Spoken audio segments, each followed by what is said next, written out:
For this race across all categories and age groups.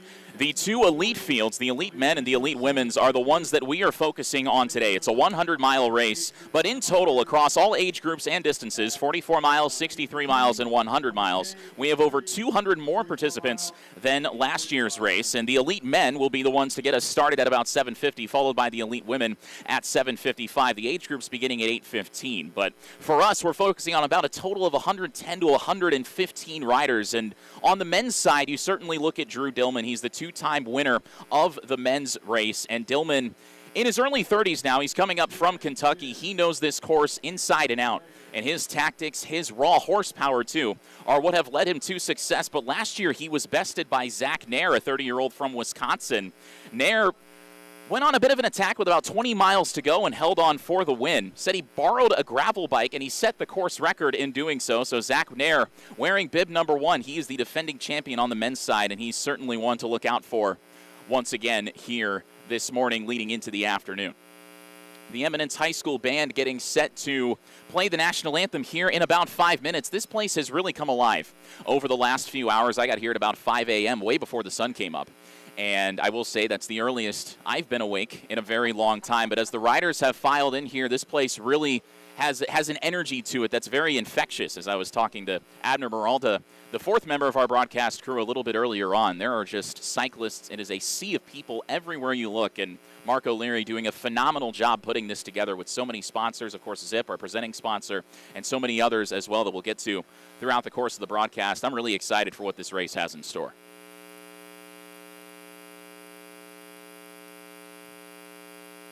As we wait for the Eminence band to get the national anthem going very shortly.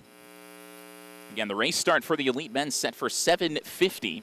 The elite women taking off from the start line slightly to our left. Behind us about 7:55. We'll talk a little bit about the course. This track, over 60 miles of gravel start to finish, and it's relatively flat. Only about 3,500 feet of elevation gain. A lot of covered bridges, largely flat but very technical. It's going to test the riders' cornering ability here this morning and afternoon.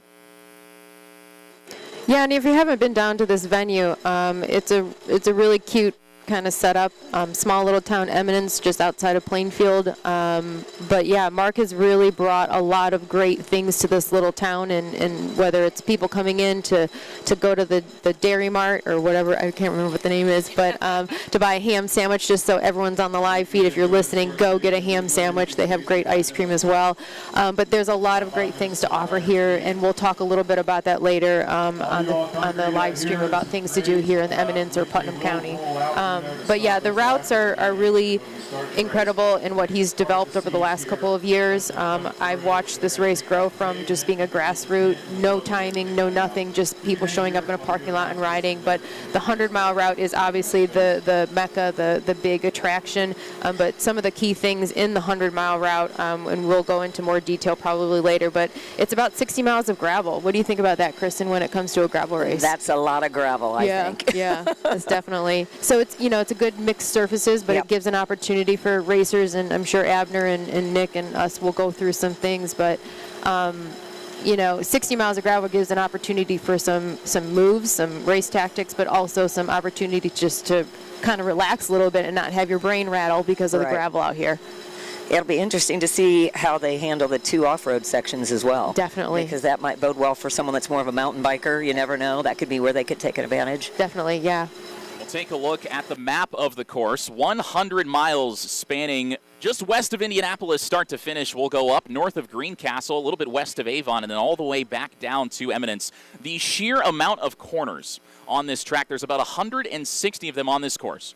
And there are a lot of 90-degree sections, and you've heard this race described. Abner Meralda was telling me about this a little bit ago, that it's almost like a 100-mile crit, meaning that these riders have to be locked in for all 4+ hours that they are riding this course, because if you lapse your concentration for even a moment, you could pay the price and end up having to burn some matches to catch back up to the group, and that is something that can burn you over the course of the afternoon. So the riders will have to be on top of their game, both physically and mentally, here this afternoon, and I know they're getting set to go. They are very excited, and this course, so dusty, the visibility might be a problem with the lack of rain that we've had. It could also be, I think, very loose. I think that's a fair assessment.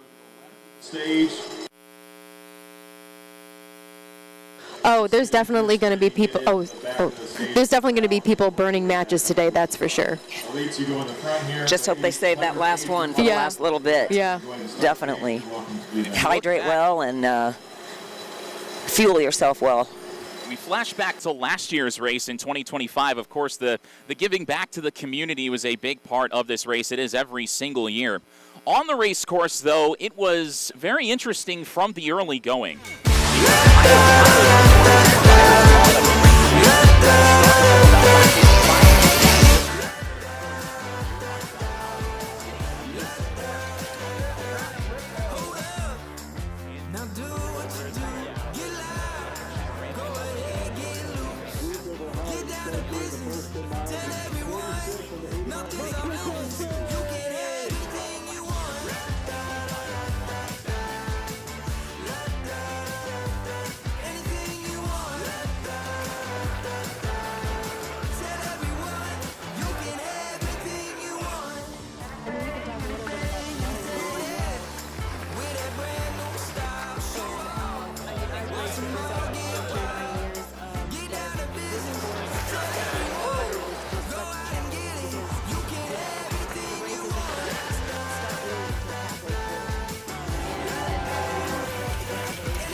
Minute intervals following that. There's a little bit of a buffer following the women's elite field to the age groups and the other race distances, a 100K and a 44-mile race distance as well. But there's already been plenty going on here in Eminence this weekend. We saw the Dust Bowl Deluxe Beta rollout. Jesse Smith, owner of Bicycle Station, an elite ultra-distance racer, just got back from a 308-mile ride that took him about 23 hours. And he said start to finish, he's been awake for about 27 hours. But you look toward next year, Mark O'Leary and company looking to have that offered as an official race distance in 2027. Man, 300 miles. Can you imagine that? I think at a certain point I would become delirious and want everything in sight to eat, right? Absolutely. Would you do that, Kristen? No. I'm crazy. I've done some crazy things, but I don't think I'm crazy enough to do that. Yeah. Absolutely. And but seeing Jesse, boy, you can tell he's tired, but he's still awake. Yeah. When he came through onto the through the finish, it was definitely a sight for sore eyes. I'm sure he was probably happy to see us, right? I think so. Also saw breaking away a screening of the iconic film here in Eminence last night. Free popcorn provided by Zipp. There was a kids race for kids 12 and under, a half-mile closed loop here in Eminence. And there was also the opportunity for the riders to pre-ride the course, a 21-mile preview. And you guys were talking about this a little bit earlier before we went on the air about how even in that 21-mile pre-ride, riders were coming back covered in gravel, covered in dust, and you can only imagine what those effects are going to be over the course of the full 100-mile distance here this afternoon. You know, it was interesting yesterday, Wes Kendall, and we'll talk about Wes Kendall here in a little bit, who runs Pedal Putnam, but he came in after 11 miles, and he came up to me and he said, wow, it is dusty, only after 11 miles. I don't know. It's going to be a real tough one out there today. Well, at least with the lack of humidity, it's not going to be rolling off of you, and layers will stay on, right? You have to wipe yourself off at the end. And as we take a look at some of the race favorites, of course, the men's elite field getting set to roll out in about 7 minutes, so we'll look at them first. And I was talking to Abner Miralda, who I suspect will join us momentarily. He was out interviewing folks and assessing the pre-race atmosphere. Of course, I think the first one you've got to talk about on the men's side is Drew Dillman, riding for Lunchbox Racing, the lone two-time winner on the men's side in the elite field. He won the inaugural race in 2021 and then went back to the top step of the podium in 2024. Tactical brilliance, raw horsepower, his fortes. He has his own media presence in the cycling space. He makes race analysis and recap videos. And another one that you got to look at is Adam Roberge, who is 29 years old, riding out of Quebec for Felt United. Teammates with Dylan Johnson, who's also very popular as well. Roberge, a professional road racer, and Abner Miralda expecting Roberge and Dillman to be 1-2 at or near the end. And it's a question of who's going to be bringing up that third place and beyond that we maybe necessarily don't know about. But Dillman and Roberge certainly the two favorites in the minds of a lot of people on the men's side. I think we'll also dive into a little bit of some predictions and race tactics with Abner here in a little bit. But yeah, it's going to be an interesting day-to-day out on the course. We're curious to see, obviously, as we stream, to see what happens. Anything can happen. That's the thing about gravel, is anything, whether it's a mechanical or, you know, you hit something just kind of funny and your day just turns a little bit different. What do you think about that, Kristen? Absolutely. Just one little corner, taking a little off camp, if it's a little off camber or anything. There we go. You may just go down. You just got to be, with all those corners, you just got to be a little careful, but you've got to also be aggressive. So it'll be interesting to see what happens. And I know on the women's field we can talk a little bit.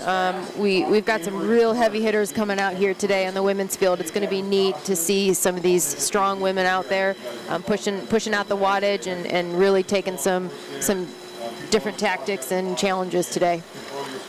And if you're going to talk about the women's field, I think the discussion has to begin with Samantha Johnson. She's the undisputed queen of the Dust Bowl. She finished second at the Unbound Gravel 100 in the elite women's field. She's won the race here 3 times. She won the 100-mile junior race in 2021 and then went back-to-back in 22 and 23 as the 100-mile overall winner on the women's side. She still holds the course record on the women's side. And oh, by the way, she's only 22. So she's got a very bright future ahead of her and another opportunity for her to showcase her ability at such a young age here in the women's elite field, getting underway in just about 10 minutes. And man, she is an athlete. She is just every cycling discipline, just challenging herself all the time and pushing herself, and it's such great sportsmanship as well. Other strong young riders in the women's field, Ellery Clayson in there as well, riding for Bissell ABG. She is another rapidly rising force around the Midwest, 21 years old, riding out of Michigan. Natalia Franco, Abner Miralda, will talk about her a little bit coming up shortly. But we will take a quick break. The men's elite field, again, getting set to get underway at about 7:50. And the women's elite field getting underway 5 minutes after that. Does the warm weather have you ready to put yourself outdoors? Are you ready to get in touch with art and boutique shopping? Want a short drive from the city for a day trip or weekend getaway? Get ready to put yourself in Putnam County. With miles of hiking and biking pathways, historic covered bridges, and public murals, there are plenty of ways to explore our Putnam communities. Don't miss First Friday celebrations that bring together music, dining, shopping, and a sense of community. Visit goputnam.com and put yourself in Putnam County. Every great outfit starts with the perfect boutique. At Blushing Beau's Boutique, you'll find fashionable clothing, accessories, and fresh styles that fit every season. Whether you're dressing up or keeping it casual, you'll leave feeling confident and inspired. Shop local, shop stylish, and discover your new favorite boutique. Put yourself in Putnam County.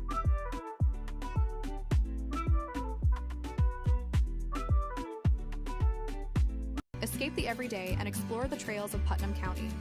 Whether you're hiking through peaceful forests, spotting local wildlife, or enjoying a relaxing walk surrounded by nature, there's a trail waiting for you. From beginner-friendly paths to longer scenic routes, every adventure offers fresh air and beautiful views. Lace up your hiking boots, slow down, and experience the natural beauty of Putnam County. Put yourself in Putnam County.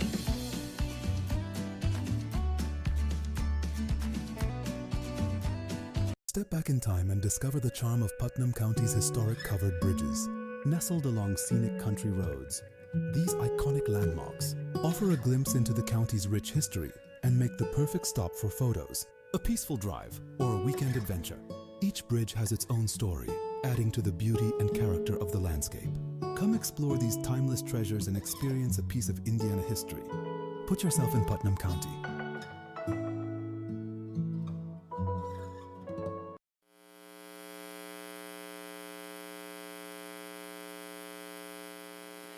Back here at the Dust Bowl 100, presented by Zipp, the Eminence Community Band, right in front of us, getting set to perform the national anthem. So we will pause for just a moment as we hear the Star-Spangled Banner ahead of the race start.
And with that, we are just about set for the men's elite field to get us started here at the Dust Bowl 100, presented by Zipp.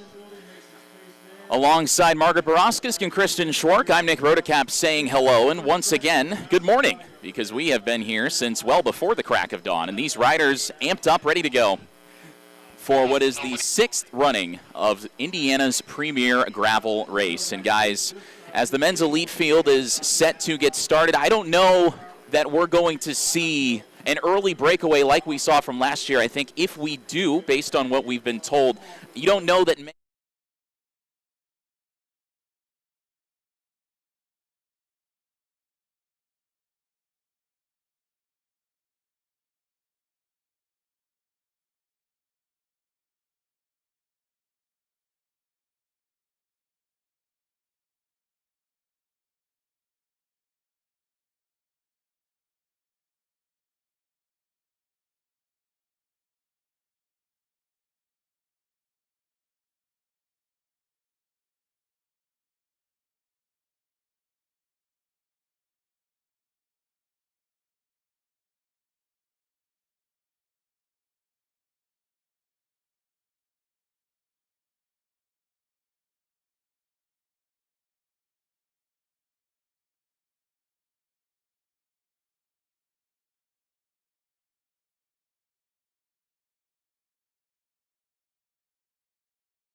Best races he's ever ridden. Nair, one of many riders in this field with ties to Marian University and their nationally renowned cycling program. It's going to be definitely a fast race today in the men's and the women's elite field, and I'm curious to see if they do break the course record today. I'm sure Abner will eventually too break down some more specific predictions, but yeah, we can already kind of tell, you know, how things are going to shake out, but man, we have some really great riders out there today. And it's a question of, does anybody want to buck the trend early? Because last year we saw a breakaway that spanned about the first 50 miles. And ultimately that breakaway did not prove successful. Zach Nair was not part of that breakaway. He ended up winning the men's race in, again, 4 hours and 21 minutes, which is a course record here at the Dust Bowl 100. Abner Meralda has joined us up in the broadcast booth. Abner does not have a headset with him because we've only got 3 and there are 4 of us. But I'll bring in Abner and just have him talk about the race tactics because there are plenty to go over. So one moment while we swap headsets, and then it'll be Abner's turn to take the lead as it does look like there is an early attack in the elite men's race. We'll see if the peloton follows suit. As of now, it looks like a solo attack, which, as Abner will touch on, is very difficult to sustain over the course of 100 miles. And just so our viewers can see, it's before the gravel has even started yet. So we'll definitely like to hear what Abner thinks about this this move that this rider is making early in this race, this 100-mile elite race. But yeah, this is even before the gravel section happens, where you turn onto it, and the dust we'll see here in a little bit. All right, good morning. Abner Meralda here chiming in. I've been down in the field, in the infields, in the pits, getting some interviews from riders and kind of getting their takes on what to expect out here today. Conditions are on course looking extremely dusty, which is a little bit, you know, the name of the race being the Dust Bowl is very fitting.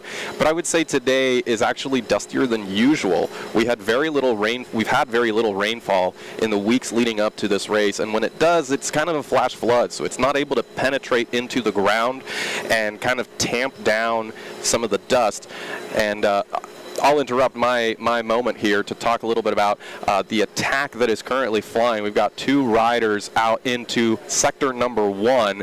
They know that position is critical here because this is a perfect segue into the race conditions. Sector number 1 is very soft on top. It is loose over hard with kind of a medium density grit between the pebbles on top and the hard pack underneath. And so right now you can already see the dust that is being formed by the lead moto, and you can barely even make out the main peloton. This bridge right here that is what riders are approaching is the very first pinch point in the race.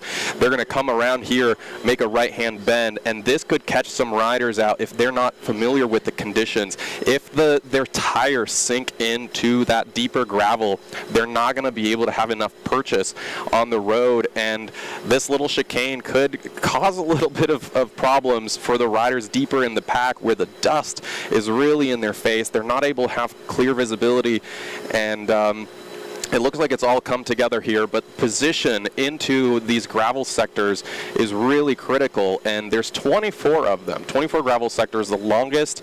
They slowly get longer and longer as the race goes on, and so, you know, we talk about maybe what matches and when to make those efforts. Position into these sectors is really critical. You talk about the concept of burning matches, and that was the concept that I was introduced to with the Little 500 down in Bloomington. But basically, the essence of it is that as a rider, you've got so many matches that you can burn over the course of a race. And we see the riders trying to break off the front, maybe burning some of their matches early. The question is, are they going to be able to sustain that pace later on? Yeah, it's always the age-old question of who has the depth to go 100 miles. This race has been referred to by many as the gravel criterium. It's a 4-hour crit. There's 140 corners that are 90 degrees, and I would say 160 real corners in the course that doesn't include just bends in the road. So you know, the anaerobic efforts coming out of those mean that riders have to go just a little bit beyond threshold every single time out of those corners to maintain or at least establish cruising speed after the corner. And talking with some of the riders before the race throughout yesterday, the consensus is that nothing truly meaningful is going to happen until that Pine Bluff Bridge in mile 50. Right now, people are going to try, they're going to stretch the field, and some of the riders that, you know, they're going to be testing the backside of this elite field, see who they can shed right now, and we won't really see the main group of contenders come out until that Pine Bluff Bridge in mile 50. So basically the objective for the riders on the back is don't get dropped, and anything else is a bonus. That's exactly right. And that's kind of what they're saying in the men's field. In the women's field, there's a little bit more questions.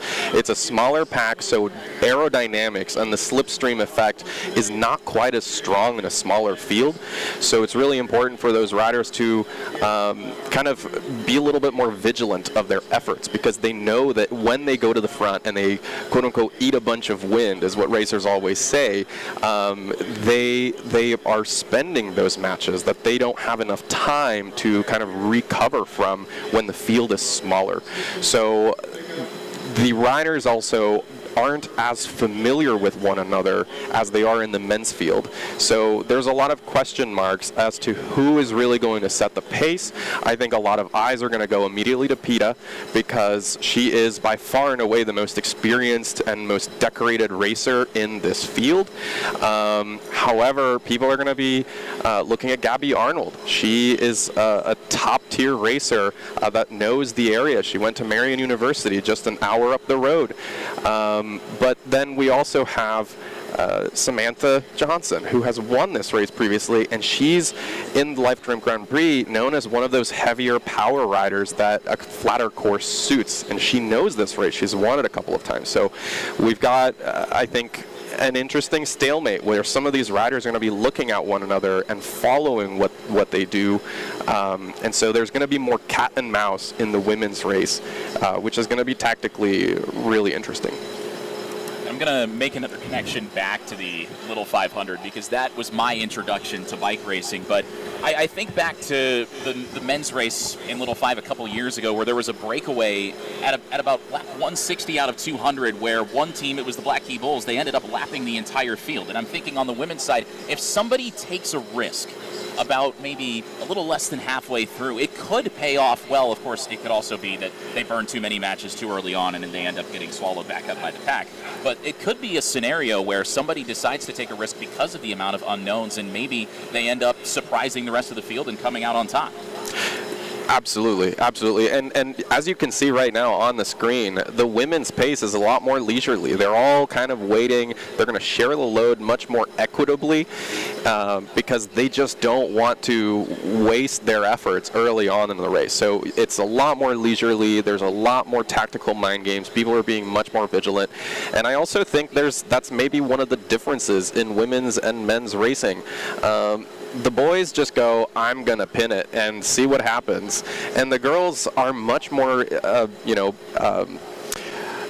brainy about the tactics. They know their efforts. There's been plenty of endurance studies that women are just better at pacing their efforts than men are, just from a psychological standpoint. So, right now, this pace that we're seeing in the women's race is kind of what I'm expecting. They're going to watch one another. People are going to rotate. It's going to feel very much like a group ride, I would say, until probably about mile 50, when that Pine Bluff descent is going to blow that women's peloton apart, and then the climb out of it is going to be where we're going to get the regrouping of the small select winners that we're going to see. So the women's side, much more measured, but on the men's side, the riders kind of want to just puff their chests out and say, hey, I'm going to take the lead on this.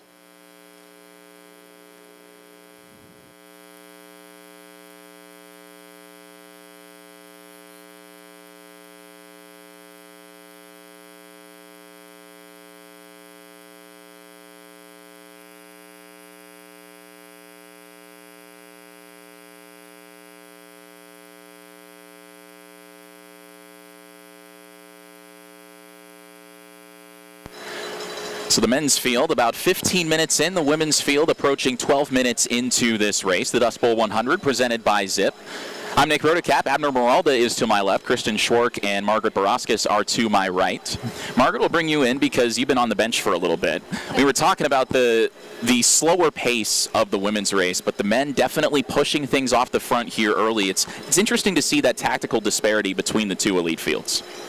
You know, I was going to say something earlier when the move was made on the pavement before the gravel, and I thought, man, they're making that early of 100 miles. I know. Can you believe that, Abner? Like, that's going to be a long day, right?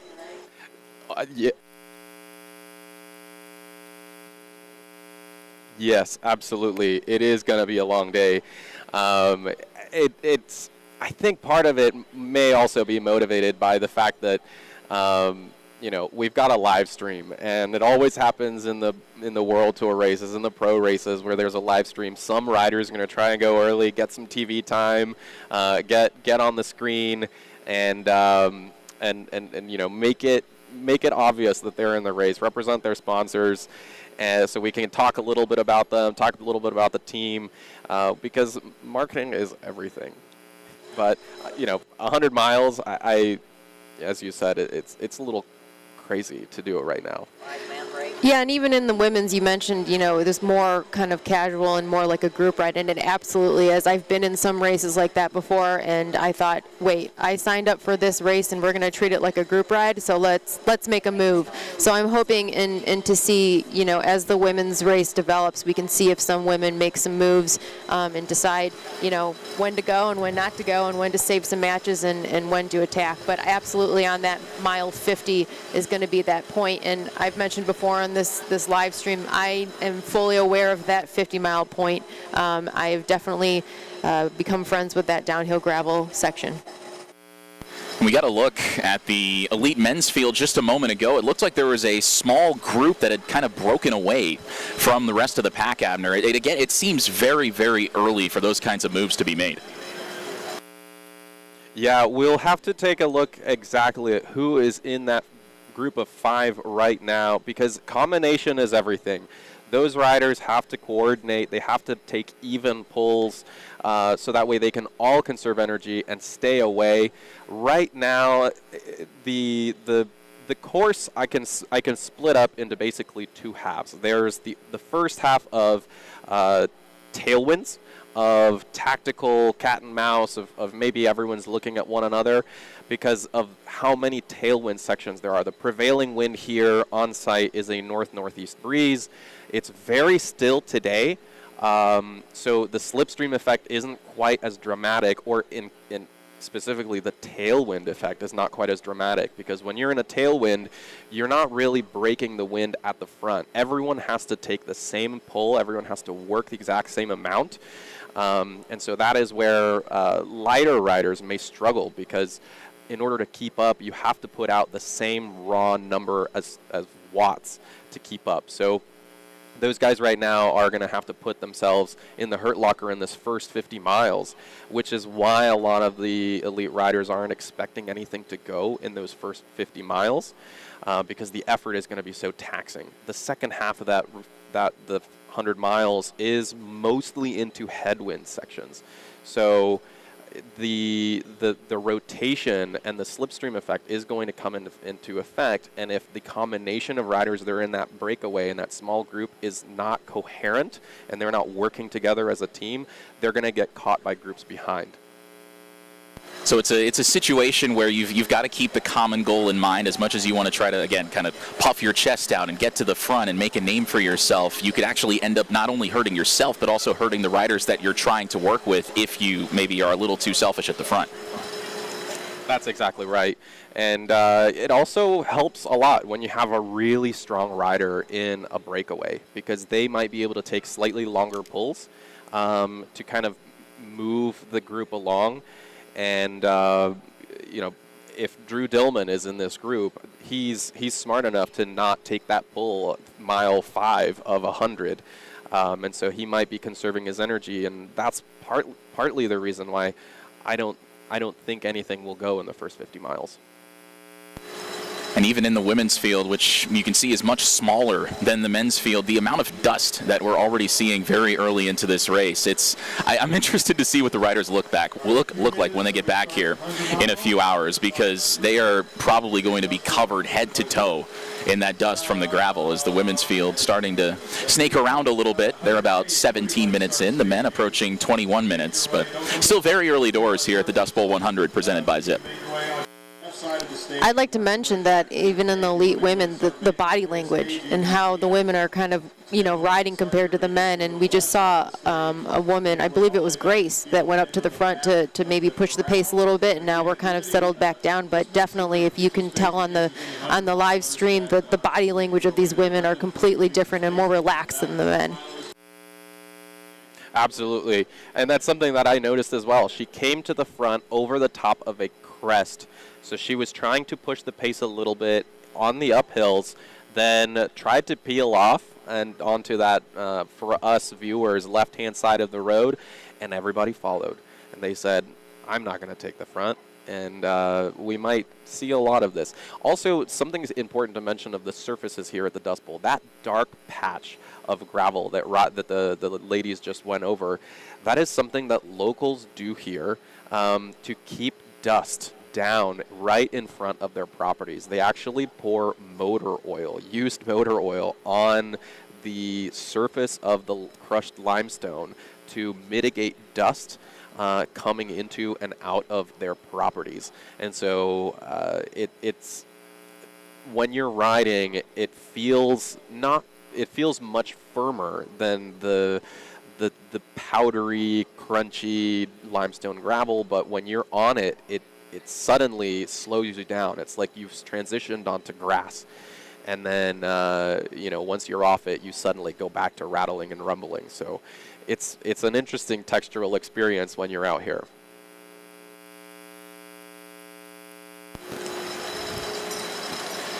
So we will take a quick break from the live action here at the Dust Bowl 100 presented by Zipp and take you to an interview with the presenting sponsor of this race, Zipp.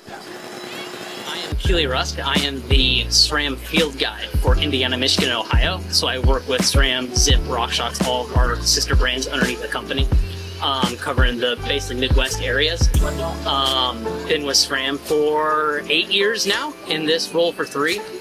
Came from the motocross side of the world into bicycling, found that cross training and stuff like that. Originally from Durango, Colorado, so grew up around cycling, a lot of that stuff. Lived a little bit in California, then moved to Indiana for this position here. So with Dust Bowl, this was one of those events where I knew Mark going into it. I did a lot of bike riding with him, and he was like, got this event going on, but I'm not going out, holding a gravel race this close to our Zipp headquarters, just outside of Indianapolis. We hold stuff like that pretty close to our hearts. Having a big event like this on the gravel side, it's what we do. We build products for.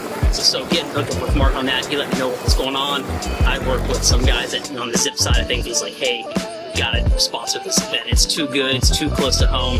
So we got connected through that, and we've been a part of it for 3-4 years now. A lot of gravel races, I feel they try to push elevation a lot in it, and that turns it really into a grinder, which, gravel grinders, that's where that kind of term came from. This race, it really is, it brings in a lot of that road cycling style of racing, because it is so flat and it's so fast. It does make it unique in that sense, because people are having to push harder, longer. There's not a lot of breaks from wind, so if it gets windy, you're in the wind. You might have some of the corn crops to block it, but also you get that corn sweat too, which makes it more humid. So it is a unique event in that sense that it really is a bit of a sufferfest, and it really brings out, that true warrior inside of you to get to the finish line. We're big on all our values. When partners and events and stuff like that align, we usually jump on board pretty quick. And I would say the biggest one that hits hard is the community.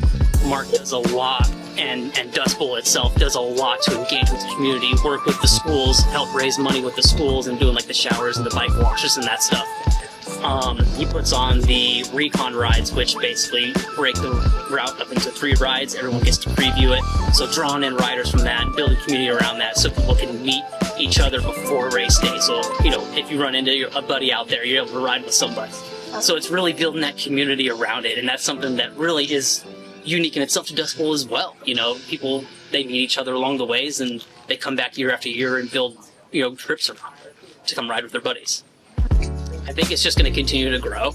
Like I said, it's right in our backyard. It's going to be an event that we continue to come towards. We have plans and ideas that we're always going back and forth on to make it bigger, better. We just need a little bit more space for parking, I would say. After that, we get that figured out, I think this event will really explode, and that's when it'll become fun. But yeah, we're always pondering, coming up with new ideas, and it's just going to get better and bigger from here.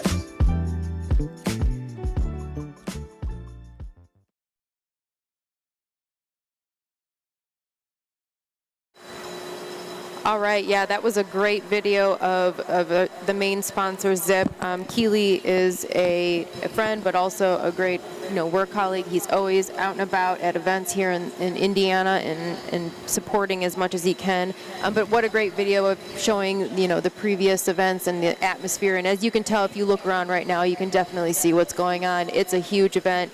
It's community focused, and it's all about fun, even if you want to race. But you can still have a good time. Absolutely, absolutely. And it was great to see Keely and Zipp out here. Zipp, as you know, is right here in Indiana. If you'd ever like to check that out, you can probably call and get a nice tour. It's really cool to see their facility and how they put wheels together and all the other components. So it's great how we have such awesome cycling places here in Indiana, not just to ride, but where they also create some of the components that we can use when we're on the road. Yeah, and you might be familiar with a lot of the different components as well as wheels. There's a lot of wheels around here today. Great sets of wheels that are available to have some fun out there on the gravel, and hopefully everyone enjoys today's venue and party. That static shot of the elite men, the breakaway off the front of the pack, showing that they are really pushing the pace. We got an early attack on the men's side. The women's field much more bunched up as we approach the half-an-hour mark since the men first departed from here in Eminence. But on the women's side, much smaller field. The aerodynamics, the effects are much less pronounced, so everybody's going to stick closer together. But as for the men, it's about a 100-rider field, and you can see the break. There are 5 or 6 riders in that group who have been attacking for, I'd say, the better part of the last 10 or 15 minutes, and we were talking with Abner Meralda just a moment ago. Abner is saying that, it's something where you don't know if you're going to be able to carry that load of having a smaller pack, so you're having to work harder, especially if you're at the front, and that's something that these riders could pay for later on, but as of now, they are setting the pace 28 minutes in. And it's not uncommon for the women to stay bunched together and take it a little easier. The attack may come a little later. 1 or 2 may make a move here or there, but they're probably going to stay together at least that first part of the race, and then maybe start playing a little cat and mouse. We might see a few cheeky moves, you never know, but it's just the way a women's race usually goes. And as you can tell on the feed, you just saw a section of what Abner was talking about earlier, where they put oil on the ground, and it's a little bit of a darker color, and there's a little bit more traction, but definitely something to take a look at on the feed today. And we were talking about the course conditions a little bit earlier, but here in central Indiana, over the last few weeks, we haven't gotten a lot of extended rain spells. It's been a lot of thunderstorms, a lot of downpours, but nothing that can really soak into the surface. And so that's what's caused the amount of dust you're seeing, at least in the larger groups. And you wonder if maybe that's why there was this early attack in the men's field. If nothing else, some of the riders just saying, hey, we don't really want to deal with this dust for the bulk of the early part of this race, so we're going to thin ourselves out. And it's interesting the different tactics that are at play in this race. Of course, we had team tactics in last year's race, and we might see that come into play a little bit later on as well. And just a reminder, this 100-mile route presented by Underbutter, there's about 60 miles of gravel. There's 7 historic bridges that they will cross and 2 off-road sections, and only about 3,500 feet of climbing. It's really a neat route that Mark has designed over the years and kind of, figured out what the best thing is for this event. But yeah, 60 miles of gravel. That's one long gravel crit. But we don't want to scare people away. Come on out. It's not like a short crit race. There's a lot of turns, and that it's flat poses itself to be a very fast race as well. And with the dry conditions, I think that can help as well. They just have to make sure that they keep their head about themselves and don't let the wheel get out from underneath them. at least from what we've been able to see in the first half an hour of the elite men's race, as we get a look at the chasing pack. Everybody's seemingly kept their noses pretty clean, at least figuratively speaking. I'm sure they're probably covered in dust, at least on their extremities. But the bike wash stations we saw during that Zipp promo, a big part of the community tie-in here in Eminence. This is a town that's been here since 1855. They've had a post office since 1867, and supporting the local community is such a big part. Eminence Community Schools, their fingerprints all over this race. Giving back is such a key tenet, and it's really, really cool to see everybody come together. And I want to take a moment to thank all the volunteers and the course marshals that are out on the course. We just saw a course marshal that was helping, close off the road to make sure that our racers, our elite racers, were safe. They're going to be out there all day making sure that all the participants have, a safe course, because it is open to the public, or open on the road with cars. But it's great that we have so many great volunteers out here helping. Absolutely. You can't put an event on like this without volunteers, and without them, it wouldn't be safe. We wouldn't get things done, and it just makes it like a smooth-oiled machine when you've got the right people.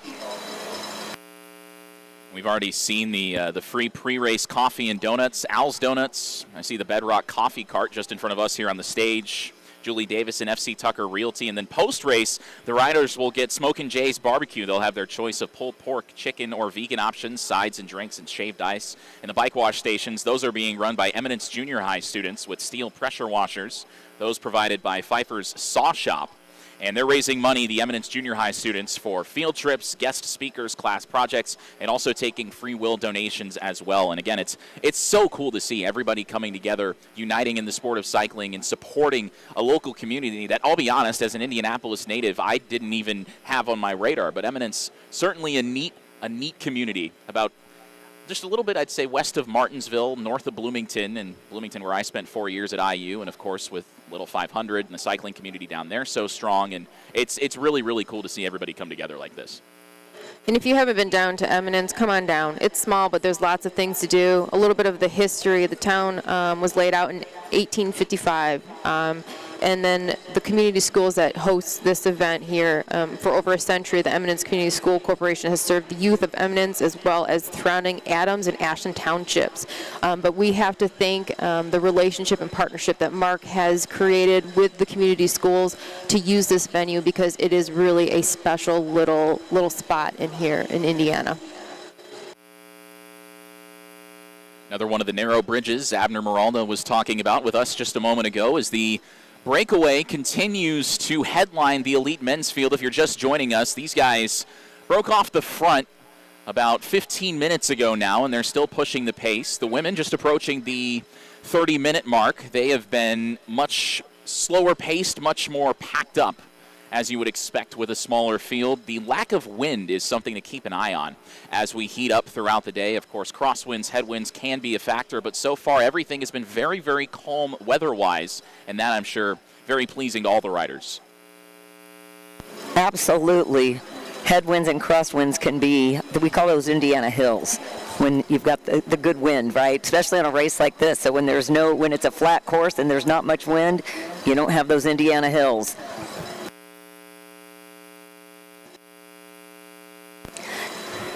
Back to what Margaret was talking about, the community impact out here in Eminence, just from the Dust Bowl 100.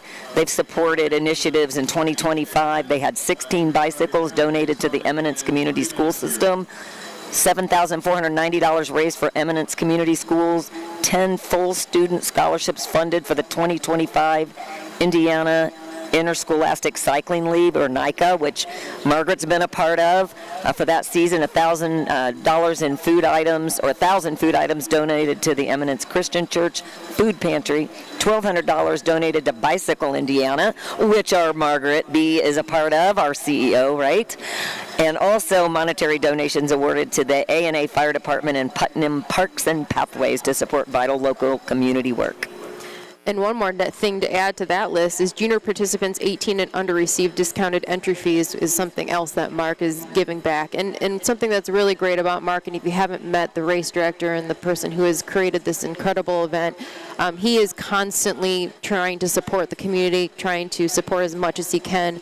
And it's just a really great thing to see grow over the years. So if you get a chance, find him. He's probably running around busy, but man, he works his butt off every year for this event. Well, and you think about just the fact that we're here. I mean, this live stream, this broadcast was not a thing until this year, and Mark putting that together, finding a new way to get the word of the Dust Bowl out to people, not just in Indiana, not just in the Midwest, but even potentially around the world. And we've seen already in this field international riders very well represented, people coming from 34 different states and 9 different countries this year, and the participant count across all age groups and all distances has increased by over 200 compared to 2025. And I mean, this race hasn't even been around for a decade. It's going to be really, really cool to see where this can go in the future because it's already such a big event in the Midwest. And we already see that growing with next year, the addition of that 300-plus mile race that we'll see, and that's really exciting. I think that will draw even more people here to Eminence and enjoy the beautiful landscape that's Indiana. As we say, there's more than corn in Indiana, right? Especially as you go south of Indianapolis. And that was one thing that my time in Bloomington taught me is we see the elite women's field again, very bunched up, very well behaved, pacing themselves. We've seen a breakaway at the front of the men's pack. But speaking of breaking away, it was shown here in Eminence last night, highlighting Southern Indiana, the little 500 down in Bloomington, as we know. And that was one thing that being down at IU taught me as a student there in the media school, just all the landscapes and everything that is around Bloomington and Southern Indiana. It is beautiful, and it doesn't get a lot of respect, but it's sort of a hidden gem, I think, with the amount of just the hills and the scenery, and especially if you go to Brown County in the fall, it is amazing. And that was something that I got to experience for myself. Very fortunate to do so, and I encourage everyone to do the same. I watched Breaking Away for the first time a couple years ago, and everyone kept telling me to watch it, and I got it on Amazon Prime, and I watched it, and it was a great movie. And then I went to my first Little 500 race, and that was a spectacular. Now, I went to the women's race, which was super great, but it was a great experience, to be honest, just being around the alumni, the parents, the families, everyone that was coming in. So if you haven't had a chance to watch Little 500, take a moment to go. Absolutely. It's iconic. It's kind of a rite of passage in the spring, especially for Indiana University. Also, there's a new women's movie that's being made right now. They need extras if you want to go down, but they're actually making a movie about the inaugural women's Little 500 race. Yeah, the women's Little 500 established in the late 1980s.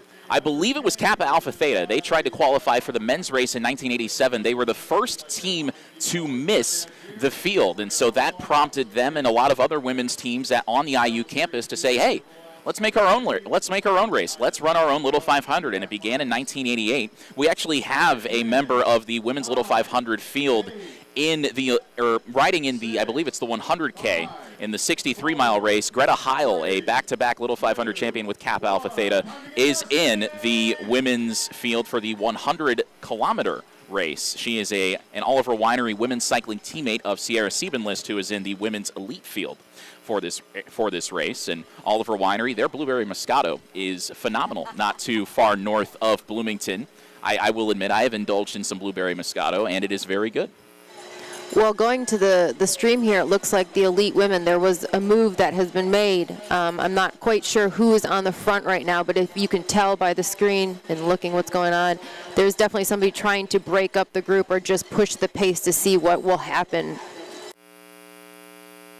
And we were talking about this with Abner Meralda a little bit earlier. With the women's field being smaller, it was perhaps a little bit more tentative at the start, not really knowing who was going to take a risk. Some unknowns in the field like Peta Mullins out of Australia originally. You don't really know who's going to take a risk, and it looks like the pace has picked up. Now the question is, who is going to follow suit? And only time will tell. But you can definitely tell the dust is out there. I mean, just watching the women here on the screen before they hit this little oil patch, but it's going to be definitely a dusty day out there. And I think as the day gets drier and the air kind of clears out a little bit, we might see more dust than we're seeing now for sure. And as the women's field continues to push the pace and maybe throw some tactical loops for everyone else to react to, we'll take you to an interview with a member of the Putnam County Convention and Visitors Bureau, one of the presenting sponsors of today's live stream. Hi, I am with Jared Jernigan. He is part of the tourism board of Putnam County. Correct. And tell us a little bit about how the Dust Bowl came to be. Well, sure. So several years ago, I know that Mark started this and he had kind of partnered with the CVB. But then this past spring, I was still kind of new to the job. And he came to me and said, hey, we have an opportunity to add a live stream. And I just thought it sounded perfect the more he talked. To me, this is like a 6-hour rolling advertisement for our county. We are not technically in Putnam County this morning, but 95 of the 100 miles are in Putnam County. And something that people always are afraid of in gravel racing is that local counties are going to pave some of the gravel roads, and we're going to lose some of that champagne gravel that we have here in Putnam County. So is that in the plan in the future? I do not believe so. Before I came into this job, I worked for the newspaper covering county government, and they are not looking to pave any roads that are not currently paved. They want to preserve the rural quality, and I think they want to keep this a rural county as much as they can. So one of the interesting things about Putnam County is that it has one of the highest numbers of covered bridges in Indiana. Is that correct? That is correct, yes. So we are next door to Park County, which is kind of the king with 30-some, but we still have 9, and we are very proud of them. And, most of them in good condition. There are some the county's working to get going well again, but no, they are beautiful to get out, lots of history. We are also very proud of our trail system, 20-some miles of that, 20 murals, and 6 more being added this fall. So some of these bridges are over 100 years old. How do you guys keep them in good shape? Well, there's a lot. That's mainly the county that does that, but there are various that kind of pitch in on that. So we just kind of a community trying to come together, preserve the good things that we have. Yeah, and as far as the tourism go, where's a good place to go get some lunch after the race? I would recommend Lost Hollow Beer Co. in Greencastle. You can get a nice micro brew, and not everything's super hoppy, which I like. But the Whisk would be a good place to get brunch as well. And I don't know, lots of good places. Bridges, Pizza and Wine Bar. Yeah, and so lots of options here in Putnam County. Beautiful, quaint towns, and very historic here. We are so excited to have this live stream be here in Putnam County. And so thank you so much for presenting this live stream. Thank you. Thanks for being here. There you have it, Jared of the Putnam County Board. Thank you so much. Back to you guys on the live stream. Thanks to Jared Jernigan for his time. Putnam County is a scenic rural county located in west central Indiana. Featuring its historic county seat of Greencastle, the municipality serves as the physical home base for the premier Midwestern gravel blockbusters, including the Dust Bowl 100 and Pedal Putnam, boasting hundreds of miles of unpaved country back roads. And if you haven't had a chance to join the Pedal Putnam race, that's usually in the early springtime, do it. It's a great course. Wes Kendall is a friend. He really puts a lot of passion into that event, as well as bringing people into Putnam County. And if you haven't been to Putnam County, just come on out, hang out, check out some places to go. Greencastle is such a beautiful little town. Greencastle, home to DePauw University. And you think of DePauw, you've got to think about the Monon-Bell rivalry with them and Wabash, that going back well over a century. Shout out to all the Cathedral High School alumni who went on to play their college football at those two schools. We've got a Cathedral alum in today's race, Gus Kowalewski, who I actually graduated with back in 2022. Kowalewski, one of many riders with Little 500 ties in this race. He rode for Sigma Phi Epsilon in the Little 500. Kowalewski top 10 in ITT's individual time trials at this year's Little 500, but his team was one of many caught in that crash on lap 199 of 200. SIGEP ultimately finished 10th, but Gus in the men's elite field, and we see in the men's elite field that breakaway still going strong out front. Again, we're less than an hour into what we're expecting to be about a 4-hour, 25-minute race for the race winner and the podium finishers, it's a question of if these guys are going to be able to sustain that effort, and I would have to imagine the answer is leaning towards no. From the looks of it, it looks like they're kind of settling in. They're kind of working together to maybe keep this breakaway away.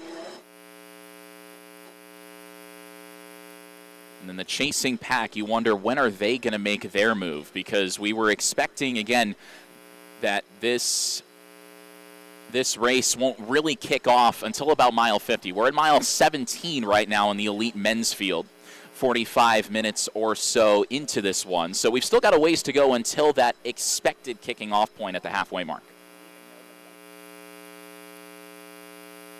Exactly, not knowing what that gap might be. Will they wait, till that mile 50 to make their move, or will they do it a little earlier since we're right here closing in on mile 18? It'll be interesting to see.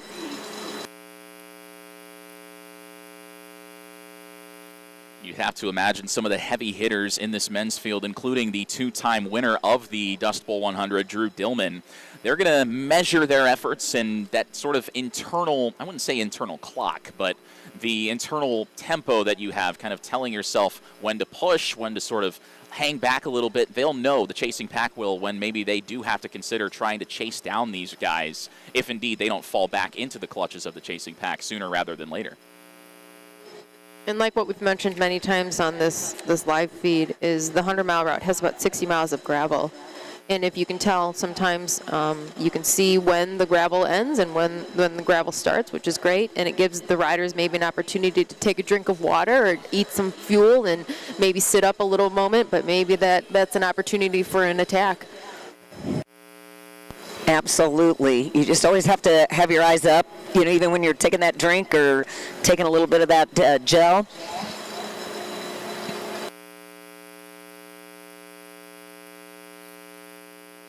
And so as the riders get settled in, we're approaching the 1 hour mark here at the Dust Bowl 100 presented by Zipp. We'll take you now to a pre-recorded interview with the School of Rocks. I'm Lydia Trott. I am the leader of School of Rocks Greater Lafayette, and we're an international women-led organization.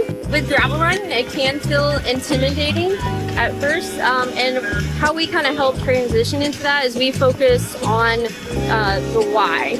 And so instead of making something about competition, we've created a community where we're really discovering the joy in gravel cycling. We're progressing our skills gradually and slowly so that no one ever feels left behind. And that's all in a safe and welcoming environment. No, you're always promoting Dust Bowl. Oh, yeah. The Dust Bowl is a fantastic event for riders of all abilities, because if you're a stronger rider, it's still a challenge. Like there's hills, and some of them are kind of like on sketchy gravel. It can get a little bit techy in spots. But if you're a newer rider or a less confident rider, it's not so difficult that it's like an overwhelming thing to try to tackle. Like it's challenging but doable for all different riders of all different abilities.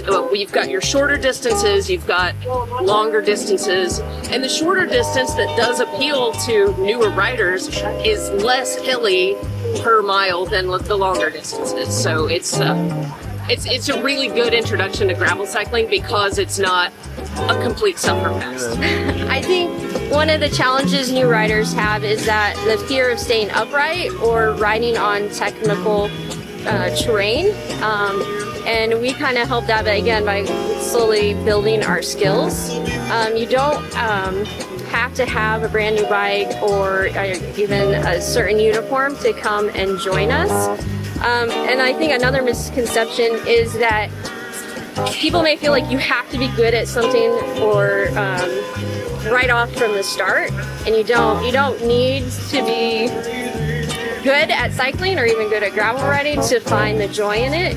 First piece of advice is for anyone that wants to try gravel riding and kind of help you break through that first initial hesitation is to just go ahead and sign up for Dust Bowl as soon as it opens before it sells out. And then my second piece of advice would be come join School of Rocks at all the Dust Bowl recon rides. We ride on the actual course and we'll teach you all the skills progressively and get you ready for race day, but more importantly, not just race day, will help you get ready for any adventure that you may want to tackle. Yeah, the School of Rocks is a great program. Lydia Trott's doing some great work, and I'm going to brag a little bit about her. She 1 year rode from her home in Lafayette down here to Dust Bowl and then rode the 100-mile route. I mean, come on, that's just incredible. And she rode in the night, and I just remember her coming in thinking, oh, now I got to ride 100 miles. And she did incredible. It was a great thing to see. But the School of Rocks is a great program that, you know, really brings people together, but also cycling can be intimidating, especially gravel, because you don't know what's going to be out there. Gravel can be different in different areas, especially here in Indiana, but she does a really great job at breaking things down and teaching you how to ride gravel or just how to be part of a community. So really great stuff. And I think as probably the least experienced cyclist in Eminence today, I might have to look into that, because I think the energy, as someone who is very, very new to cycling, relatively speaking, it is infectious. It makes me want to get involved and take the headset off and get on my bike and then get 10 miles down the road and realize that I bit off way more than I could chew. But no, it seems like it's an incredible experience, and it's a way for everybody of all skill levels to test your mental toughness and, of course, build your physical strength as well. And the riders in these elite fields that we're covering here today are just a small fraction of the entrants in the Dust Bowl 100 presented by Zipp. And I think everybody who is in this race, it is a tremendous testament to your mental and physical toughness. You better watch out, Mark O'Leary. Nick is going to be, by the end of today, going to be registered and ready to go for next year for the 100-miler, right? Don't tempt me. Do not tempt me. So back to the feed, we can definitely see the dust is definitely out there. Man, I hope all the riders are safe out there today and they make good decisions and the visibility is okay. And it seems like the wind is starting to pick up, at least here where we're sitting. But yeah, definitely dusty. That's what I just noticed as we went back to that live stream, how coated the tires and the bikes already are. And yes, I can definitely feel that wind picking back up. Where we were talking about those Indiana hills a little bit earlier, about the crosswinds and the headwinds, and that was another thing. During my time in Bloomington, it felt like it was always windy there, and especially with crosswinds and with headwinds, it's kind of agonizing, at least mentally, because it's something else that's making your life more difficult on the bike. And for these riders, I mean, it's already tenuous enough since it's a 100-mile race, but having to contend with that wind maybe as the temperature rises here this morning is going to be something that we've got to keep an eye on. What I've noticed is how overcast it is. You know, I thought it was going to be a little sunnier, maybe a little warmer, but we'll see how the day progresses if this cloud cover burns off. But that will definitely really help the riders, keep them cooler as they're out there, because your body temperature goes up about 20 degrees as you're riding. But yeah, I'm kind of looking forward. We need to get Nick out there on the bike. You know, that's one thing I like, you know, the School of Rocks. And, you know, if it wouldn't have been for a group of people about 20 years ago that kind of stepped up to help me, I don't know if I would have stuck with it, because it can be intimidating, and there's a lot to learn. It's more than just jumping on a bike, but you learn a lot. It's a lot of fun, and being around it, like Nick said, it's infectious. As the women beginning a slight ascent, you see the pace starting to pick up a little bit, a lot of jockeying for position. And again, this is where, with that pack being smaller, you might see a little bit more risk-taking, a little bit more unpredictability, as it looks like there is a small group that might be trying to sort of pull away from the chasing pack. We've already seen that on the men's side. If you're just joining us, there was a group of 5 or 6 men's riders who broke away in the second sector of this 100-mile course. And as far as we can tell, they are still well ahead of the chasing pack, but we've still got a very, very long way to go. We're expecting the race finishing time on the men's side to be just under 4.5 hours. So for a reference point, we are less than 25% of the way through. As there is the men's chasing pack, that is where the bulk of the 100 or so entrants in the men's elite field is. And as you can see, that 5 or 6 man break may be getting caught by that chasing pack. And if you see they're on a nice stretch of pavement, nice smooth pavement, they can probably settle in and maybe gain some more time. That's exactly what I was thinking, that they can rest the legs a little bit, but not actually rest them. But it just is a lot easier to ride on a smooth road than it is a rocky gravel road, for sure. Definitely overcast, though, Kristen, what you mentioned earlier. And where is the sunshine? We need that Indiana sunshine, but maybe the racers out there really like this overcast. And looking at the forecast for the rest of the day, and given that it's the Midwest, things can and do change from the forecast, but I don't know that we're going to see much sunshine throughout the day. It looks like there is actually a chance for sprinkles here in Eminence a little bit later on, but as far as sunshine goes, this might be an overcast race start to finish, which again helps keep the riders cooler, and of course you sweat less, so having to stay hydrated is very, very important for all these riders. And again, about an hour in, haven't seen too much risk-taking in the women's field. It looks like they've all settled into a very, very good pace here in the early going.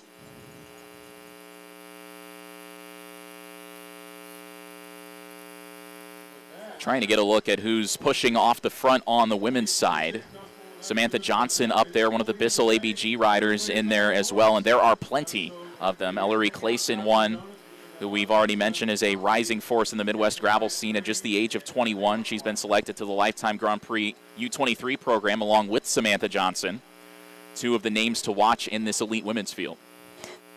And you can definitely tell the body language has changed since earlier in the race when it was a more casual and more of a group ride. But man, there are some attacks, and look at some of those women kind of pushing and gritting their teeth. And some developments on the men's side as well. That gap we were talking about between that breakaway, that small group of less than 10 riders and the chasing pack, that gap has really shrunk. So that early pull that we saw, again, we saw something similar in last year's race, very different conditions, but there was a two-man breakaway that lasted for the first 55 or so miles in that men's race, and ultimately those two riders were caught. And it seems like we've seen a similar thing occur in the men's race, but there's still a lot of time left for things to shake out. That chasing pack, though, definitely putting the pressure on.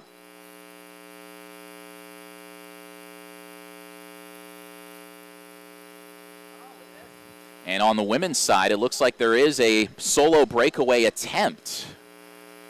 Trying to figure out exactly who it is, but definitely pushing the chasing pack to get a little extra effort, now slowing things down, allowing them to catch up just a little bit. We saw the men were on a paved section. That's the 40% or so of this course that is not gravel. But when you're on the gravel, it gets really dusty really fast as the pack now taking turns pulling at the front. And Abner mentioned that earlier when we were talking about some race tactics, especially in the women's field. It's going to be kind of a cat and mouse, and we don't know what really is going to happen with the women's field. Unpredictable. As I was watching that, she kept looking back, and I'm wondering if she's like, okay, who's going to come with me? Let's work. Let's break away from this this field. But it didn't happen. Looks like she just fell right back in. That was something that Drew Dillman spoke about. His YouTube channel, I must admit, was very helpful to me in prepping for this race because he analyzes his own race footage on there. And one of the things that he was talking about from last year's race was how with the amount of riders that were on the same team, there were a lot of tactics that were being deployed. And as one of the privateer riders who had won the race twice and was the defending champion at the time, a lot of the other riders who didn't have any teammates were looking to him and saying, hey, what are you going to do in response to these team tactics? And Dillman just kind of bided his time last year, and ultimately Zach Nair kind of jumped him with about 20 miles left to seal the win. But when you've got 7 or 8 riders on the same team who can work together and you're solo, you're kind of left in the dark and you're relying on sort of random alliances with strangers to help you out. And if nobody's going to help you out, then you've got to, I guess, go back into the pack because otherwise you're burning too many matches early on.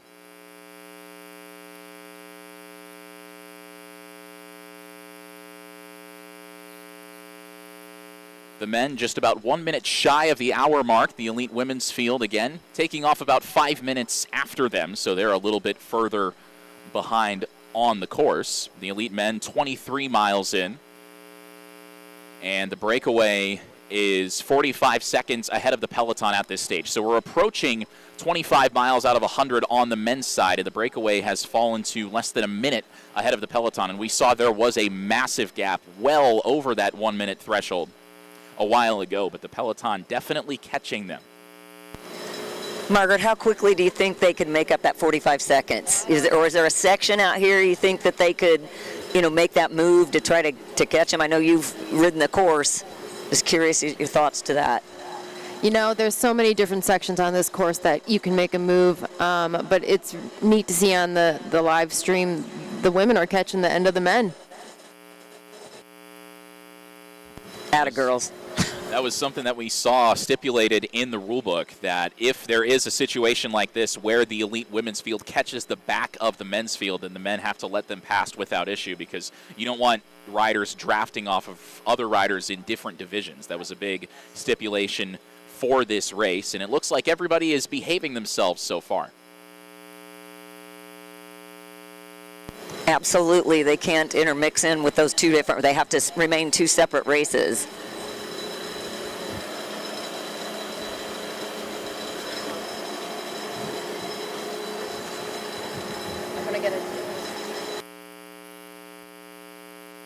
And so as the elite women work their way through the back markers in the elite men's group, we will step aside. You're watching the 6th Annual Dust Bowl 100 presented by Zipp.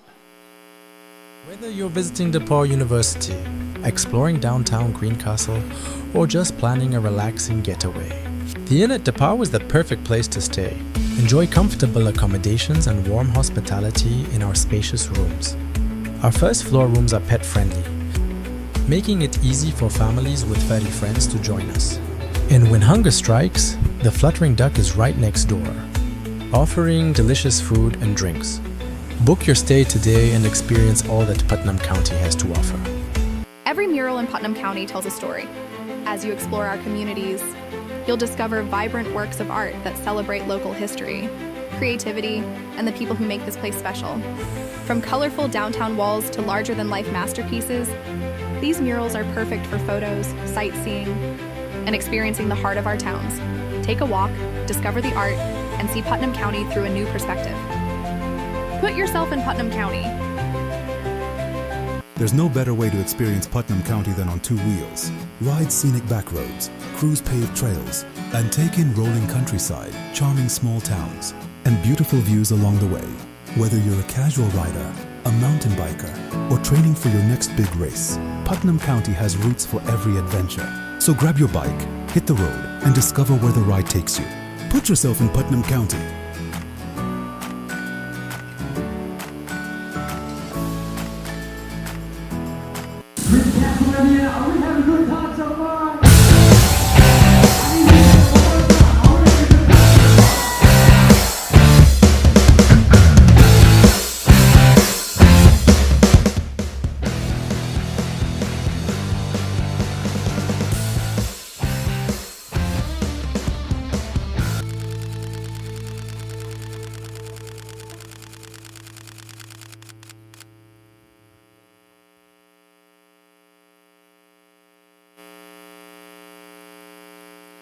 And we welcome you back to the 6th Annual Dust Bowl 100 presented by Zipp. We have just passed the hour mark on the men's side, the women coming up to it in about 20 seconds. And on the elite men's side, as we work our way through the field, you can see the pack has gotten a little bit more bunched up. We had a 5 or 6 man breakaway right off the jump, pretty much, maybe a couple miles after the neutral rollout, and then we were wondering if the chasing pack was going to try to catch them or if they were going to let the breakaway kind of work its way back. And it seems like the latter has happened, because that breakaway, the gap dropped to about 45 seconds just a few minutes ago, and it looks like the chasing pack is once again reeling them in on the men's side. And we'll try to get you the bib number so we can tell you which riders led that breakaway.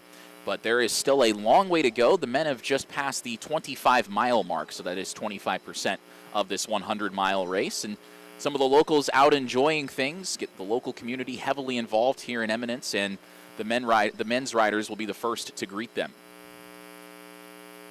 And again, we've talked about the 100-mile route presented by Underbutter, but 60 miles of gravel. There are 5 sag stops. It looks like we just passed a sag stop. If you are curious and you want to learn a little bit more about the route, you can go to www.dustbowl100.com and definitely check out all the routes that are available online. But definitely, what a great dusty course it is, as you can see on the screen. 7 historic bridges, which hopefully we will see on this live stream today. Absolutely, and if you want to come out and ride these routes on any given day, you can find those files on Ride with GPS or also Strava. Any one of them, the 100-mile, the 100K, and the 44-mile. There are plenty of shakeout rides. If you're interested in doing it, you can start training now for next year. But these routes are out there and available for you to download, and you can ride them on your own or with a group of friends. Did you hear that, Nick? You can start training today. I was going to say, I need to start taking notes. And, well, first I got to get myself a gravel bike. I'm sure we can figure that out easily for you. I think the key is my legs are long and my arms are long, and that was the problem I ran into. But I found it out the hard way, and now I know. Don't worry, we'll find you a bike. We can find you a bike and get the proper fit. Yeah. Reggie Miller's raced this race. He's a little taller than you are, so you can do it. He's also a little bit more athletic. And I was thinking about the Pacers the other day with LeBron James going to the Philadelphia 76ers. The Eastern Conference is going to be ridiculous from top to bottom. I'd love to see the Pacers back at the top of that Eastern Conference because, man, that finals run in 2025 was special. It sure was. It sure was. We hope to see Reggie out here again sometime. He just got back from USA Mountain Bike Nationals.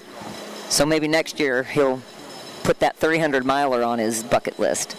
The Dust Bowl Deluxe, as it was dubbed, we just saw I will call it the beta test, wrap up a little bit before the elite field began things about an hour ago.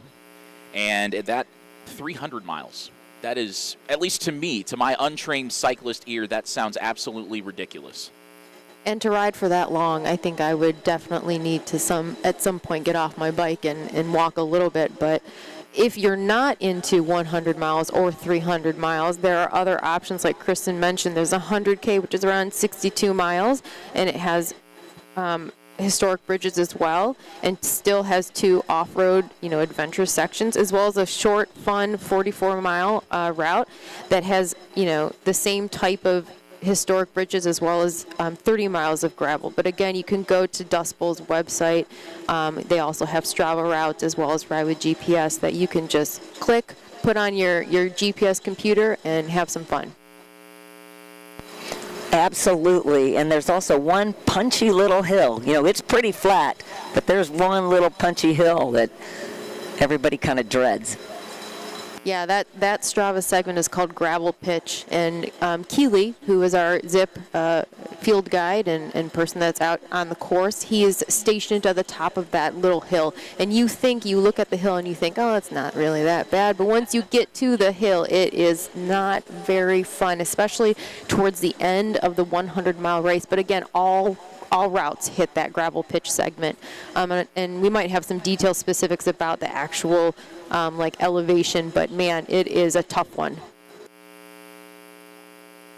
I know, at least for me, I don't have any KOMs on Strava just yet, but I think with I feel like I'm getting the bug here today because I do think that I'm going to want to hunt some of those down eventually, trying to get the exact elevation figure.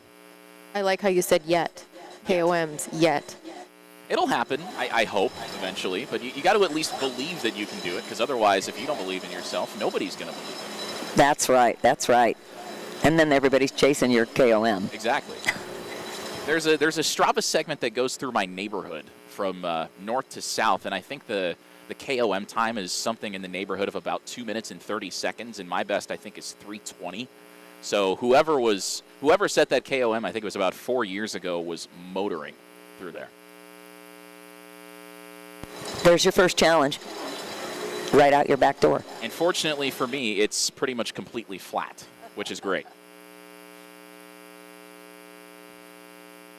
So something that's new this year that I think Abner is going to touch on a little bit more about the specific points and where the different riders or the standings for the different categories. But the Indiana Race Series launched this year with a couple of race directors and people. Oh, just a little change in scenery right now here at the headquarters where we're live streaming there is rain. We have rain. Talk about Indiana weather. Well, we were talking about this as something that might happen here in Eminence. There was a chance for some showers. It's coming down pretty steadily actually right now. This is the kind of thing that I saw last summer down in Tennessee, these showers that just kind of pop up and the skies open up for a little bit and then they depart as quickly as they arrived. But I don't know if this will work its way towards the riders on course as they're heading north and a little bit west. But it is something to keep an eye on because we were talking about how dusty the course was at the start.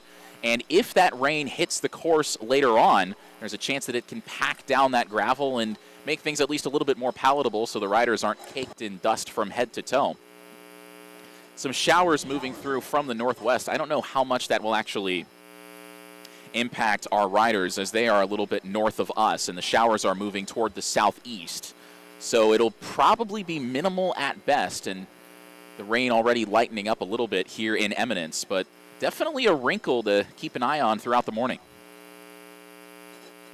So back to the Indiana Race Series before we had that little shower, a surprise shower. But the Indiana Race Series is something kind of fun, and it's a pilot season or pilot launch between some race directors of trying to encourage people in Indiana or outside of Indiana to register for Indiana races. And there are specific races that we have selected to be part of this series, and it's free.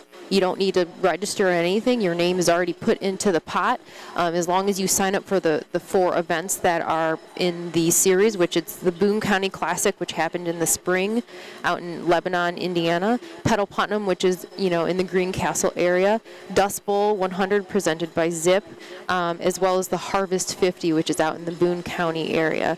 But those 4 events are all selected to be part of this race series, and we already have some standings of the men's overall and masters for women's and men's. And again, we're just trying to learn and try to figure out this whole series to see how we can encourage people to register for Hoosier events. Approaching the 1 hour 15-minute mark in the elite men's field. You can see the dust still being kicked up out there, so the rain probably hasn't hit them. And just about as quickly as it moved in here to Eminence, it's already basically gone. So it was probably just one of those pop-up showers that you tend to get in the summertime. And the rain will likely stay to the north and out of the riders' way. And the reports that we're getting saying that it's probably going to be well out of the way by the time they get back here and finish the 100-mile route. So likely not something that is going to impact them too much as they work their way through these 100 miles, about 60 of which are gravel here at the Dust Bowl 100. Well, that's great about the weather because, a lot of rain could make it very challenging and hopefully not too sloppy out there. Yeah, that dust could turn to mud and clay.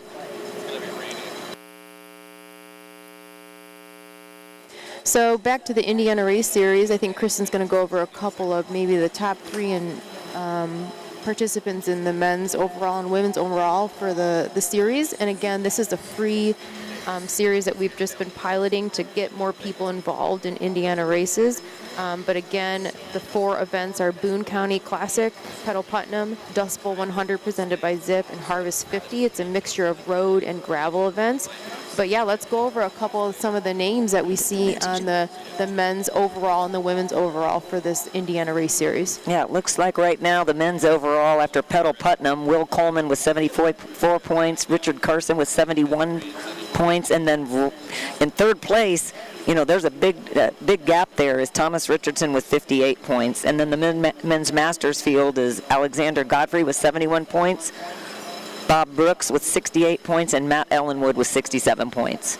So a lot of names that we recognize. I'll go down to number 8 on the men's masters, Mike Kepler. He used to race for the Speedway Wilman, whom I'm involved with. And then Chris Bowman right after him. He's a local racer around here as well. Yeah, and then we've got the women's overall for the Indiana Race Series after Pedal Pump. We've got Erin McDonald with 93 points. We got Nicole Pullum with 45 points and Sarah Watkins with 45 points. And then for the women's masters after Pedal Putnam, we have Nicole Pullman, I guess, again for 74 points. Leanne Lamb is 60 points, and Renata Stupel, I'm going to probably pronounce that wrong, sorry, Renata. But she's a rad lady who is just now dipping her toes into gravel, which is great because she is loving it. So, Nick, there is hope. You will be a gravel racer by the end of today. I think I'm already trending in that direction, and Abner Maralda bringing up a good point just to my left about the weather. It is currently raining in the Greencastle area, and part of the course does go through there. It's not a very heavy rain, but any sort of precipitation is going to tamp down the amount of dust that these riders experience. But if the precipitation picks up, or if it lasts for a really long time, there's a chance that that could turn into some mud, which could in turn cause drivetrain problems for some of our riders here this afternoon as the elite men are approaching the 30-mile mark. So we are inching closer to half-race distance when some of the contenders in the field expect things to kick off. But drivetrain problems, not something that any rider wants during a 100-mile race. Well, don't jinx them now, Nick. Be careful. But again, the 100-mile route presented by Underbutter, there are 60 miles of gravel, and with this little bit of rain, hopefully the paved sections in this route will be maybe a beacon of hope and a little bit of help during this event. Absolutely, but just a little bit of rain brings that oil up in the paved section, so you got to be careful because it can get very slippery. Most of these riders, though, have been doing this for a long time. They're elite racers, so they should be just fine. But again, just keep your head about yourself and, be weather aware, because right there you could see on the screen that it's a little wet there, and that's when that oil starts coming up. We saw the women's field getting strung out a little bit earlier on, but they have bunched up, and it looks like the pace has slowed down. You've got to imagine that they're exercising a little bit more caution with the potentially wet pavement in front of them. You talk about the oil rising up. That is something that could be a factor. And you talk about the different tire pressures and the different tire setups that these riders will run. We saw, I think the recommendation that we saw was anything wider than 38 millimeters, and it looks like a lot of the riders running really, really low tire pressures to cope with that the gravel that they're dealing with here today. And you just saw the women. I mean, again, they're relaxed. They're talking. I really wonder what they're talking about. Do you think they're talking about the rain? Maybe, or they're just talking who's going to make the move and when. Maybe they're talking about tire pressure. They could be. Yeah. But no, tire pressure is really important in these types of events, as well as obviously the width. I used to ride 38s all the time, and it was great until I got a bike that I could have 45s on. And there are people out there that have mountain bike tires. And it really does make a huge difference in the feel and obviously the how you can corner and handle the gravel. But again, it looks like we have a little bit of maybe a move here with one of the elite women. She's looking back to see if they are going to respond. And Samantha Johnson is the one making that move, the 22-year-old from the state of Tennessee, who has been no stranger to success here at the Dust Bowl. She won the junior 100-mile race in 2021. She's won the overall women's race twice, but not since 2023, and looking to get back to the top step of the podium here in 2026. And you can see the chasing pack. They know what a threat she poses. They know how talented she is at such a young age, and they are going to try to hold on to her wheel. Yeah, she keeps looking back to see if they respond, and it looks like they did respond. But the women are looking strong right now, even in this rain. Looks like a few of them may have gotten rubber banded off the back. That's the place you really don't want to be if you can't stay on, if there's a little bit of a break or a little bit of a push or an attack. Because if the majority of the pack pulls ahead of you, it almost seems like an effect that could compound, where by virtue of not being in as much traffic, you're having to put more effort in individually because you can't draft off of a big chunk of riders. So we could start to see that women's pack thin out a little bit just past the hour 15 mark for them. You know, they say that the shortest distance between 2 points is a straight line, and the longest distance between 2 points is when you're off the back. Something that's new this year and that's really great that Dust Bowl is not giving back, but having this purse prize for the elite riders. But there are great prizes for the individuals in the elite categories. First place gets 1,000, second place gets 600, and third gets 400, which is a new addition this year and something that's great for this race. Payouts equal for the men and the women in the elite field. Also new this year, overall winners receiving a custom Dust Bowl trophy handcrafted by JAG Metal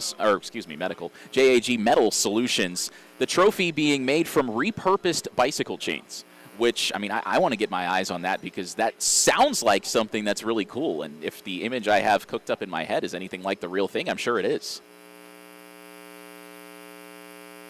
Well, maybe you can win that trophy sometime soon, Nick. We're really putting the pressure on you, aren't we? I think at this point the peer pressure is I've got to find some way to get involved in this race next year because, I mean, I've loved racing for pretty much my entire life, and the speed, the adrenaline, the mental side of things, it seems like something I'd be interested in, and I think I'm catching the bug as we speak. We'll take just a little bit of a break here at the Dust Bowl 100 presented by Zipp for an interview with Wes Kendall.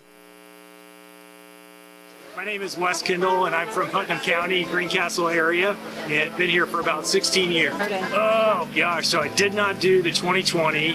I did 21, 22, 23, 24, so I've done 4, but I've only finished 3.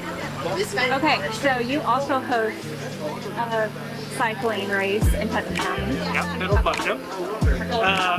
Yeah, I mean, it's actually one that Mark started. I kind of came up with the course design, but I think he did it the first year he did the Dust Bowl, and then he was looking for somebody else to take it over. So ours, very much the same vibe, and just great community like you see around here, and great people. Our event's not as big as this one yet, but we love having it, and ours is actually road rides. So road versus gravel just means a little bit skinnier tire, but also faster pace, so that's fun. I mean, from the businesses, like you get it with Dust Bowl, you get it with Pedal Putnam, there's a lot of local vendors. I was just talking to Greg who did the stage, I think, for here. And we just have a lot of really awesome, like, vendors. We have a lot of really amazing just people that volunteer. I was just talking to Marilyn and Allison as well. So I think we have a lot of people that are willing to step up. As you can tell, these events just take a whole lot of people, so it's been really great. I think it's unique in the fact that we've got plenty of amazing things. I mean, we have DePaul University, which is a great asset, so there's all kinds of amazing cultural things, but you're an hour away from Indianapolis, and you're seeing amazing places. Covered bridges, the nature park, Cataract Falls, just some of the things that are just real highlights that you can get to on a bike, in a car. And what I tell everybody is, like, I grew up in Indianapolis, I love the big city, and yet I love getting away and just experiencing the fact that you're in a place that feels so disconnected from all the just hyperactivity. So yeah, that's been great. I love that it's just building community, and like I have really gotten to know and just build deep friendships with all these people. And then some of the things that we have going on here that I think are awesome is it's giving back to local communities. Right here, we're at Eminence High School, which is maybe the smallest high school in the state of Indiana. And Mark's event does a lot to fund the athletic department. It does a huge thing for the local economy. I guarantee you that Eminence Dairyland is going to do a whole month of business in one weekend. And it's the same for us. So Pedal Putnam, I think we have given something like $20,000 to the Putnam Parks and Pathways. And that's all trail development money. That's more trails, it's more pathways, and it just means a lot to me. The last one is I lost a really good buddy in cycling. And one of the rides that we do just helps fund kind of a small scholarship to the family. And it's neat to know that when people go through hard times, like the cycling community is there for them too. Thank you, Mark. Thanks for everything that you do. Thanks for making this such an amazing event, and it's just a great thing to be a part of. Thank you.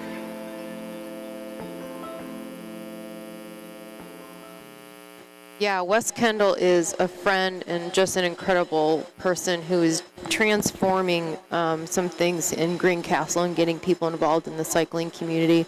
If you haven't been to Putnam County, please visit. There's things beyond the bike that you can do, but the roads out there are just scenic, rolling, and beautiful.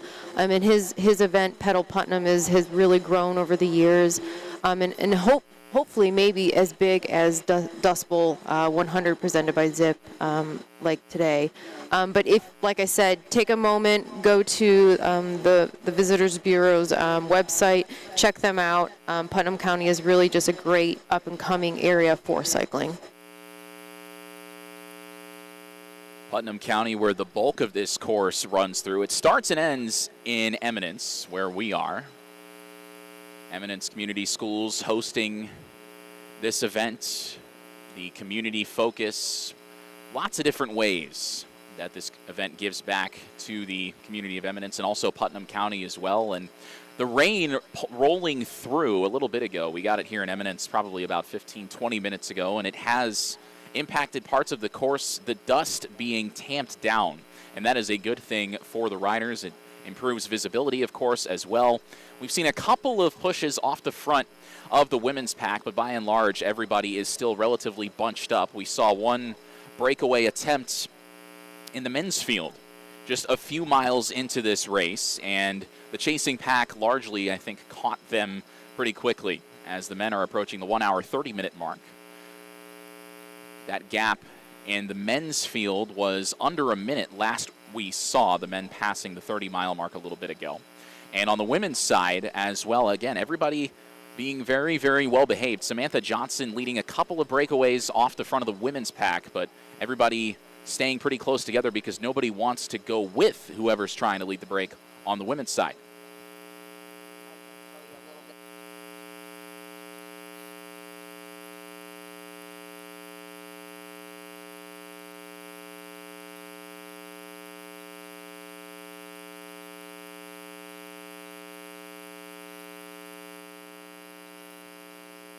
Everybody settling into a groove here at the Dust Bowl 100 presented by Zipp. Much cooler and much more overcast than it was a year ago. And usually Indiana late July, you're thinking it's going to be in the mid-80s. It's probably going to be humid. You might get some thunderstorms that pop up. But this morning, even as the sun has come up, it feels like a late September, early October day out here. It's very, very pleasant, which for the riders I'm sure is a plus because they will be sweating far less than they otherwise would. But even with the rain, it still could throw them for a few loops. Yeah, the section they just turned on, man, I remember that spot. A little downhill and then an uphill, and they are definitely in Putnam County. The road's looking great, paved, smooth, and give them a chance to kind of sit up maybe possibly and get a snack or get some fuel. Oh, I think they'll take advantage of this little downhill and just kind of keep that gap bigger, make that gap bigger. This is the fun part. You're going downhill. You want to go fast. And look at that view that the camera is panning out to. A covered bridge, it looks like. Putnam County has a lot of covered bridges, and it's just such a scenic area. Again, when you think of Indiana, you think of flat, you think of corn, but I mean, this race course shows that there is plenty more on offer here in the Hoosier State, especially southern Indiana. It is awesome if you know where to look. The men's elite field approaching mile 35 of 100 as we approach the 90-minute mark. Again, the anticipated finishing time somewhere around or just under 4.5 hours, but that can and probably will change as the race goes on. Looks like they're entering maybe a little section of rollers, Margaret. Is that what I'm seeing there? That can be a nice section, too, to either increase that gap or, push up the hill and then kind of relax going down as you flow through those. It looks like they're kind of talking amongst themselves to maybe see what's the best option right now in this situation to keep that gap.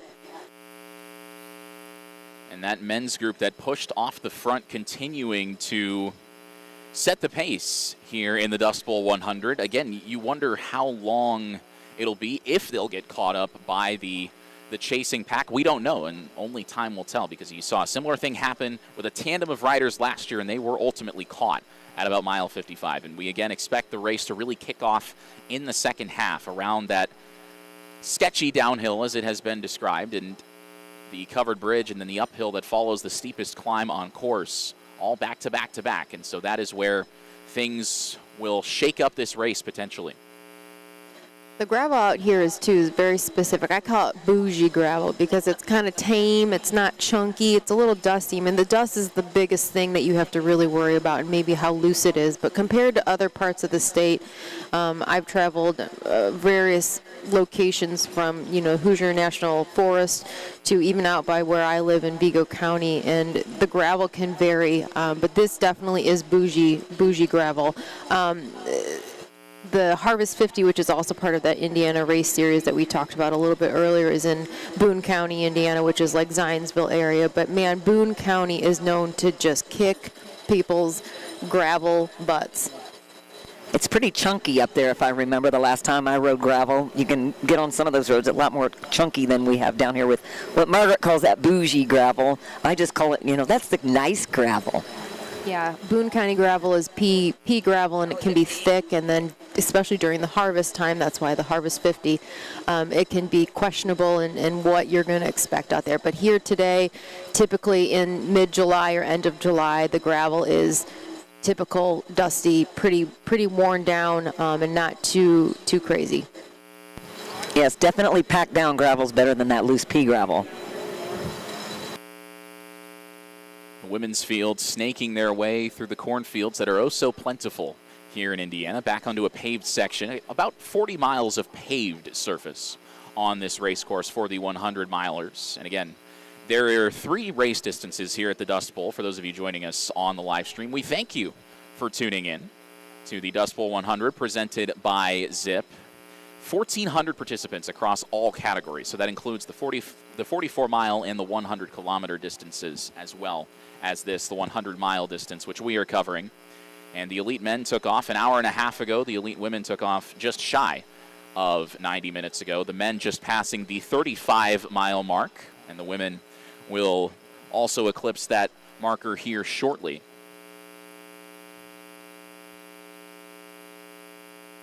Yeah, and we've talked about the course a couple of times. I'm sure you've heard us many times, but it's the 100-mile course presented by Underbutter, and there is 60 miles of gravel, about 3,500 feet of elevation gain, and there are many bridges that these people or these participants cross. Maybe they're not looking in the elite field because they're hammering and their heads down and they're ready to rumble, but if you get a chance to come out to check out these courses, these bridges are very beautiful. They're historic. You can Google them or go on to Dust Bowl's website to check out what bridges are on the courses, but there are 2 off-road sections that are very fun. I've participated in this event many times, and man, they are challenging and they can mix it up in the field.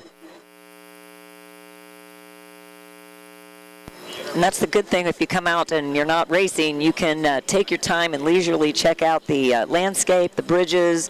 It is a beautiful part of Indiana, and the roads being gravel, they're just not, there's not a lot of traffic like you would get closer into town, or the big city, I should say, of Indianapolis. That's the thing. It feels like this is kind of a sweet spot for this race to be based out of, because, I live in northwest Indianapolis. I could get here in 45 minutes driving within the speed limit, of course, but it's still close enough to where you could, and I'm sure some of these riders may have stayed in Indianapolis. I'm sure most of them stayed in the Greencastle area, somewhere around there, maybe Martinsville as well, but it's in a very, very good spot to get to, because as someone who's lived in a city my entire life, I'm used to noise pollution and light pollution, but get here at 5 in the morning, you look up, you can see the stars, and you don't hear anything. And it's really cool to see that, and then to see this community come to life for this race. Everybody filing in, all the cyclists descending upon Eminence and riding through Putnam County for the bulk of this race. And again, the community focus is fascinating to me. It's really, really cool to see this all come together on one special day. Yeah, I have some quotes here from previous years that Mark O'Leary has collected, and I thought I'd read a couple of them. But one individual, Kyle from Fishers, Indiana, said, "Dust Bowl introduced me to gravel. The course wasn't too challenging for a beginner like myself. It was a wonderful introduction and left me thirsty for more. The vibe from riders of all skill levels was something I've never experienced and left me feeling this is a part for everyone. The volunteers were absolutely wonderful as well, and that I think really ties into what you just said, Nick, was the community here is just really important, and Mark does a really great job at bringing people together, but also celebrating it. And what I think is great, it's not just the cycling community, but the community itself around Putnam County. You know, the people that live in Eminence, people live in Greencastle, they're very welcoming to the cyclists. They are friendly on the road with the cyclists, and you feel very safe when you ride out here.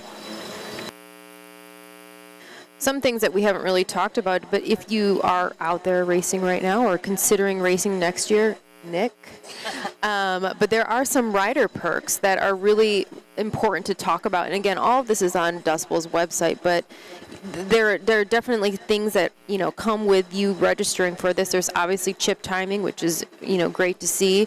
You get 5 SAG stops, at least on the 100-mile route. But the course is completely marked, so if you don't have a computer or you think, oh no, I'm going to get lost, don't worry. There are course signs out there. There's other things. You get T-shirts, you get a water bottle, a finisher water bottle. There's event photos. Multiple photographers are out on course, and we'll talk a little bit about those later here in a bit. You get the swag bag. There's giveaways. There's podium trophies, and we did talk about this earlier. There's pre-race donuts. We can't forget the donuts and the carbs, as well as coffee. And then on top of it, after you've raced and participated in this event and been out in the heat, well, not today really, but there is a post-race meal. And let me tell you, that shaved ice after a long day out on course, especially when it's hot out, it hits the spot.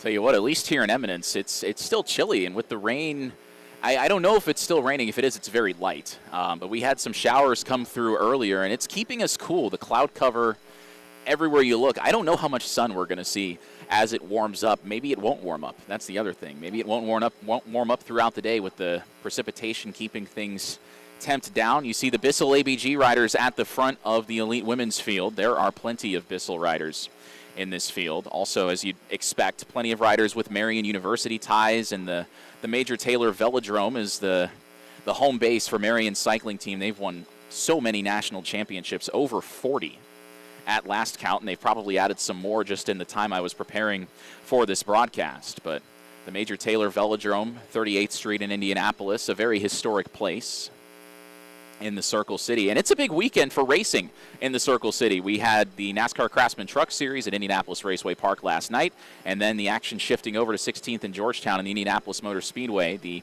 NASCAR O'Reilly Series in action at 4 o'clock, and then the big one, the Brickyard 400, on Sunday afternoon. And that's where I'm going tomorrow. I don't know how much sleep I'll get, but this is a nice appetizer for our motorized friends, if you will. It's a big weekend for racing in what I consider to be the greatest racing city and the greatest racing community on planet Earth in Indianapolis and the surrounding areas. Absolutely agree. Absolutely agree. And as far as Nick mentioned, the velodrome out by Marion, Major Taylor Velodrome, Thursday nights, you can go out and watch track racing, learn a little bit about that, and see the different types of bikes that they use. It's obviously not a gravel bike, but a track bike. So you can go out and bring your picnic dinner, get some food out there, but watch some track racing. So I'm sure they would love to have you out there. I think bottom line is, Nick, we want to get you on a bike.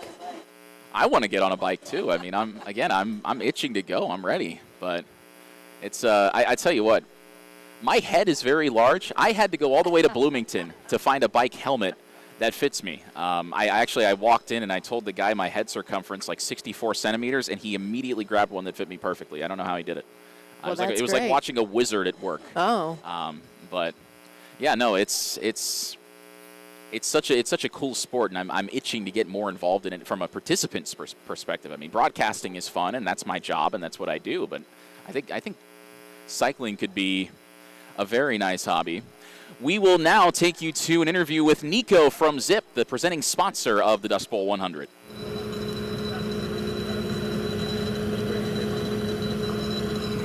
Any second now. I am here with Nico Cabrera, brand manager director. Manager. Maybe director someday.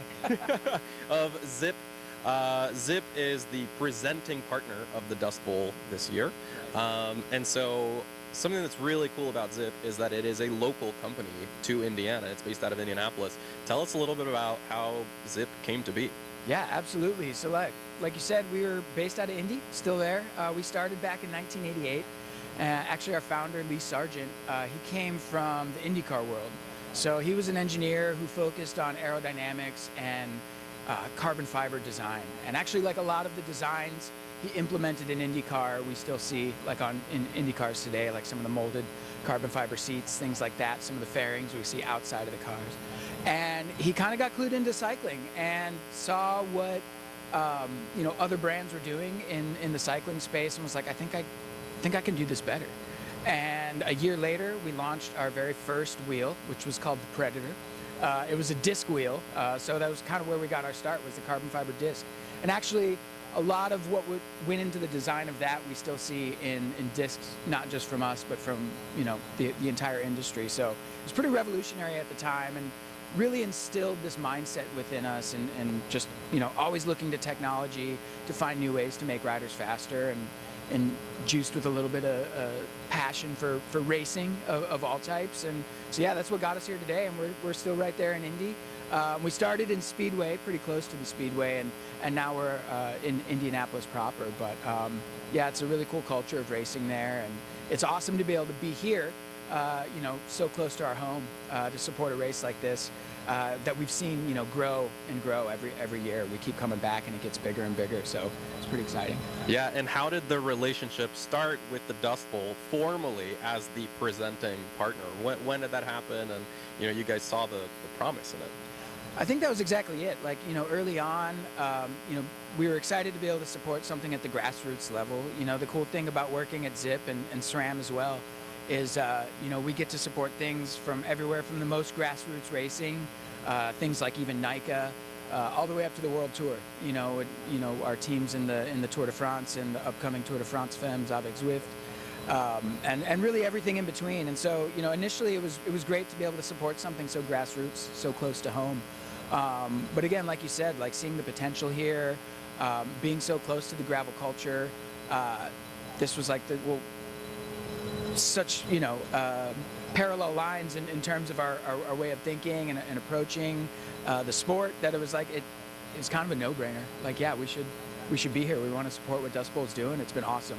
And like I said, seeing it grow year after year, it's really exciting, and it kind of reminds me of the early days of gravel. When I was racing professionally in a past life, we watched each year in like the early 20-teens, you'd come back to the race next year and it was like the field size doubled. And seeing that happen here again, it was like immediately like, oh, well, it's only going to go up from here. Yeah, it's that age-old saying, if you want to go far, go together. Exactly. Yeah, hell yeah. So to transition a little bit more over to the Zipp side of things, anything cool? We were actually talking about Peter Mullins earlier. Yeah. A dear friend of Zipp and SRAM, Peter Mullins. She's out in the field right now, hopefully not getting rained on too bad. But Peter's actually one of, I think, the longest running SRAM and Zipp athlete. She's been with us since she was racing as a junior. She's based out in Australia, and we're really excited to have her in our backyard racing gravel. It's coming close to 15, maybe 20 years of a relationship. I think it's just under 20. It's kind of wild. The last time her and I had the opportunity to chat about this was at Steamboat Gravel a few years back, and I think we were approaching 20 then. So yeah, maybe if you catch her at the finish line, you'll have to ask her how long she's been riding SRAM. Yeah. She can nail it down for you. Yeah, we may not have enough fingers and toes to count the years.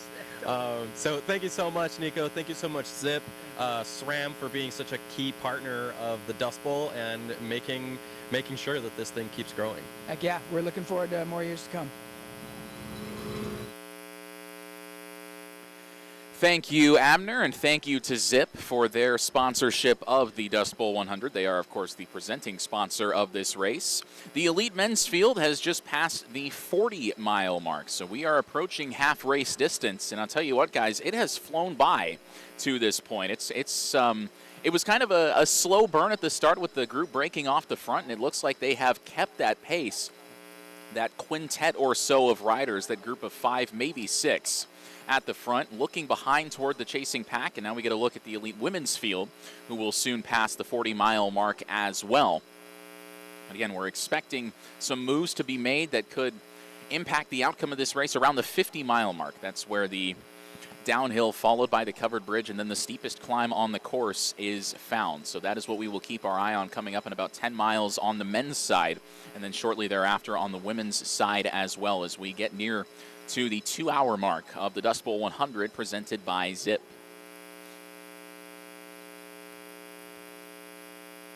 We were talking about the racing community in central Indiana. Zipp, a big part of that, mentioning that they were founded in Speedway back in the late 80s, now in Indianapolis proper. But the riders in this field, almost half of them came from outside of Indiana last year, and that participation continuing from all over, not just the country, but the world as well. Riders from 9 different countries in this race here in 2026, and Mark O'Leary, the race promoter, doing a phenomenal job of putting this all together. You'd expect those numbers to continue to grow in 2027 and beyond. Yeah, we can talk a little bit about Zipp. I mean, if you have Zipp wheels or not, but gravel gear is really important in races like this. Obviously, every rider has their own system and things that they use on their bikes, but we talked a little bit about tire width and wheel setup. Zipp obviously has a great wheel that is gravel specific, that is designed for off-road riding. But we can talk a little bit more about why specific tire width is important. We did say that it's, about grip and maneuvering on the gravel and handling the bumpiness. But tread profiles is also important. There's versions out there that you can purchase. Tubeless is really important. Is a specific type of setup that a lot of gravel racers and off-road riders, mountain bikers do. And tubeless means that there is no inner tube inside the tire, and you have a system of a sealant, like a glue, sticky substance inside that will hopefully plug any holes. That's the goal. Hopefully plug any holes if you have anything that happens. Now, it does happen occasionally out on course, and this is the beauty of gravel, that anything can happen, is that sometimes your equipment fails on you, and then you are SOL. You're out there maybe in the middle of a cornfield trying to figure out what to do. But tubeless is a great option to help in off-road situations with flat tires. Absolutely. That's what you want to have happen. If you've got a little puncture in your tire, you hope that sealant holds and you don't have to stop and either get picked up or try to, add some sealant, pump that thing up with a hand pump. I don't know how many of them carry something like that out there. They might carry a little puncture repair kit. Just depends on what they have on their in their kit, in their pockets. Yeah, and today, if something does happen, obviously out on course, we do have a bike shop that is out stationed. Crossroads Cyclery is a sponsor, but also the bike shop part of this event. He is from my hometown, which is Terre Haute. I shouldn't say hometown because I'm from Detroit, but he's located in Terre Haute, and he is an excellent mechanic and is out there out on course. But he told me a story before he came out to this event that last year a gentleman switched out his chain ring the night before, which we all know, and I'm going to let our listeners know, do not do things like that the night before. Take it to the bike shop a week or so ahead of time. Be kind to your bike mechanics. It's important to keep them happy because they work on the bikes. But anyway, this gentleman, I don't know who it was, but he changed his chain ring the night before and didn't tighten things down and torque it. And guess what happened during the race? The bolts came out. And he made it to the sag stop with the mechanic, with Jim at Crossroads Cyclery, and had one bolt left. One bolt hanging on for dear life, and Jim zip tied that chain ring somehow to the bike, and the guy made it home, made it back to the finish line. So kudos to Crossroads Cyclery. Great to have him out here. A great mechanic, but also remember, go to your local bike shop, support that entity. Absolutely. Those local bike shops know their stuff. They're going to take good care of you. And like Margaret said, don't switch something out the night before the race. You want to shake that out. You want to know that it's dialed in and that it is the proper gearing. You may not have felt you had it. You want to change it the night before. Ride what you've got, unless you can change it a week or so in advance, and then ride the course. And another sponsor, and they are here today, is Silka. And if you didn't know that Silka is an Indiana company, they have a warehouse here, and they do a lot of components, but also they are known for their chain wax. And I would say the biggest tip I can give a cyclist if you're trying to get into cycling is make sure you take care of your chain. Clean it, wax it. If you don't know how to clean it or wax it, go to your local bike shop. They'll definitely teach you. But Silka is here also in Indiana and does some great things for the cycling world. Speaking of local sponsors that are Indiana-based, Aqua Systems is another sponsor that we have. They're based in central Indiana. They're a water treatment equipment company specializing in residential and commercial water softening, purification systems, and bottled water delivery. And they've been operating since 1959. But I can tell you, their current owner, president, I went to middle school and grade school with. Shout out to Don Line, or Donnie Line, as I know him. So it's kind of cool to see a sponsor and someone that I've known for many, many, many years at my age. Something else that we haven't really talked about is how to fuel and what to do when you're out on these long events. Now, we're only looking at the 100-mile route that is presented by Underbutter, but there are different tactics. If you look at the women's field right now, there are some that are wearing backpacks, that some have different hydration packs, setups on their bikes. They might have somebody out on course, or they might have a drop bag. And the drop bag situation here at the Dust Bowl 100 presented by Zipp is you can provide extra nutrition bottles in a bag, and then the Dust Bowl crew will put it out on course, and you can pick it up halfway through or at a certain specific time. But fueling is really important. We need fuel out on the course, whether it's carbohydrates or salt or something, but you're exerting yourself and you're pushing out the watts. You need to make sure that you're replenishing your body.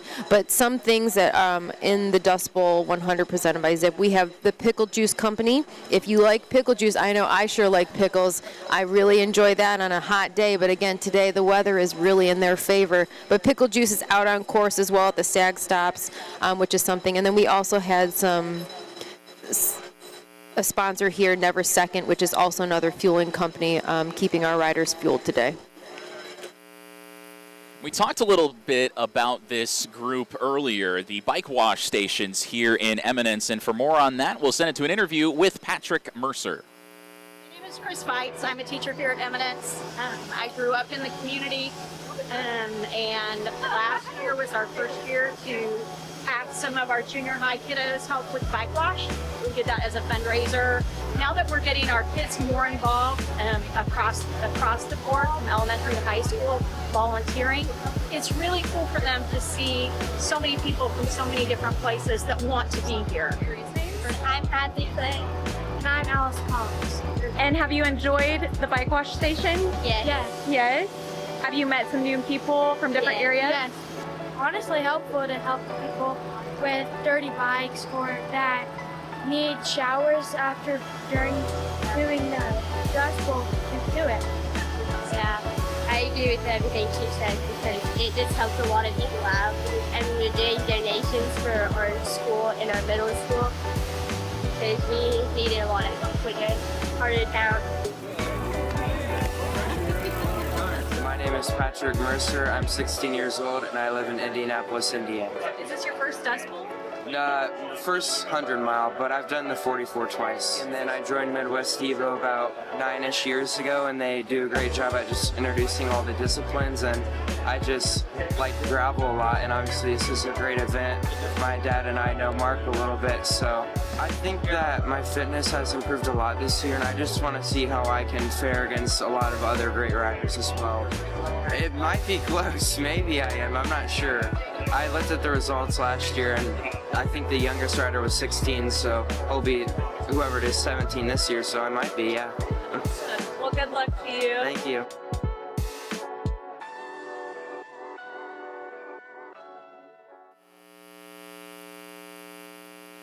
And we welcome you back to the Dust Bowl 100 presented by Zipp, the bike wash stations here in Eminence. One of many ways that this race helps give back to the Eminence Community Schools and the local communities as we approach the 2-hour mark here in the Dust Bowl 100. We are therefore approaching the 50-mile mark, coming up on that shortly. And we've got some names for you who is in this group at the front of the elite men's group, the elite men's race, I should say. It's a group of 7, so we miscounted. We thought maybe it was 5 or 6. It's actually 7 riders that broke off the front well over an hour ago now, still keeping things steady out in front. David Brower is in there.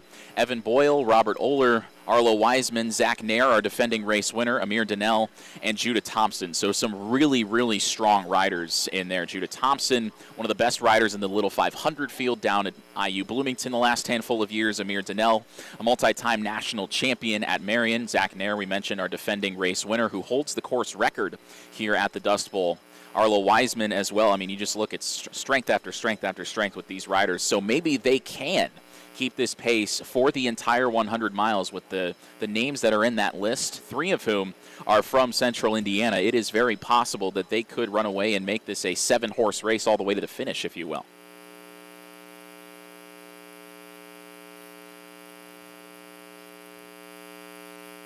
There's something also new this year with Dust Bowl 100 presented by Zipp is we've got the USA Cycling Junior Gravel National Series, and Kristen here is going to talk about that, one of her experience specifically with USA Cycling, and we'll learn a little bit more about USA Cycling later as well. But Kristen, do you want to talk about the junior program? Absolutely. It's my pleasure, and as a USA Cycling official, I'm excited to share that this year at the Dust Bowl presented by Zipp, part of this race is the Junior Gravel National Series. So this is with USA Cycling, and it's it returns here for the 2026 season, providing the nation's top junior riders, and the junior riders are like ages 15 to 18, with a premier platform to compete, earn points, and gain exposure to national level development opportunities. The series is designed to reward performance, consistency, and competitive depth across a diverse and challenging national calendar. So this year, the 2026 Junior Gravel Series consists of 10 events, combining established cornerstone races with new additions that expand geographic reach and competitive opportunity.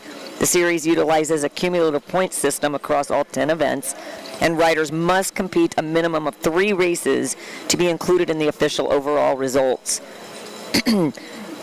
And the series champion is determined by the total accumulated points across the season. Any junior rider, 15 to 16 or 17 to 18 categories, who wins an individual series will receive a free entry into the 2026 USA Cycling Gravel National Championship. So that's really cool there.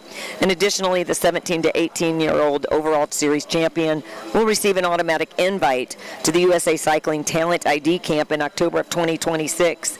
And riders in the 15 to 16 category will not receive an automatic invite, but they will be evaluated for selection based on performance throughout the season. So what does this mean for the Dust Bowl Junior categories? First, the primary goal is and always has been to be an event focused on providing the best possible participant experience for all cyclists, and that includes the juniors. The Dust Bowl has always been a popular first-time gravel event for many junior riders, as well as hopefully next year, Nick. Even though he's not so junior, right? Yeah, the facial hair dates me.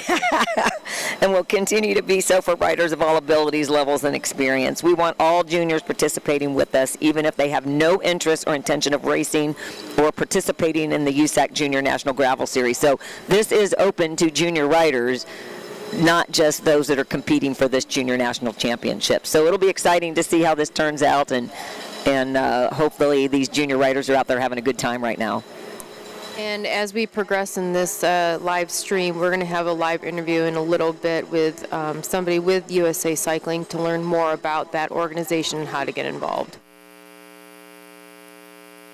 We were talking about the riders who have broken off the front of the men's field, but as for the women's field, everybody is still really bunched up. We thought maybe a couple of riders had gotten dropped off the back, but at least at the 25-mile mark, that had not yet happened. Now, as we get to the 50-mile split, we will see if indeed something has changed. It does look like the women's pack has gotten smaller. We'll find out exactly how much smaller here in just a little bit once they pass the halfway point of this race. But as for the men's field, we were talking about those riders in the top 7. That was the group that led the breakaway early on. That's the group you're looking at now if you're with us on the broadcast, and it is a group of 7. David Brower was at the head of the snake a little bit ago, but of course the riders will take turns at the front. Evan Boyle in there as well. Boyle, a 22-year-old out of Shectanati, New York originally, who spent some time riding at Milligan University down in Elizabethton, Tennessee.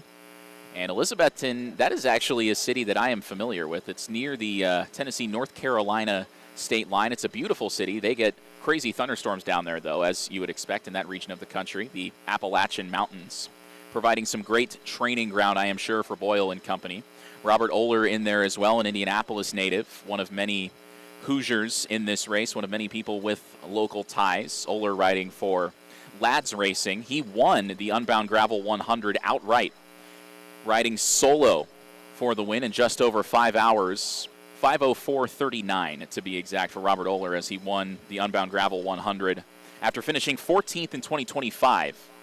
And he is a two-time Little 500 participant as well. So we were talking about the Little 5 ties, plenty of them. Oehler, part of that top group, rode for Jet Black in 2018 and 19. Jet Black won the race in 2021, the year after he graduated. I don't know if you guys noticed on the screen, but when they took that corner, they cut through the grass. And I started noticing that a couple years ago when I was racing this event, that people would cut through the grass to have traction and avoid that really slick corner, because we talked about the conditions and how much the rain, we did get some rain, but lack of rain prior to the start really impacted the conditions of the roads. And you can tell it's settled a little bit, the dust, but it is smart, and I think it's a really interesting tactic to suddenly go into the corner, into the grass, and cut the gravel a little bit. And you do wonder, as I think we see a couple of the Bissell riders trying to break off the front, you do wonder if, with the rain that we've seen coming up in spots around the course, if maybe even the grass is a little bit slick. That is something to keep an eye on. Also, of course, you might pick up a little bit of mud, but these showers haven't been that heavy and they haven't been too sustained, so I don't know. It looks like it's relatively dry right now, as this top 7 getting a little bit more strung out. Bissell, that team using plenty of tactics in last year's race, much to the chagrin of privateers like Drew Dillman, who is the lone 2-time winner in the men's field. Samantha Johnson, a 2-time overall winner in the women's field. But plenty of star power in this race as we see the men descending and going under one of a handful of covered bridges on this race course. And I believe this is the hill, the sketchy downhill that I have become friends with. And it is, you dive down into a covered bridge, and it's on a turn. And if you don't know how to maneuver or handle your bike, which unfortunately was my situation, you go down, and it's a dangerous section. But it's a great shot what we just saw of that covered bridge and the elite men coming through that. Absolutely, Margaret. That was a great shot, a great angle, so we could see just how technical that section is.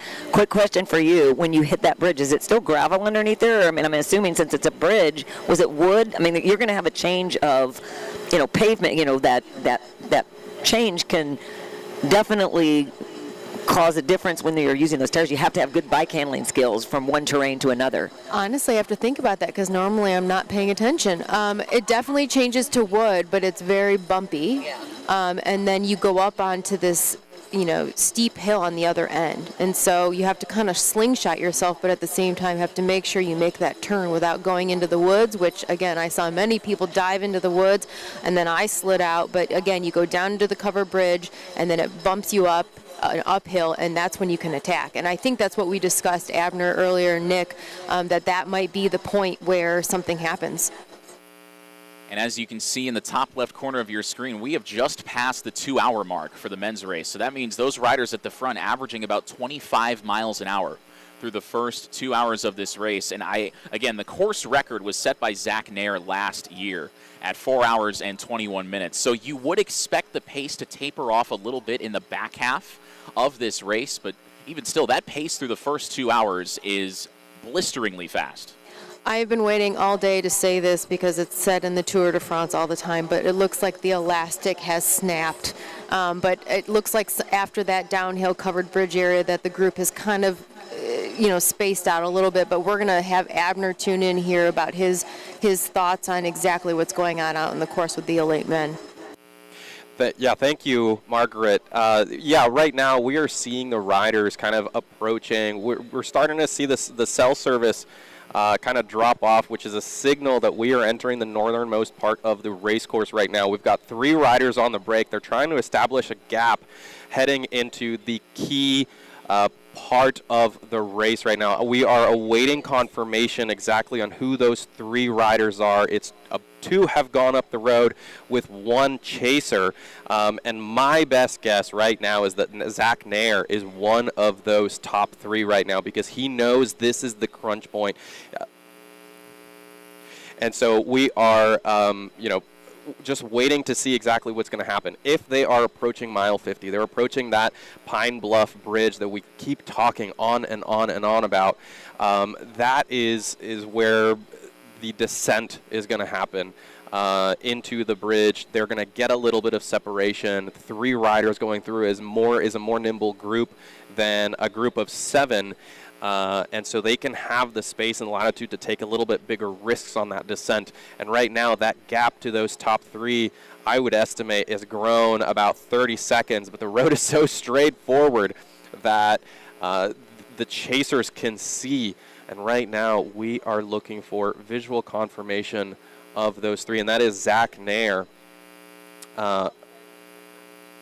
So they're approaching the bridge, and that's going to be the time when they're going to be able to take a feed immediately following that climb. So no surprise to see our defending race winner in that group in Zach Nair. It looks like David Brower is also in there in the blue jersey. Brower out of Grand Rapids, Michigan.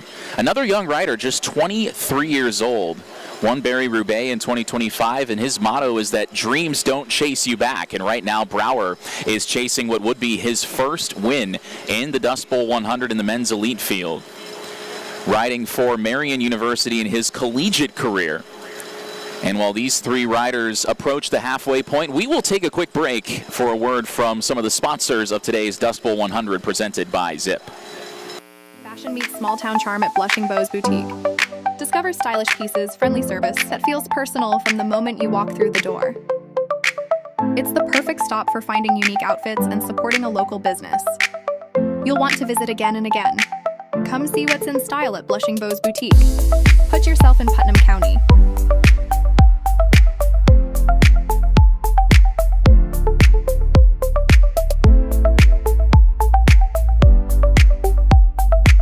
Does the warm weather have you ready to put yourself outdoors? Are you ready to get in touch with art and boutique shopping? Want a short drive from the city for a day trip or weekend getaway? Get ready to put yourself in Putnam County. With miles of hiking and biking pathways, historic covered bridges, and public murals, there are plenty of ways to explore our Putnam communities. Don't miss First Friday celebrations that bring together music, dining, shopping, and a sense of community.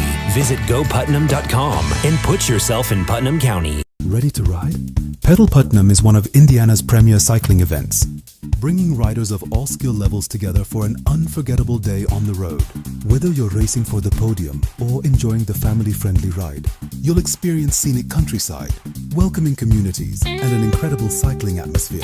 Challenge yourself, enjoy the journey, and make memories 1 mile at a time. Put yourself in Putnam County.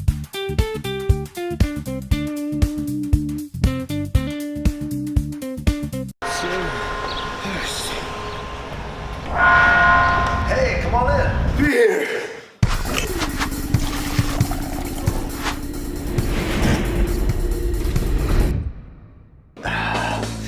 That's better. Hey, I'm Clay, one of the owners here at Lost Hollow Beer Company. If you're looking for some delicious craft beer, some food to eat, or even some live music, you're on the lawn. And I've got exciting news. Lost Hollow's beer is on tap. Come, drink it. It's ready. It's so good. It's...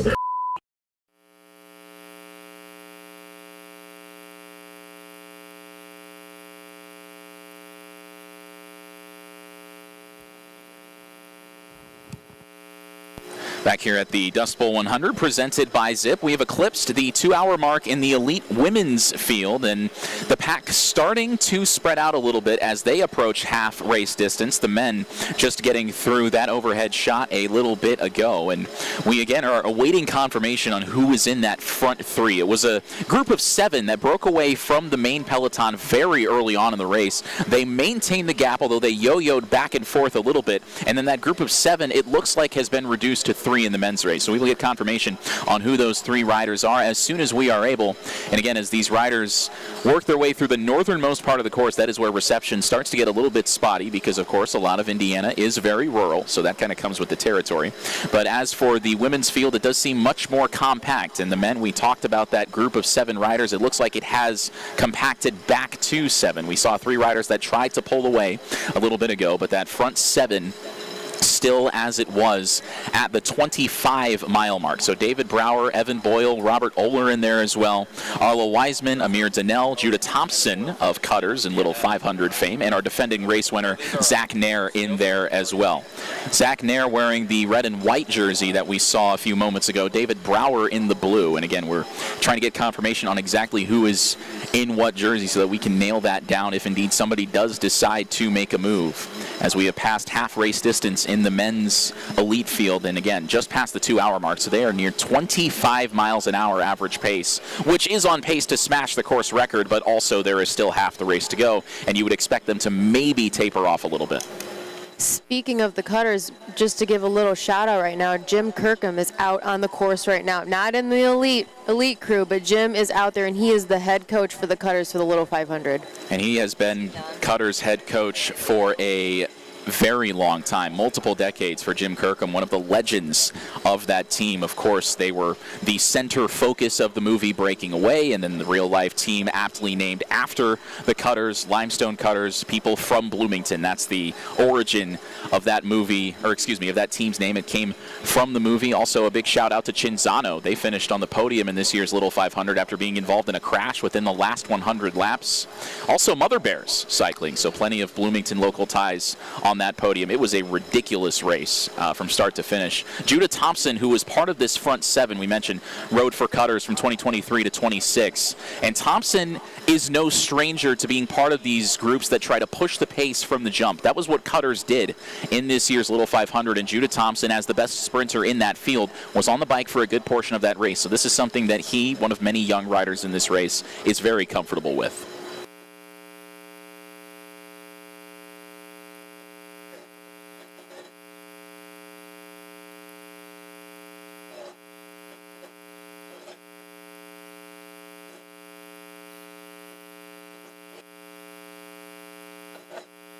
It looks like the men have hit another paved section, which is giving them a moment. I saw some of them grab into the back pockets and grab some fuel, take a sip of the nutrition. And again, we talked a little bit about the different nutrition that has sponsored this event, but also out on course. Tailwind is one of the main sponsors as well. That's out on course, as well as we have some pickle juice. And Never Second, but Tailwind specifically is an endurance sports nutrition brand founded in Durango, Colorado, that designs, specialize in all-in-one drinks, engineered to dissolve completely in hydration packs. Their formulas blend calories, electrolytes, and hydration to prevent stomach distress over ultra-distance endurance races. And I've been in that situation before where you have something on the bike and it just does not taste that great. But again, we need fuel, we need carbs out there, and Tailwind is an opportunity or an option for riders to try. Absolutely, Margaret. I've been out on a long ride or even a short ride, and if you put something in your body and your stomach is messed up from it, it's just not going to be a good ride or a race for you. So it's nice when you can ingest something for some fuel and nutrition that's not going to upset your stomach. Yeah, and this, obviously Coca-Cola does not sponsor this at all, but I'm telling you, a cold gas station Coca-Cola mid-ride is just icing on the cake. Maybe I should just have some icing and cake with it too, I right? like that idea. That sounds good to me. Yeah, but a lot of people fuel with just basic things. You don't have to buy, a fancy brand or anything as long as it's sugar.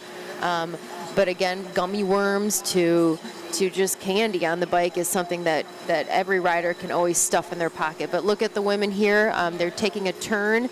It looks like they're on some pavement. And it looks like they are hammering and their heads are down, ready to rumble. Let's go, girls. And as you can see with the vehicle that just went by, these courses are open to traffic, so that's another thing they have to pay attention to as they're racing. Something too we haven't really talked about, if you're wanting to take a dabble in gravel or take a dabble here at Dust Bowl 100, presented by Zipp. There are many options. We've obviously talked about the routes, but there's also options to volunteer. If you just want to come, hang out, have some fun, hang out at the Zipp tent. Last night they had a movie. They showed the movie Breaking Away. But there are many perks. One, to be a rider, a participant, but there's also volunteer perks. And some of the volunteer perks are you get a t-shirt and other event swag. You get lunch. It looks like we have lunch today from Smokin' Jay's BBQ. There is Frigid Frog shaved ice, and I've said this before, on a hot day when you have that Indiana humidity and sun on you for 100 miles, 60 miles, 44, and ice shaved, cold shaved ice is something that just is delightful. But there are free parking for volunteers. There's on-site camping. That's something too to think about. If you're not a camper, that's okay. But there's an option here for you to camp out in the field. It's free for volunteers. And then also the biggest thing that I think a lot of people don't realize is Dust Bowl sells out very quickly. It's been sold out for many months since it opened in January of 2026 for this year. But all volunteers get an opportunity to have a spot in the race for the following year. Definitely sells out quickly, like within maybe a week or two, if that. It's very popular, and I think it's only going to get more and more popular as it becomes really the Midwest premier gravel race, in my opinion. So there's definitely something that we've talked about a little bit about gear since we've got some time while we're trying to figure out some of the situations with the elite men right now. But what is a gravel bike? I mean, we've got tons of bike options out there. There's tons of brands that make different brands or different bikes with geometry, add-ons and suspension. But a gravel bike, in my opinion, and maybe you can chime in too, or Abner can, or somebody, but a gravel bike is typically, it's like a road bike. It's typically a little bit maybe more relaxed depending on what geometry you want. But tire clearance is what's really important. You want something that, gives you a good amount of tire clearance, whether it's 38s, even 45s. I've seen some people have, full mountain bike tires on, which, man, that makes a huge difference out on the course. But today, I think mountain bike tires would be great. However, might be a little too much. But there are some options, too, with gravel bikes. Some have suspension. They have suspension forks on it. Typically, and correct me if I'm wrong, but it's typically a longer wheelbase. But go to your local bike shop, ask the questions, Google, take a look online and do your research if you're considering getting a gravel bike. But I have plenty of people that take old road bikes that have a little bit more tire clearance and they turned it into a gravel bike, and they just wing it and hope it'll work. Well, that road bike that they transition into a gravel bike just transitions into buying a gravel bike because they become addicted. And I can tell you, you really need to go and get a fit. Find the type of bike that you want, the geometry that will work. I was fortunate enough last year to be gifted a new gravel bike by a very dear friend who had passed away. His family had gifted it to me because he had bought it but never got to ride it. And my first ride actually was out of this parking lot. And by the end, my triceps, I was in so much pain because the bars were just too wide for my frame. So you don't just go out and buy a bike. You need one that's specific that will fit you so you're comfortable when you're out there on the road, when you're riding gravel, and you're riding a longer distance as well. Now, to be fair, gravel can be tricky and tough, and it can be brutal on your body. And you watch these athletes on this live feed, and they're pushing if you watch their body language. And gravel can be so tough.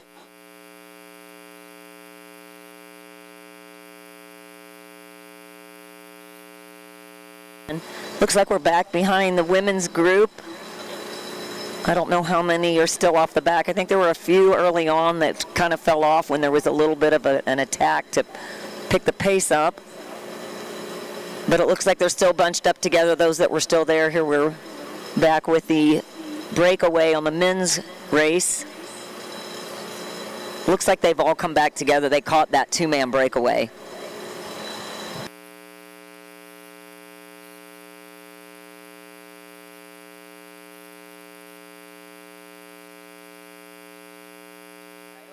And some of the men in the elite field, you can see they're at the front drafting off the moto. Now, I don't know if that's within the rules, but they'll find out the cheeky move? It's not in USA Cycling, but I don't know about.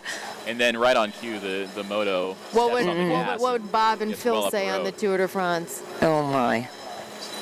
A cheeky move maybe, but Yeah, a cheeky move. I said that earlier, definitely. That's the thing. That's the thing about racing. I feel like that's been a thing for decades. If you ain't cheating, you ain't trying. I don't know if that's cheating, but I mean, you've got to find any little ounce of an advantage that you can gain over your competitors, and it's up for you to ask for forgiveness rather than permission, I guess. This is the Dust Bowl, baby, right? absolutely. But what you got to remember that there are rules. Now, Dust Bowl may be completely different, but if you're doing a road race, you do something like that, you go across the yellow line, you can be DQ'd. So, it's different for gravel. When it's, I would say if a junior did something like that, since it's a USA Cycling, there may be some ramifications. But that moto did speed back up because there is an advantage. You get behind a car, and if you watch Breaking Away, if you remember the scene where he's behind the semi, drafts off the and truck. he's drafting off that truck. So it does help. It gives you a little break, kind of lets you.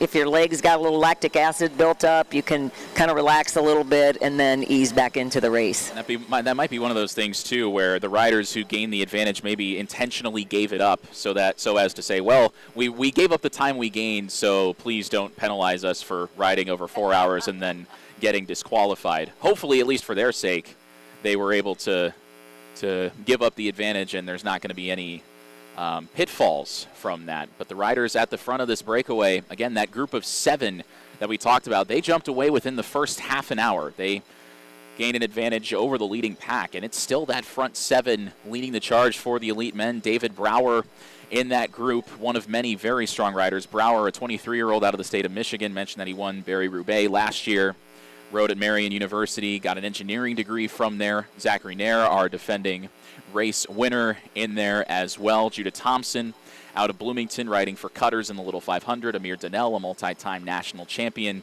at Marion. So a lot of strength in this breakaway as we approach the 2.5-hour mark.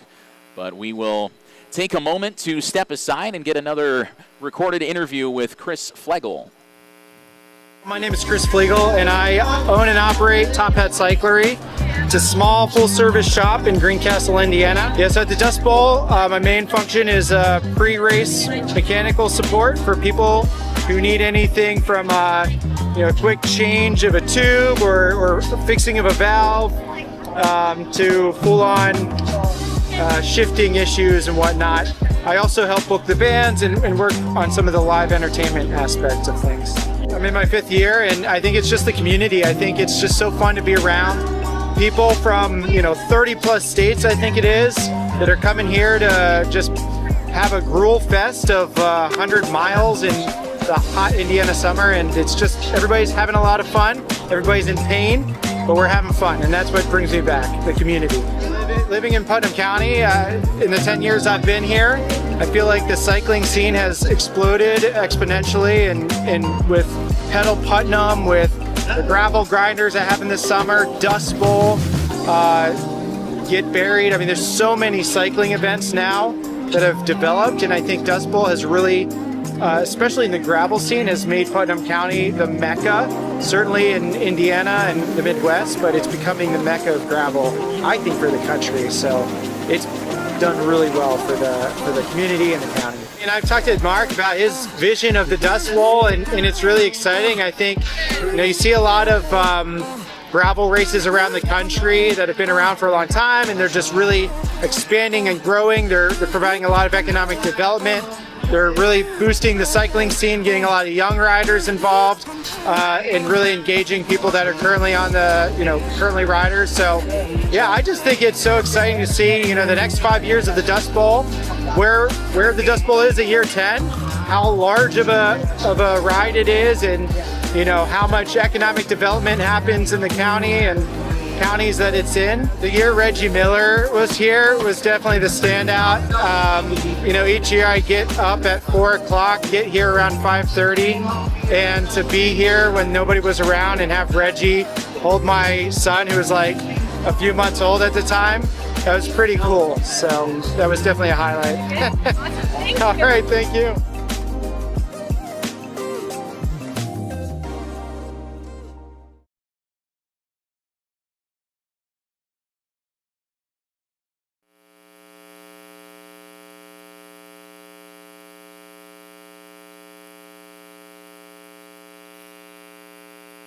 All right, yeah, that recorded video with Chris Flegel. He's an awesome guy. Greencastle, and he's a great bike mechanic, but he's out on the course right now, hopefully suffering in the gravel, right? That's always a good time. But Chris, he's an incredible athlete. I've ridden with him a handful of times and super involved with his community, and it's really great to have somebody like him out on course as well, but he has helped out definitely in past years as a bike mechanic. But super talented rider, and man, if he is in shape, you better watch out, because he can attack and he can ride away from you, and I have tried many times to stay with that man's wheel. But hopefully he's having fun out there today. And again, we're back to the women, and I think Nick's got some updates. Oh, we've got a situation going on here. Looks like some of the men are catching up with a women's group that they had passed earlier, but they're kind of jumping on, so they need to kind of separate those two races. We'll see what happens here. So is that...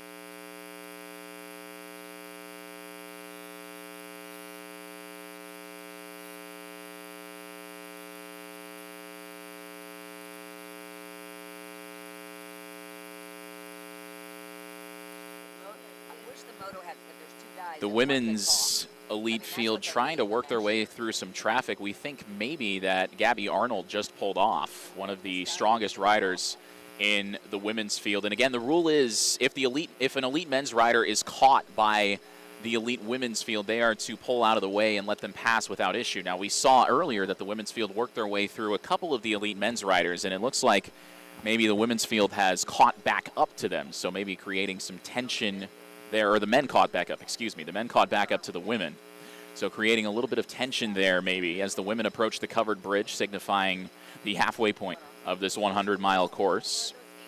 The men a few miles up the road. We've been trying to work out who's who in the men's field for a little bit, and we've almost got confirmation. We know the 7 riders who are at the front. It's just a question of who's in what jersey, trying to match those to the bib numbers.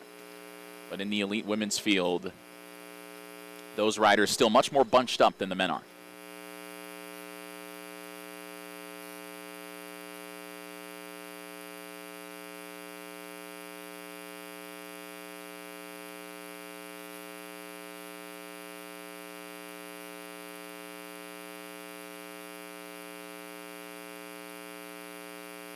The elite men just passing mile 58 out of 100. So we are approaching mile 60 on the men's side here at the Dust Bowl 100, presented by Zipp, approaching the 2.5-hour mark as well. And we do have the timing splits from mile 50. Zach Nair and Robert Oler, along with David Brower, neck and neck. Judah Thompson was 5 seconds behind at that split about 8 miles ago, followed closely by Amir Donnell and Evan Boyle. Arlo Wiseman still in the mix there as well. So still that group of 7 that, again, broke away within the first 15 or 20 miles of this race, still leading the charge out in front for the men. And we'll see, maybe they can keep this pace for the entire 100-mile distance. They would smash the course record if they did, and that record was set last year by Zach Nair, who is part of this front 7 on the men's side. But for the women's side, they have been much more well-behaved when it comes to trying to break away, pulling different stunts, trying to push the pace. There hasn't really been a whole lot of that on the women's side. Samantha Johnson tried it a couple times. Johnson, a 3-time winner here at the Dust Bowl, 1 in the junior category, 2 overall wins in the 100-mile race on the women's side. Johnson, a very strong rider. One of the Bissell riders pulling off to the right, trying to get a look at the bib number and see if we can tell who it is. Bib number 87 is the guilty party, if you will.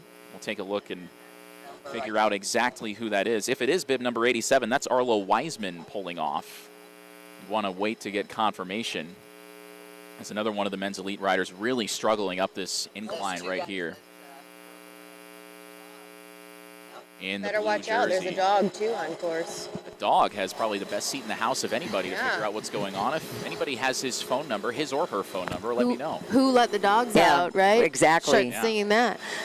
While they're looking that up, we can talk a little bit briefly about some of the elite field guidelines that Dust Bowl 100 and Mark O'Leary has tried to enforce is obviously no intentional drafting, we've talked about a little bit, as well as hand-up support. He talks a little bit about a foot-down rule, meaning you can't have a vehicle that's moving and the rider moving. There are drop bag situations. Obviously, it's not going to be like the Tour de France where there's going to be a moving vehicle along a rider that's riding, handing them fuel. So there are specific rules, but there is a specific location for a drop bag sag location. But a lot of the women and the men, mostly the women I see wearing hydration packs. Again, I haven't really looked at the men's elite field exactly what they're wearing, but the women definitely have specific hydration packs. But they also talk about aero bars, and if you're not familiar with bike racing and equipment, but there are certain setups for handlebars, and you can have a specific setup that just puts you in a more aero position where you have two narrow handlebars kind of in the middle of your handlebars. But anyway, the biggest thing that we're kind of watching right now is just the drafting and obviously how to maneuver and manage all of that when the fields kind of get mushed together, the women and the men, and what's supposed to happen.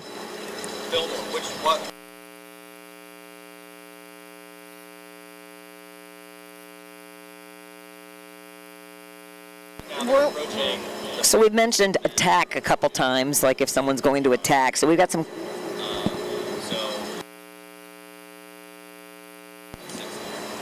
So we have some cycling terminology we can talk about as we're kind of watching the race. But an attack is a sudden attempt to get away from a rider or a group of riders, and we've seen a couple of those. And it looks like we might have another one, or is this guy off the back? I think he's off the back of the front. But these two Bissell riders kind of made an attack, and now they've come off the back a little bit, it looks like. So the other thing after attack is if you can't make it, or if you have something, there's the terminology called bonking. And that's when you just run out of energy. And again, we talked about those matches. If you burn them all up too soon, you're going to bonk. As Phil Liggett at the Tour de France would say, he's cracked. He's hit the red zone. He's cracked. He's cracked, absolutely. This might be where we were talking about a little bit earlier about how, yes, these riders were pushing 25 miles an hour for the first couple of hours of this race, but is that sustainable for all 50 miles? And the presumption at the time was no, and it does appear to be trending in that direction, at least for a couple of riders. We think one of them who dropped off the back was one of the Bissell riders, but it was hard to tell who. So I guess process of elimination will give us the answer eventually, but with about an hour and a half and a little bit of change left in this race, we will seek to find out sooner rather than later. And remember, a few miles ago, a couple of the riders tried to draft off that green moto on the left side of your screen, and that is generally frowned upon. But if they gave up the advantage that they gained, perhaps there's a little bit of maybe mercy to be found, but that is something to keep an eye on once this race comes to a close. You see that leading group that was 7 riders in the men's field has shrunk to 4 or 5, so starting to thin the herd a little bit at the front.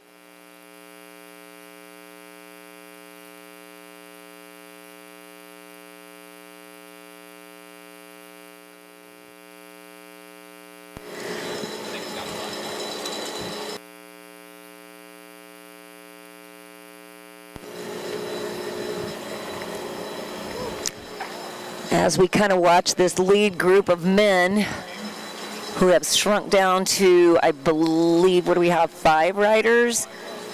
We're going to go ahead and talk about some of the teams that are out here today, some of our local teams that are familiar to many people around central Indiana and the Indiana racing scene. Margaret, do you want to talk about ARC a little bit? Yeah, let's talk about ARC, Awesome Racing Collective, which is an Indiana-based team. I'm a little not fully sure on how it started, but I'm pretty sure this will be kind of correct. But Jimmy Ryan is a local legend in the Indianapolis area that started this group, and it really is an awesome group of riders. I love their kits. They got new kits this year, a nice dark green, but they are out there hopefully challenging themselves and pushing their limits today on the Dust Bowl 100 presented by Zipp course. But if you're interested and you're in the Indianapolis area and want to be part of a group or join any type of riding, ARC, Awesome Racing Collective, is is a great group to tag along with. And then there's Dash Racing. They're an Indy-based cycling team. They've always had fun, awesome kits as well. Very familiar with them from the cyclocross scene as well as the road racing and criterium scene. They specialize, as they say, in racing, looking good, and having a great time. Absolutely. And I know that Katie Ratliff, she won one of the routes one year and did a phenomenal job racing, and she races for Dash. And I'm pretty sure I saw a shout out to Shelby Gibbs. I'm pretty sure I saw him out today as well. We love Shelby. Yeah. Absolutely. What other Well, we've got Oliver Winery Women's Cycling Team, and out there in the women's elite field, we have Sierra Siebenlist. And is there another Oliver gal out there? I'm not sure, but they are an elite and developmental regional Midwest women's cycling team. But Oliver Winery is down in Bloomington, Indiana, just north of the prestigious Indiana University, home of our co-announcer, our lead broadcaster, Nick.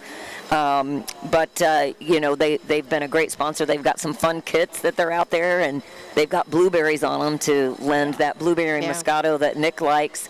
But the gals that race for them have been around. A lot of them have been around for a long time, and they've got some newer racers. They do all disciplines, but it's good to have them out here today as well. There's a handful of the Oliver Winery women's team out in the different races, but we also have Team Elevate Endurance, which is one of Mark O'Leary's teams and what he's started.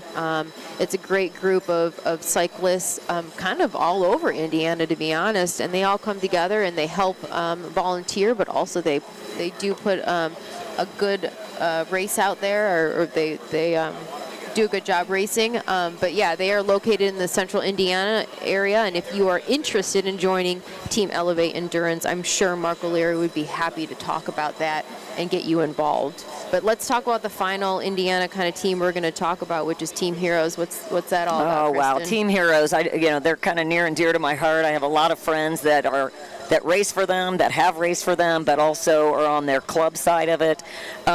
They are, Team Heroes is an amateur and master class endurance sports team. They serve as an athletic fundraising arm of Heroes Foundation, which is an Indianapolis-based 501c3 nonprofit, and they are dedicated to serving the Indiana cancer community, and they do a lot of wonderful work for the cancer community. So Team Heroes is a great local team that many of us are familiar with, so we're glad that they're out here representing as well. Yeah, we've got a lot of great teams that are out here on the course.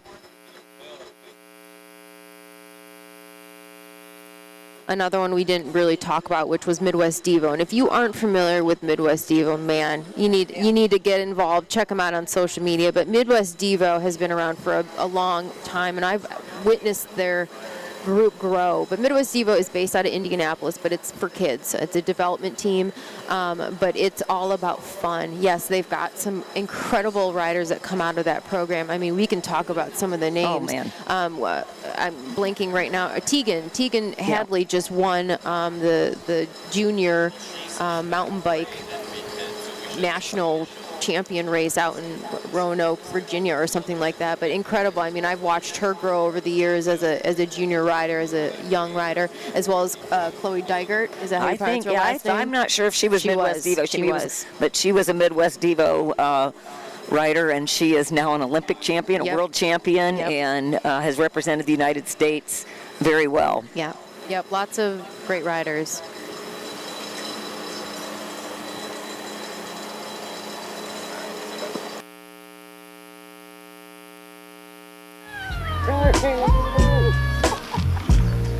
I'm Linda Reed.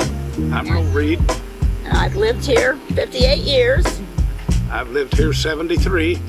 Well, the one when they just waited for Reggie Miller to go by and talking to us, and all of a sudden realized he'd gone by and took a picture of his backside. And I just thought it was so interesting the first time that I looked on the website, and there we were, sitting there waving at people. First couple of years, we didn't know what it was on it. And I must admit, one year I turned the sign around up at the corner, and we saw people going by, and I felt very badly after I saw what it was. Go ahead, Mom. Yeah, I just enjoy it. And I'm sorry I didn't take a count this year. I've always taken a count before, but it was really hot. And I tell you, to be honest, they're coming so fast that I'm not sure I could have kept up and kept the count.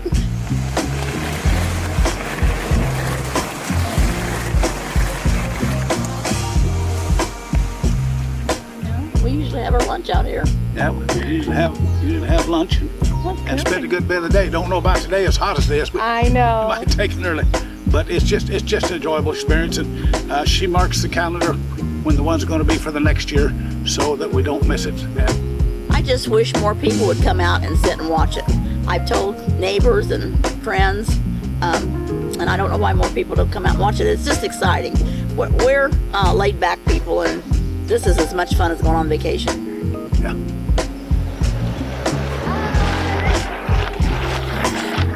We like it. It's simple. Keep it simple. You know, I enjoy things that are not complicated, and anybody can understand what's going on here.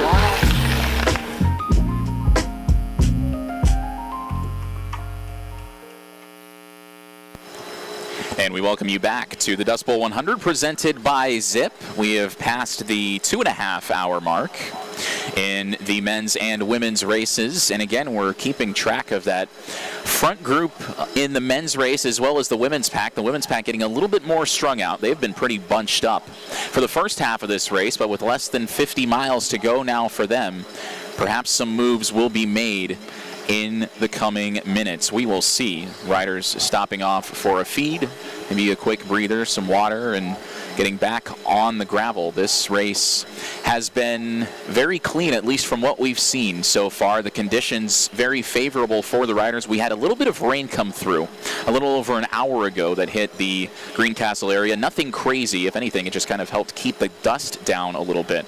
But as for the men's race, we saw that 7-man breakaway. It's thinned out to 5 now on the men's side. Riders making moves in about the first 15 miles of the race, and so far they've been able to keep the gap to the peloton behind. It's a question of whether or not they'll be able to sustain that for the final hour and a half or so of this race, but so far it looks like they can. Yeah, so far the race has been on by 7 riders: David Brower, Evan Boyle, Robert Oler, Arla Weisman, Zach Nair, Amir Dinell, and Judah Thompson are 7 riders. We're waiting for confirmation to see exactly which 2 riders of those 7 fell off the pace there in the leading group. The commercial break was put in place by design because there is almost no cell service out on this particular part of the course. Right now we are viewing on our screen as the elite women's field is now coming through the feed, and that's Samantha Johnson on the left-hand side dropping off her musette, taking a feed here from her team. You see her aero bars on the front of her bike. She just put the bottle, the bidon on, and she's now on the task to chase back onto the leading group. She's been one of the big animators in our women's race, and you can see some of the riders that kind of maybe fell off the pace a little bit on the descent and on the climb. That gap right now is sitting to Samantha Johnson probably around the 30 seconds. It was a quick pit stop. If anything, maybe looked a little bit clumsier than it had to be, but it definitely was fast enough for her to have a shot to catch back on. What I was trying to say before the women came through is that we have no cell service in this part of the race course, and so we have no way to give you live photos, live pictures of the race unfolding right here in this extremely pivotal moment in the race. So we are going to now wait and see what the moto feed gives us to see what has happened to the elite men. If those 5 riders are still together, if it's down to 3, if it's down to 2, if it's completely exploded and blown up, and if it has imploded and we've got a string of 5 solo riders with 1 really trying to go ahead, Zach Nair being the favorite of those 5, then it really suits the chasing group behind, because it then becomes a game of leapfrog. And so right now we're getting drone footage of the lead women, and we have 2, 4, 6, 8, 10 riders in this field. Peta Mullins in those pink shorts, her Barbie outfit, as she referred to it earlier, she's at the back of that group, and it looks like Samantha Johnson has been able to rejoin this group. I think that's her on the bottom right-hand side of the group in the black shorts, and so in the white jersey from the drone shot. Oh, nope, that's actually her right there, just popped up at the bottom of the screen. So she's been able to make contact with the leading group of women here. And as you see, when they hit that patch of tar covered gravel, it slows down. The cooperation breaks down because the surface is really soft. It kind of like it's pillowy, and it absorbs your tires, and so you can see how it just immediately blew up the group, and that really played into Samantha Johnson's chase effort here. Now they're going to start rotating. But back over to the men's side of the field, the chase, if the original group of 5 has blown apart, that really is suitable for the chasing group of Drew Dillman. We're awaiting confirmation for exactly what that time gap is, but since they've just crossed the finish line, we will see exactly the difference there. And it's worth noting in that chasing group, we haven't really said Drew Dillman's name since the jump, but Drew Dillman, as of the 50-mile mark, down in 32nd place, about 2 or so minutes, I think, behind the group of 7. It actually might be more than that. The way the timing is laid out, it's laid out in 25-mile splits, sort of. So it's hard to tell exactly where the riders sit in relation to each other. But once we get to about the final 25 or so miles, we'll be able to tell exactly where everybody stands. At the 50-mile mark, which was about 45 minutes ago for the men, it was Zach Nair in first place. But again, that top 7 was really bunched up at the time.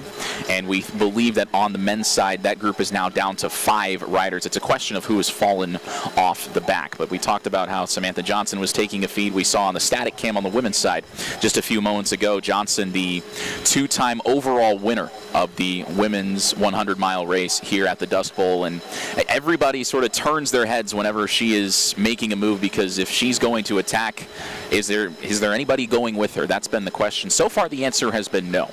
But the women's field has about been cut in half. We had just over 20 riders at the start. That main group is now down to 10, as we saw on the drone shot just a few moments ago. Here in the Dust Bowl 100, presented by Zipp, as the men are 15 minutes shy of the 3-hour mark, which would mean that we are then getting close to the final hour of this race, where if you're going to take a risk, the time to act is sooner rather than later. And that big risk taken by the front 7 is still paying off as they remain well ahead of the chasing pack.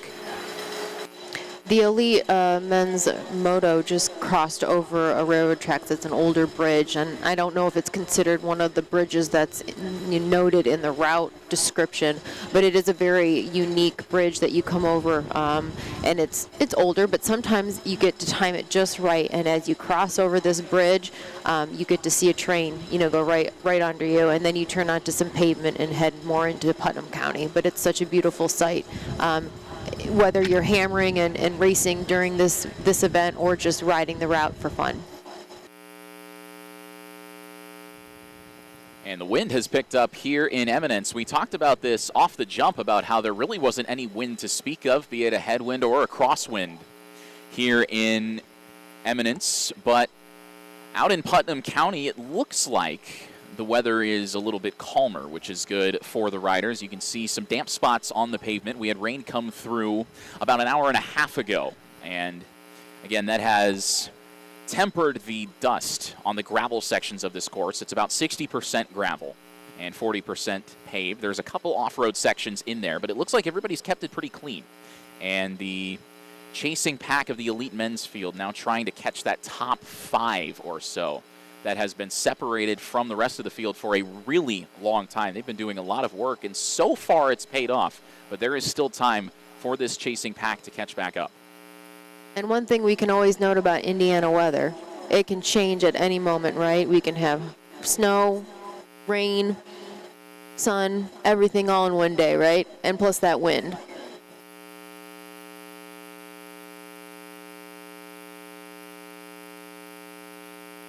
And while we have a moment here in the Dust Bowl 100 presented by Zipp, we will throw it down to Abner Meralda, who is with a special guest on today's broadcast. Central region manager. Regional manager. All right, I am here with Vance Fletcher. He is a regional manager. The office joke is the assistant manager. But you are with USA Cycling, and your job is to come out to big events and be the face of USA Cycling at these events. Tell us a little bit about your role and your travels around the country or the region. Yeah, so I work mostly with race directors and local associations. So in Indiana here, it'd be INCI, so Indiana, Kentucky are combined. But then I do get to travel some races like this, just get them support and show appreciation that they're sanctioning with USA Cycling and working with us. This is actually part of the Junior National Gravel Series this year, which is really exciting. They've expanded it. Last year we had 5 events, so this year we've expanded out to 10. So it's being more accessible to juniors across the U.S. We've done a good job of kind of spreading them out from the east, south, all the way out to the west, and of course the Midwest here. This is stop number 8. So we'll have one more stop, Core 4, and then we have our national championships in a few weeks here, really, not too long.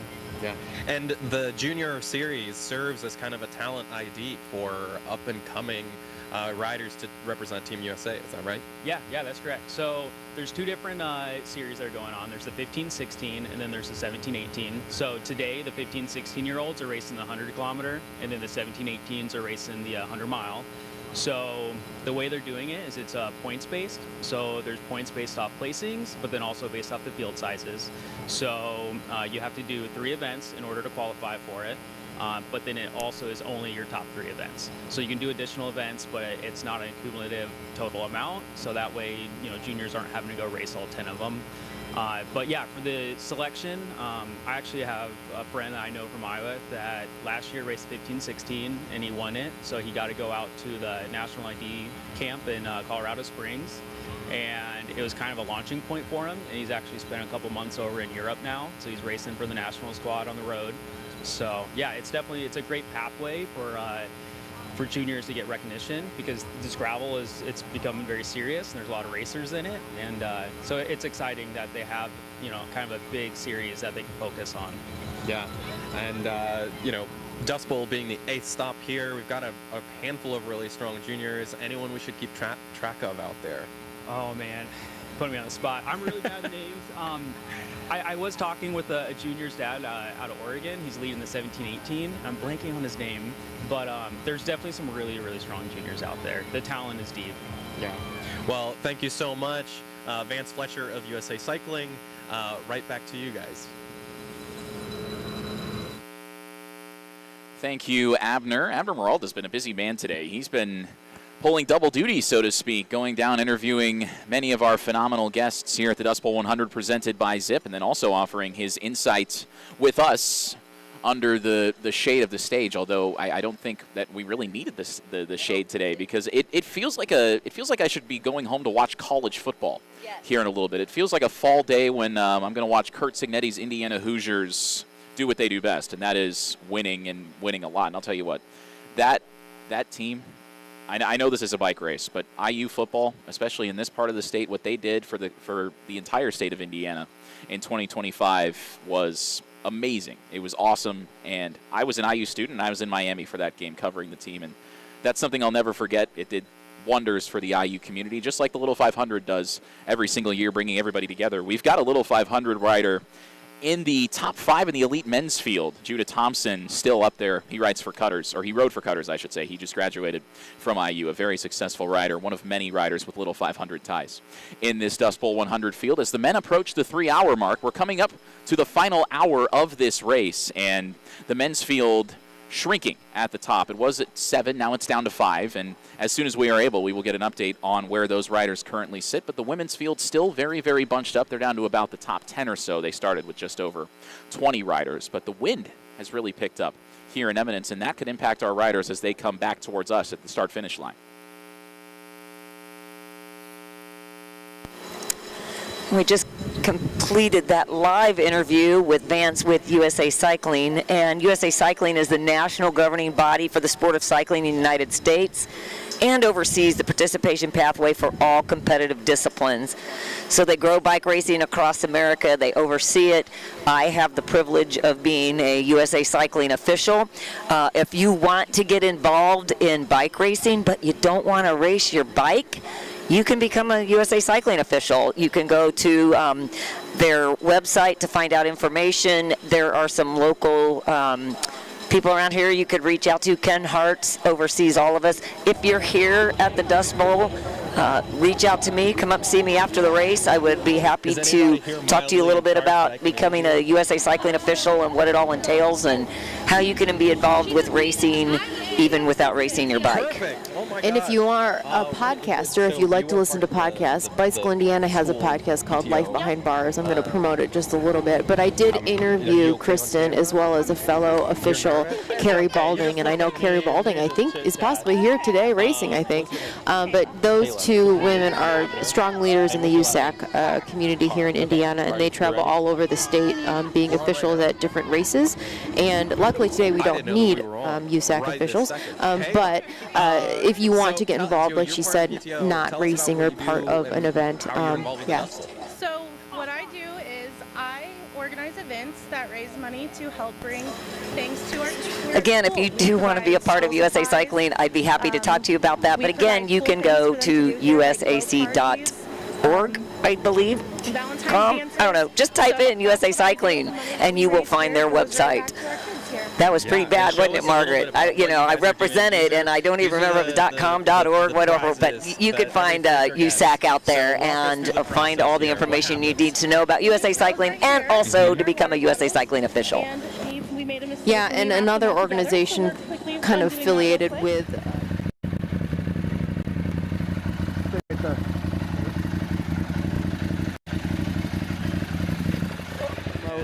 cycling with USA Cycling or sanctioned events in Indiana. 100 miles in the dust. It's perfect. It cools you down. You wipe your face. We can't thank you guys enough for being out here, for doing this. You are a huge part of the Dust Bowl, whether you realize it or not. You are one of the most memorable things for every participant that will come through here, all 1,500 of us. That is insane. Thank you for having us. We're glad to be here. And back to you guys on the feed. We even have the 18-month-old. That is just so weird.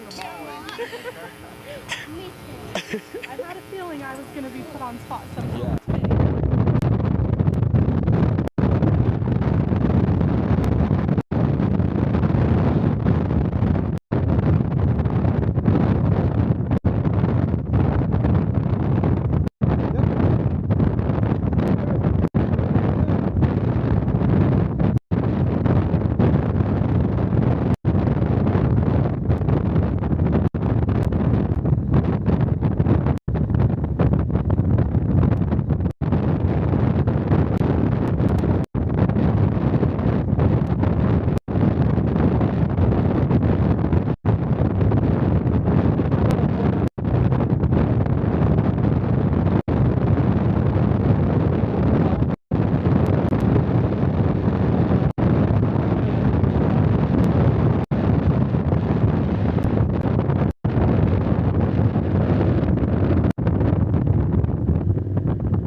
The riders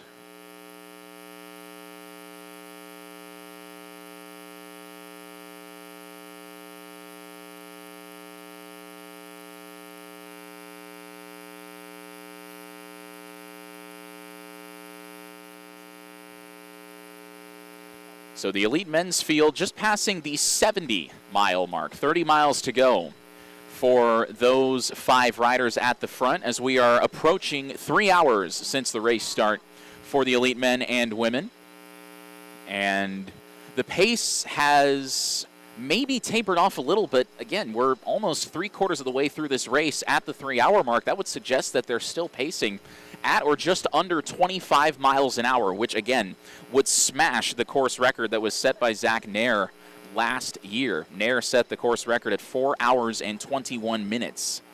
And, well, 25 miles an hour for 4 hours, that would put you right at 100 miles. So we'll see if these 5 riders can keep pushing. Again, with the wind picking up here in Eminence, they're going to get that as they come back towards us. That's going to impact them one way or another. Don't know whether it's going to be a headwind, tailwind, or a crosswind, or probably all 3, because that's how Indiana tends to roll.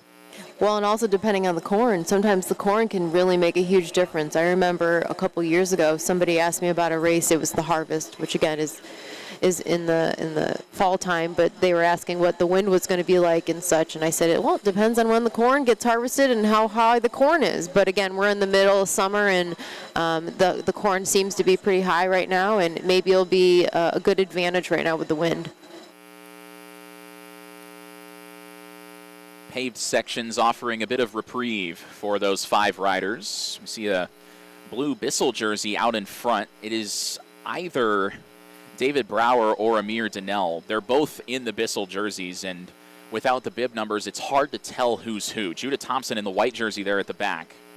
He is out of Bloomington, Indiana, went to Bloomington South High School. His Cutters teammate, Leo Nelson, is also riding in this race.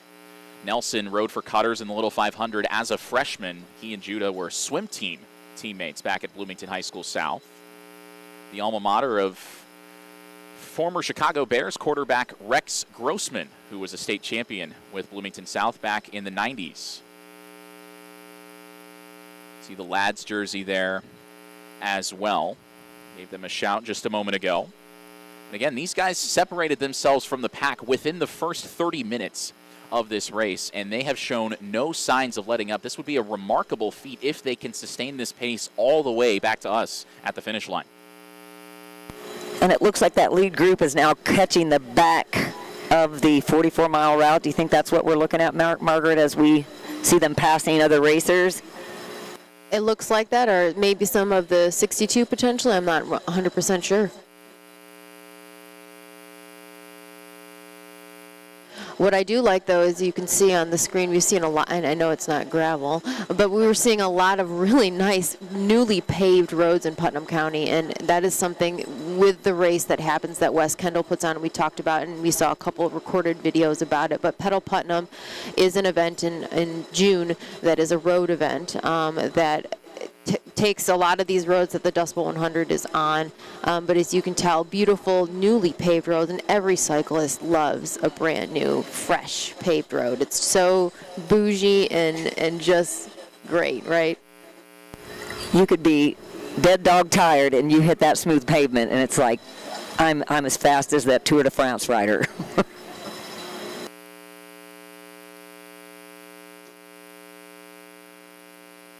5 riders at the front taking turns, trying to save their energy as best they can. Everybody very well behaved. Now, as we get toward this last 25-mile stretch of this race, the question then becomes, who's going to attack and when are they going to go? Because last year it was Zach Nair around the 80-mile mark. Nair in the black jersey, 3rd or 4th in line. Hard to tell from there. I believe he's 3rd in line. Nair, our defending champion, pulled off that attack with 20 miles to go and held on for the win, setting the course record in the process.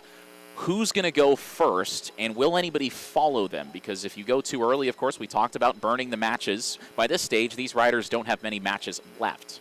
So if you go too early and you get burned, well, that could prove disastrous. But we will see if anybody wants to make a move as the pace starts to quicken just a touch as we approach the 75-mile mark of the Dust Bowl 100 presented by Zipp.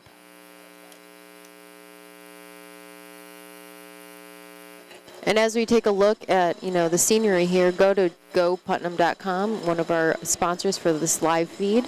Take a look, check out some routes, check out some things to do. Lots of things to do in Putnam County, from covered bridges to going downtown to the square and visiting some restaurants to just going for a hike at some local trails.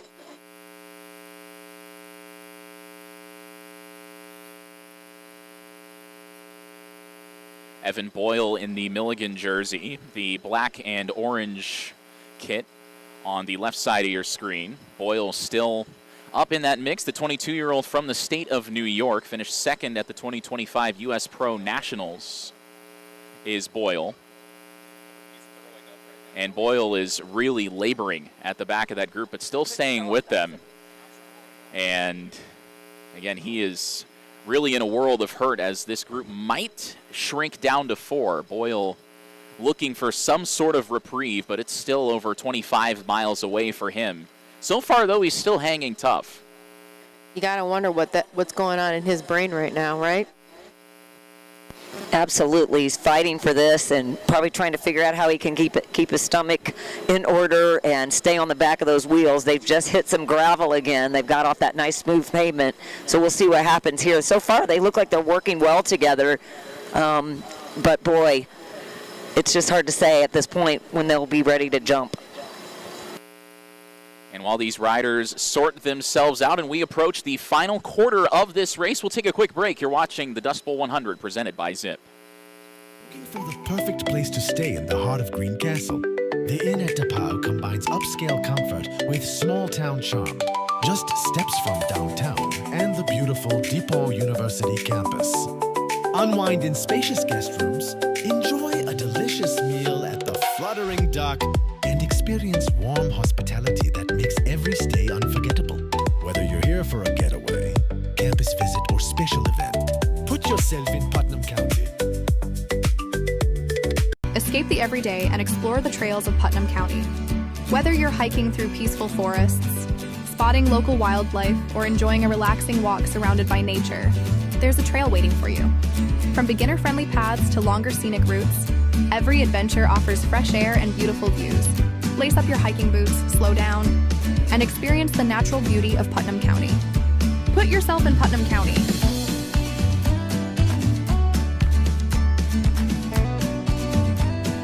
Step into style at Burgess Boots Boutique in downtown Greencastle. From quality boots and western wear to trendy clothing, accessories, and unique gifts, there's something for everyone, whether you're shopping for the perfect pair of boots or adding a little country flair to your wardrobe. You'll find friendly service and timeless style with every visit. Find your next favorite look at Burgess Boots Boutique. Put yourself in Putnam County.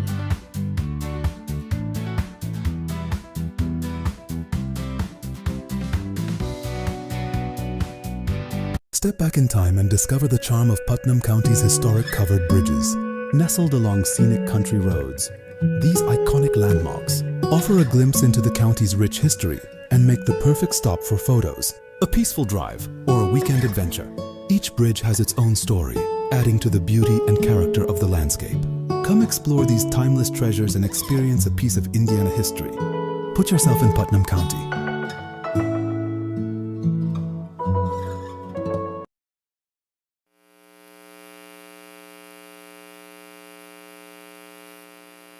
And we welcome you back to the Dust Bowl 100 presented by Zipp. We passed the 3-hour mark in both the men's and women's elite fields. Here in Eminence, some of the 44-mile riders have started to return, and that means that, well, within the next hour, 15 minutes or so, we should see the elite men's race coming to a close.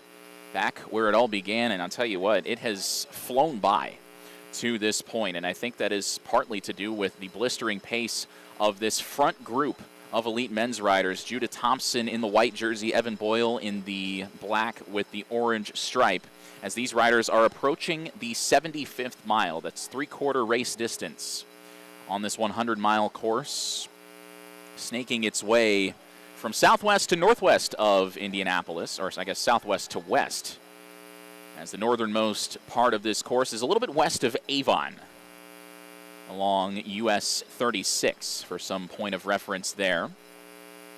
And I'll tell you what, the course design, the riders have lauded how flat it is. They made that a point of emphasis with the amount of technical corners and the relative lack of elevation change given the distance of this race, but it still seems like there's a lot of variation to keep these riders on their toes. You really can't take that much time off mentally throughout the 100 miles. And again, if you haven't been out to Eminence, take a moment to come out, join the scenery. There's lots of things to do. A little bit of history we talked about earlier was the town was laid out in 1855 and operated as a local post office since 1857. The local community schools hosts us, and Mark O'Leary, kudos to you for keeping that relationship and partnership going to making this happen every single year. But yeah, Dust Bowl 100, and Mark has given back many times. I don't know, Kristen, if you want to talk a little bit about some of the community impact that Mark has done in 2025. Absolutely. So, we went over this earlier, but if you hadn't joined us earlier, how the Dust Bowl 100 gives back to the community. Last year alone, 16 bicycles were donated to students in the Eminence community school system, which keeps kids, on two wheels for sure. $7,490 raised for Eminence community schools. 10 full student scholarships funded for the 2025 Indiana Interscholastic Cycling League, or NICA, which our own Margaret was a part of for many years. 1,000 food items donated to the Eminence Christian Food Pantry. $1,200 donated to Bicycle Indiana, also Margaret, as a funding ride, and then monetary donations awarded to the A&A Fire Department and the Putnam Parks and Pathways. So if you haven't met Mark yet, the director of this event, please do. He's an incredible person that's giving back to the community in all sorts of ways. So get involved. You can volunteer, or you can just, see what you can do to help out with the event. There's a variety of different things to do. And I think that's the great thing about cycling, is that not only is the group of cyclists, or the cycling community, a community amongst themselves, we love to immerse ourselves in the community around us that we ride in, and we're very thankful for helpful communities and friendly communities and those that love our cyclists. Mentioned just a few moments ago, the elite men's field approaching the 75-mile mark. And the next timing split, there are 3 remaining. There's one at the 77.8-mile marker, and then one at 88 and a third. And then, of course, the 100-mile split, also known as the start-finish line. So we will shortly know who the 5 remaining riders in this pack are. Again, we know that there was a group of 7, and it has been whittled down to 5. That group of 7, Robert Oehler, David Brower, our defending champion, Zach Nair, Judah Thompson, who you still see in the white jersey, Evan Boyle in the black and orange jersey is also still in there, Amir Donnell and Arlo Wiseman. It's a question of the 2 drivers who dropped off the back, as our leading 5 group in the elite men's race have hit a downhill section. I'm sure they're very thankful for that at this stage. And we haven't really seen anybody in this group of 5 attack just yet. Again, it was Zach Nair around the 80-mile marker last year that went on the attack and ultimately won himself the race, and he set the course record. But that course record looks like it might be short-lived, because Nair's course record was 4 hours and 21 minutes set a year ago, and these riders are on pace to put that under serious threat here this afternoon. I'll be interested to see how that goes. The weather has been good for racing and riding fast today because it's not super hot. It's overcast. It'll depend on what that headwind's like, but sometimes you just if there's a headwind, you just put your head down and you go. And these guys are super strong, so they've trained a lot for this. So I think we might just see that record fall. Well, that's the one thing about the Dust Bowl 100, at least as far as the elite fields go, the elite men's and women's fields. Certainly for the men, the finishing time has just been cut down and down and down every single year. Drew Dillman won the inaugural race here in 2021. His finishing time in that race was 4 hours 42 minutes. So over the course of the first 5 races, the finishing time has been cut by 22 minutes. Dillman was 4:42.57. Zach Nair's course record 4:21.02, which he described as one of the best races he's ever done. And you see Nair in the black jersey, second from the back of that group of 5. And Zach Nair, well, this might be an even better ride than the one that he did a year ago, winning his first Dust Bowl 100. Judah Thompson in that Cutters jersey. He's been hanging out at the back of the group for a while. You wonder if maybe he's been sort of saving his energy, drafting, letting the riders ahead of him cut through that air and saving a little bit, maybe saving a couple of matches for later. We'll see if Thompson decides to deploy a little bit more oomph here in the final 25 or so miles. Man, I thought we'd see some sunshine today, but nothing. We got nothing. Not a bit. I was hoping we might be able to see some of the women's race. We haven't seen much of that lately, but hopefully we'll get some feed on that soon so we can find out what that group's looking like as we continue to follow the men as they close in on this last portion. As I always like to say, when I do a long ride like this, I break it down mentally in short rides. If I'm riding 100 miles, it's like, oh, I've got a 25-mile ride. And then after those 25 miles, I have another 25-mile ride. So not sure that's what they do, but that's how I mentally can get through a long ride like this. I was going to say, I think you have to. I think it's almost necessary, because otherwise, man, you're staring down the face of 100 miles. It just seems like it's almost insurmountable. These riders are doing a great job of breaking it up, managing their pace, and pushing further away from the chasing pack.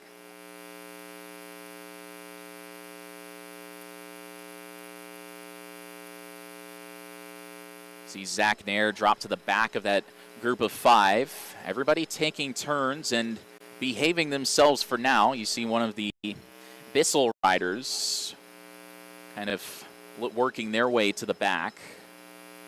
And in the Lads Racing jersey in the red and white, that's Robert Oehler, the 28-year-old out of the state of Indiana. One of many Little 500 alumni in this race. He and Judah Thompson, I'm sure, may have exchanged some conversations about that. Oehler riding for Jet Black in 2018 and 19. Thompson riding for Cutters. Cutters won the race Judah's freshman year in 2023. Thought maybe they were going to get back to the top step down in Bloomington this year. Judah Thompson was on the bike when Cutters was one of several teams involved in a lap 199 crash that took them, along with every other leading team, pretty much out of the race, paving the way for Black Key Bulls to three-peat. Wiley Close, who was in this race riding in the men's elite field, was part of that Black Key Bulls team that's won the last 3 Little 500s after not qualifying in 2023. But Judah Thompson, again in that Cutters jersey, he said if you told him that he'd be eating cinders on lap 199 of his final race, would he do it again? He said he absolutely would do it again because of the community and the memories that the Little 500 gave him over the course of his 4 years. And now, after his college career has ended, he's trying to add a new memory to his cycling career by maybe winning the Dust Bowl 100. He's still in contention with about 25 miles to go. And as the elite men kind of come towards the finish line, we do have a new thing this year. We have Elite Prize Purse, which is a first time for Dust Bowl 100 presented by Zipp, which features around $4,000 total payout for the elite 100-mile racers. So first place is $1,000, second place is $600, and third place is $400. And that's equal payouts for men and women. On top of it, I mean, there's going to be podium awards for the age group winners, as well as there are some underbutter dusty dollars. Say that 5 times fast, Kristen, would you, for me? Underbutter dusty dollars. There's going to be some fun awards for that, as well as all the finishers get a water bottle and some extra swag for that, which is great. And we talked a little bit about the Indiana Race Series a little bit earlier, but I'm just going to talk about it again a little bit more. But it is a free kind of pilot series that we are trying to launch here in Indiana to promote and encourage riders and racers to come out and sign up for specific Indiana events.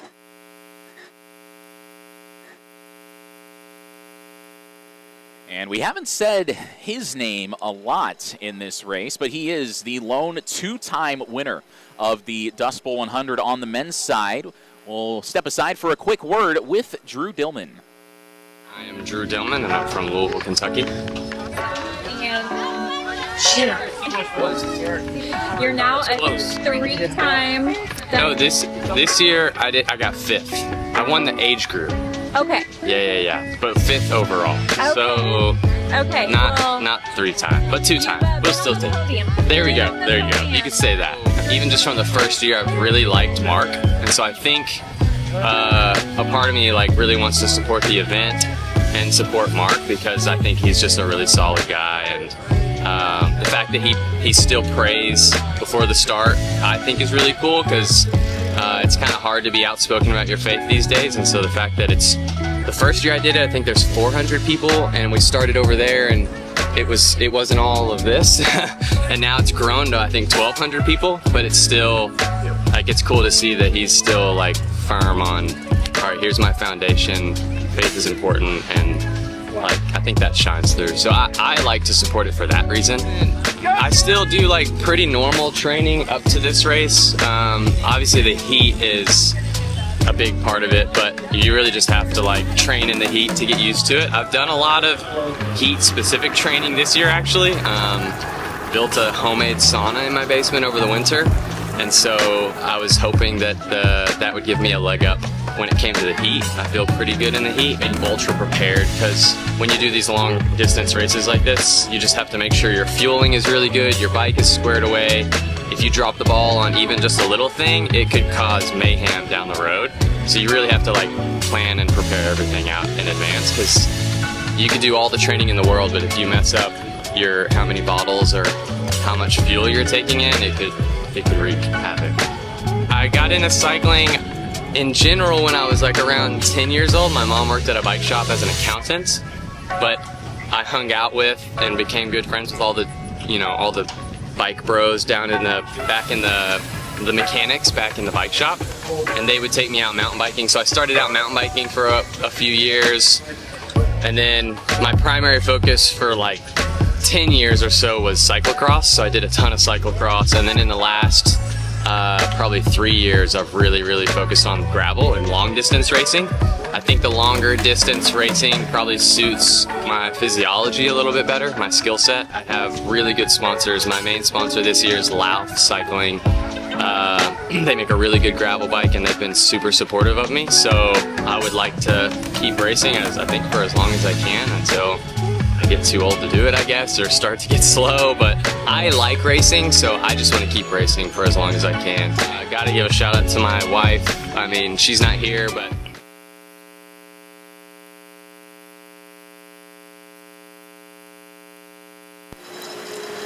Welcome back to the Dust Bowl 100 presented by Zipp. We mentioned that for the bulk of this race, the elite men's field has been headlined by a breakaway group of 7 and then 5 riders. But per the lead car, we now have some challengers perhaps approaching in the final 25 miles. Yes, we do. Exactly as Drew Dillman told me yesterday during the pre-ride conferences, meetings, meet and greets. He said, I don't think anything really meaningful is going to go in the first 50 miles. And then here we are with something meaningful going. But right now, his experience is starting to play into this factor a little bit, because we're getting a notification that the lead group has reduced the chase gap to 50 seconds. It stretched all the way out to almost 2 minutes at one point, is the word that we were getting from on the course. We're limited a little bit by the amount of motos we have, so we're kind of relying on secondhand information, but the fact that this gap has shrunk so significantly already with only about 20 miles to go is indicative of the firepower that is in the chase behind. It is a 10-man chase, so it is significantly whittled down from the original leading group. And conventional knowledge would tell us that in pro cycling, 10 kilometers is 1 minute. And so, if this was a pro peloton in the World Tour, we know that this is going to come back. Guaranteed. We can sign, seal it, deliver it, and bless it as done. Gravel is a little bit different. This particular part of the race course is unique because in the gravel sectors, that's where all the turning is. And so once riders are kind of out of sight, it's out of mind. You forget that they're out there. You're just kind of riding your own pace. But then on the stretches, on the long paved roads, you can see those riders up ahead. And it is just that carrot that's dangling out in front of you. And if you're a motivated group of 10 guys going after this prize purse, Adam Roberge didn't choose to come out here out of the volition of his heart. He's out here trying to get the prize purse. Drew Dillman told me, he was like, man, there's a prize purse for the first time on the line. I'm going to do everything I can to win those thousands of dollars that are on the line for the leaders. So right now, this chase is motivated by more than just the sportsmanship of catching the break ahead. There is cash up the road right now, and these guys are going to do everything they can to bring it back. And especially with those riders staying in the pack. You wonder how much energy have they saved relative to the riders that broke away, all the energy that they expended building the gap and then getting caught and then building the gap back out again. That is really something that's going to be interesting to keep an eye on as we are inside the final 25 miles of the men's race. The women's elite field still very bunched up. We haven't really seen anybody break away. We have seen the pack dwindle down a little bit. It was over 20 at the start of the race. It looks like now we're at or just maybe a little bit under 10 riders. Samantha Johnson, I think, still out at the front as she has been for most of this race on the women's side. And it seems like whatever decision she makes, whether she's trying to pull a gap or whether she drops back, everybody kind of heeds her direction a little bit more given her success in the Dust Bowl. A two-time winner overall. She won the junior category in 2021. The undisputed queen of the Dust Bowl. We'll see if anybody can take her spot on the throne here this afternoon. But so far it remains to be seen.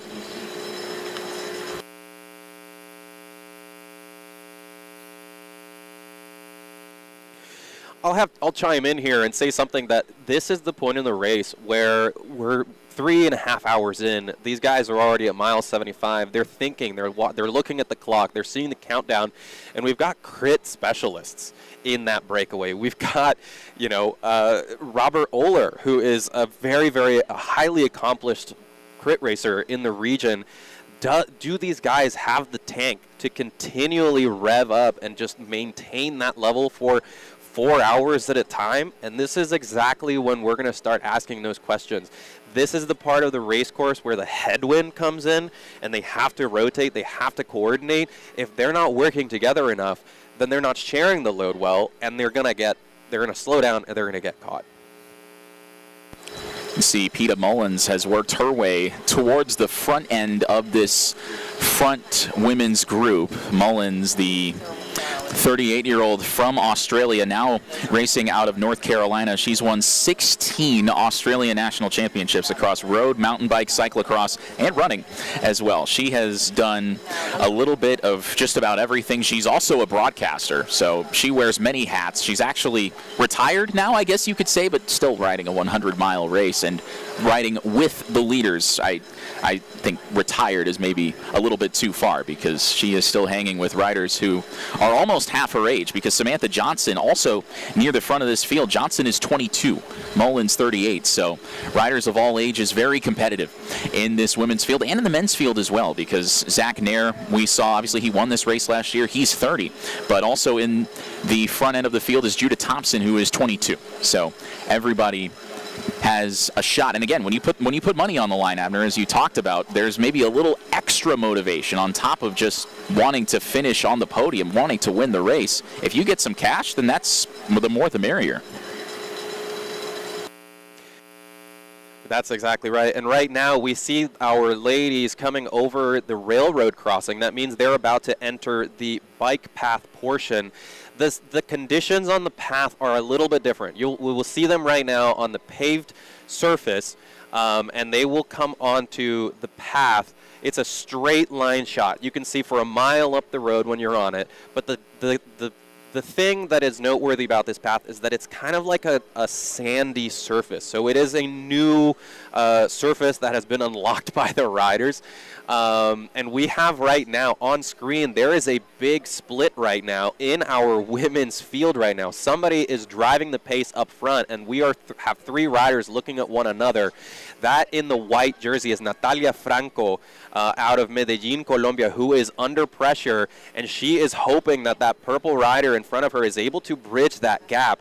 That is going to be something to watch, because Natalia Franco is one of the most experienced riders in this women's field, and I know that she was looking to surf some wheels to save energy. Now we're transitioning over to the elite men's race, and we have a couple of riders out on the hunt. And one of those riders you see in the black and orange jersey is Evan Boyle, who has been hanging with this lead group of 5 riders for a while now. He was in bad shape earlier. He was not doing too well. They might be off the back of the group of 5, so it might be a group of 3 at the front. Judging by the location of this motorcycle, I would suspect that they have dropped off the back of that lead group. Yeah, and Robert Oler also with him there. So I was just asking those questions about the depth that these guys had. And, you know, Doyle, obviously with obvious GI stress earlier in the race, we kind of saw him already as a ticking time bomb of how long was he going to be able to maintain this level. And Robert Oler as well, as a crit specialist, racing for the Lads Collective. So, you know, the conditions are exactly unfolding as we may have thought. These guys have absolutely put in an enormous ride on their own, breaking away from this talented field as early as they did. So one thing I want to bring to your attention as we approach the final 20 miles of this race is that in the split from mile 50 to mile 77.8, we talked about how there's a chasing group of about 10 riders. Well, in that group, we've talked about Adam Roberge a little bit. He was the fastest in that split from mile 50 to mile 77.8. Adam Govan also in there, both of them 25.5 miles per hour. Alex Hamilton out of Bloomington, another little 500 rider, third. So all of those three, plus Mark Miles, Dylan Johnson, Josiah Wildman, Derek Dotlick in there as well. Kyle Kalish in there as well. He's been successful here before. He was part of that two-man breakaway at the start of last year's race. All of those riders quickest among the men's elite field from mile 50 to 77.8. So that tells you, that quantifies how they've been pushing to catch up to that leading group of those 5 riders. Now, are they going to have enough to catch back up and overtake them, or will the guys at the front hang on? We are going to find out within the next half an hour or so. As for the women's elite field, we saw that there was a bit of an attempt by a few riders to separate, but once again, as has been the case throughout this race, it looks like everybody has bunched back up together. Yeah, and that is Natalia Franco in that white Envy jersey back safely in the fold. That was an unexpected moment of pressure for the Colombian rider. Again, we see those two, Evan Boyle and Robert Oler, who have been, or they are about to maybe get dropped by the moto, and indeed they have been dropped. So that lead pack of 5 that we were talking about, it looks like it is down to 3. And again, Boyle was in bad shape for a while there, so not surprised to see that from him. Robert Oler was also going very strongly, and again, those guys are still well in position to finish in the top 10, but maybe not having that many matches left in the final 35 or 40 minutes or so. Yeah, and this is really important for the chase group. This is a huge motivator because you're starting to catch the carnage of the group up ahead. And when you see the condition that these guys are in, that they maybe can't jump back into the rotation and contribute with the chase, you know that maybe the guys up the road, the remaining 3, because these guys are keeping tabs of who's out there. They have folks in the feed zones who are handing them bottles and giving them time gaps and telling them how many riders are up the road or in these breaks. They will know, and they will see the condition that these guys are in, and they will, and they'll just chase on.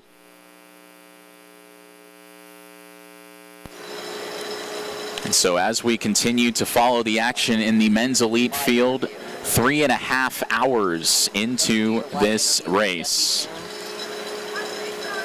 The men's elite field, that pack being chased. 18 miles to go. We've just passed mile 82 in the men's race, which means the women will pass that marker very shortly. Our next timing split is at mile marker 88.3, so just under 7 miles until the men's elite field gets back into the timing sheet and we can update exactly where everybody is. Again, we know the top 7, but there's also a chasing pack of about 10 riders that we need to keep track of coming down to the wire here in the men's elite field in the Dust Bowl 100 presented by Zipp.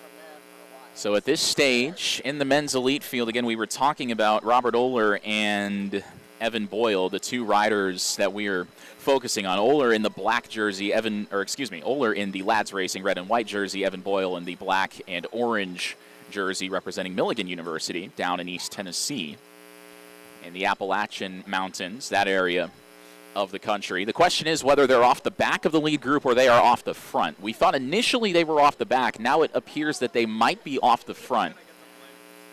And once we get up to date on exactly where everybody stands timing and scoring wise, we will let you know. We will pass that along.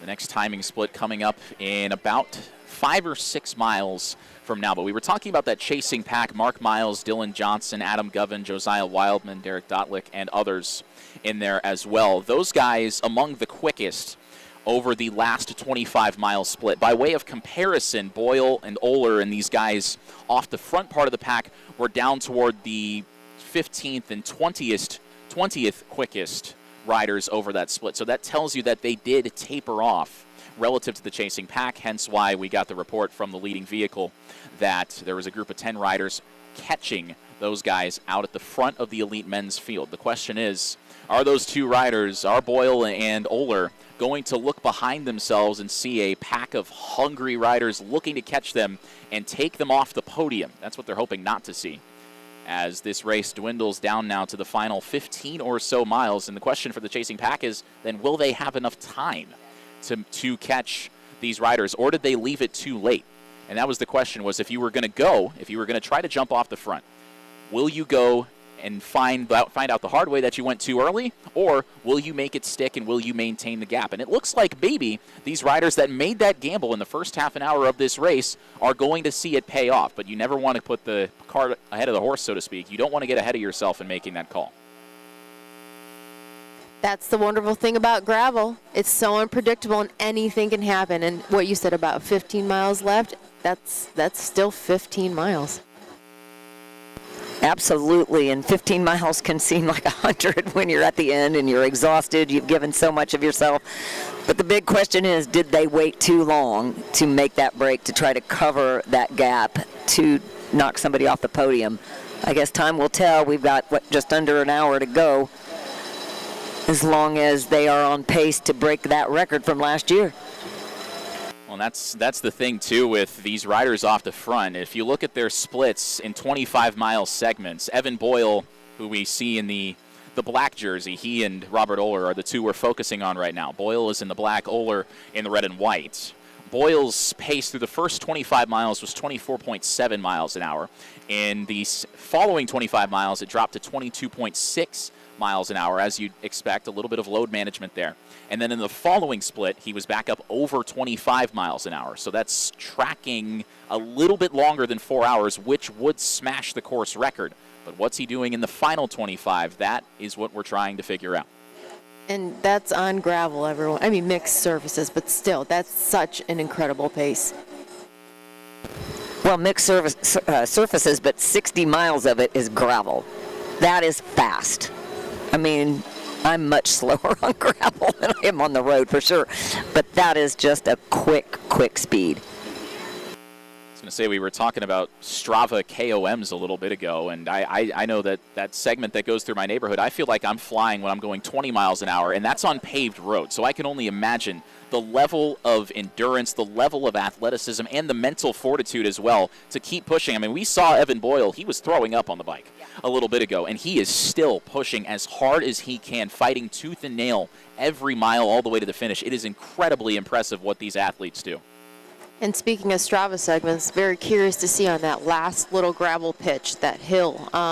That's just, you think is not that much of a hill, but once you get up it hurts. And we have our main sponsor, Keeley, or Zipp, and Keeley is out there at the top of the hill if you need any refreshments. He's there probably to heckle and make sure that you make it up that hill. And what mile marker is that? I mean, it's a punchy little hill, and it's, but at the end of a race, you might be a great climber, and it's such a flat race, but toward the end of 100 miles, you have a little hill all of a sudden. It kind of is a little intimidating for sure.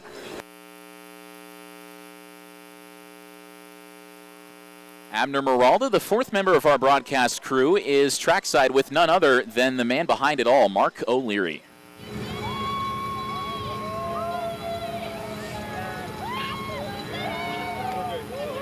All right, so I have the man, the head honcho, Mark O'Leary, the race director for the Dust Bowl here. I thank you for taking a moment out of running around and running the show. What does it mean for you to stand right here in this finish line watching folks come across the line with smiles across their face? I think I just saw, my favorite thing about doing this is I saw a dad cross the finish line and his 3 kids ran up to him, gave him a big hug.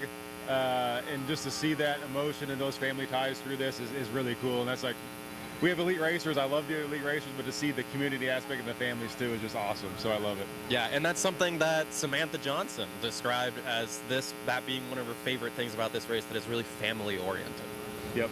And she grew up racing this race. Samantha started with us as a junior, won that race, went into the elite women, won that race for a couple of years, out there crushing it right now. So it's fun to see these junior riders, and we're in the USA Cycling Junior Gravel Series this year.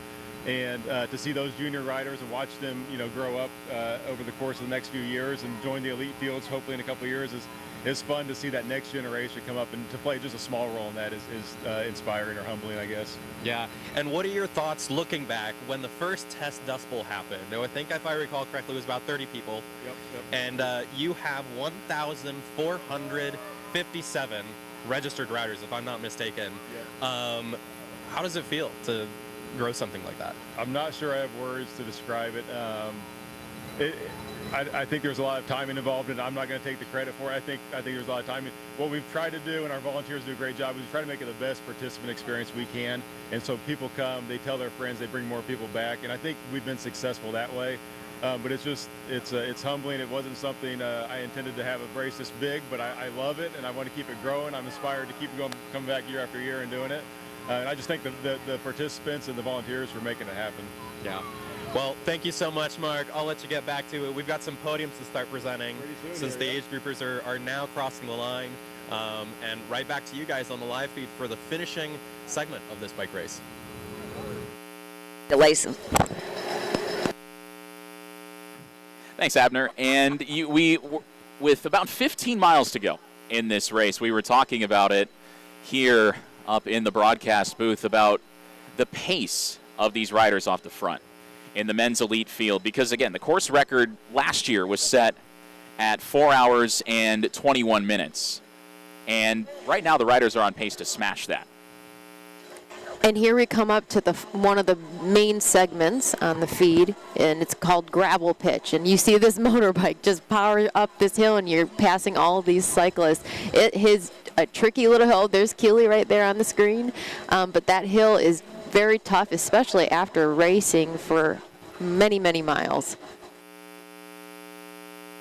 We were talking about how, again, the chasing pack may have left it a little bit too late to try to catch the group of 7 riders that has dwindled down to 5, and now it's a 2-man tandem of Evan Boyle and Robert Oler, who have broken away and are trying to pull their way all the way to the finish line. And we were talking about how, again, these riders are on pace to smash the course record. How much of that is down to them pushing as hard as they can, and then also the conditions of this race this year, because it's about 25 degrees colder, and it's cloudy, and we had a little bit of rain that packed down some of the gravel as well. It seems like it has been very favorable conditions for a blisteringly fast race such as this, and the riders have taken full advantage out front.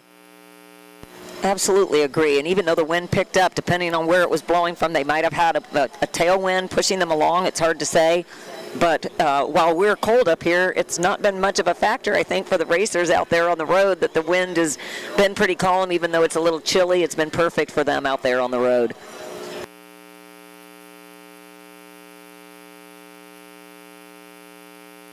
And in a couple of miles' time, we will get the final timing split before the finish line. It's at mile marker 88.3, and as we came back from that interview a couple of minutes ago, the riders on the men's side were passing mile 86, so we should know very soon. Evan Boyle and Robert Oler are the ones to watch. They are the two that are out front leading the elite men's field at this point. Boyle is in the black jersey. He's a 22-year-old rider out of the state of New York. He's wearing his Milligan University jersey. That's a school down in Elizabethton, Tennessee. And then the other rider, Robert Oler, riding for Lads Racing, wearing the red and white jersey, a 28-year-old who works for IU Health in Indianapolis.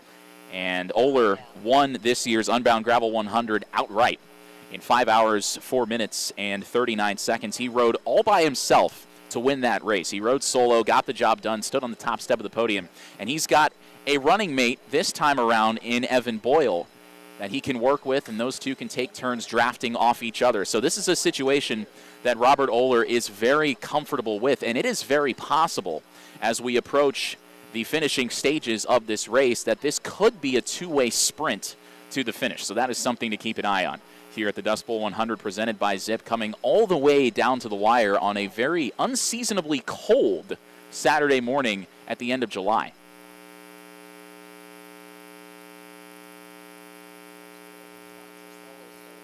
And I keep waiting to see that chasing pack appear behind Boyle and Oehler out front, but it just hasn't happened yet.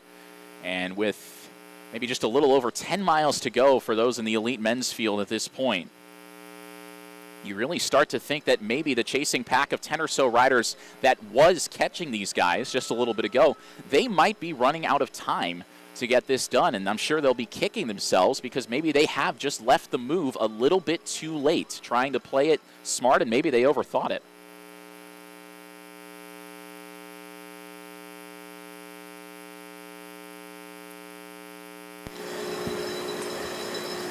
Margaret mentioned earlier that the elite racers aren't stopping at the SAG stops, but we have SAG stops out on the race course. And for those that don't really understand what SAG stands for, it's support and gear. A lot of times it can be a vehicle depending on what kind of race you're doing, but there's also SAG stops where you can actually stop. You can refuel if you need something, if you have a mechanical.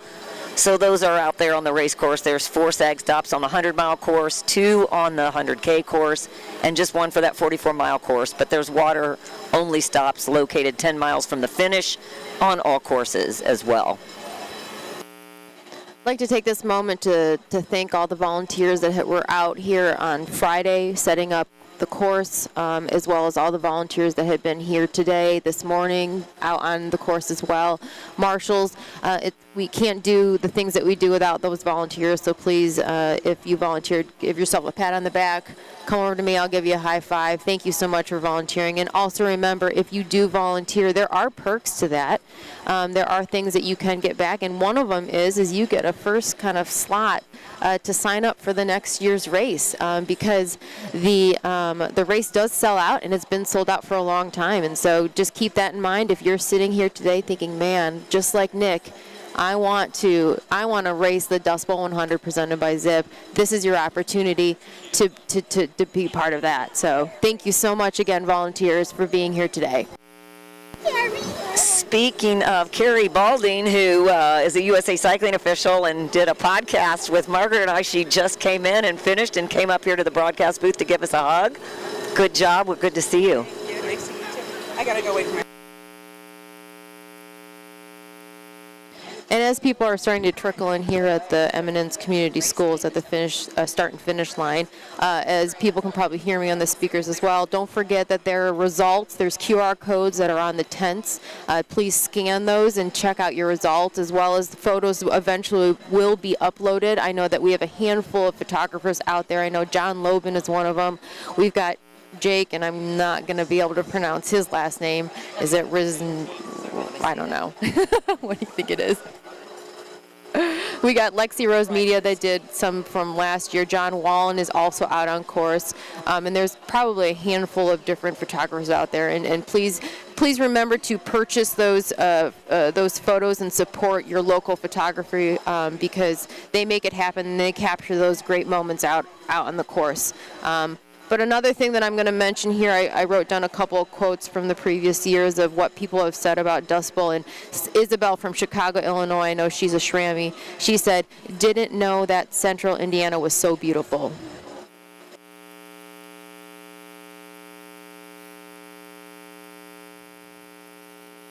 So something to keep an eye on. Obviously, we'll have the elite men's finish first, but in the women's race, we've been following the main pack of riders all day. We mentioned it's been a pack of about 10 riders for the bulk of this race, but according to the timing sheets that we have in front of us, Gabriella Arnold has completely broken off of the front of the women's pack. And according to the timing sheets that we have, Arnold, through 75 miles, has ridden the course in 3 hours and 9 minutes. Gabriella Arnold built a 19-minute gap in the first 25.8 miles of this race, according to the timing that we have in front of us.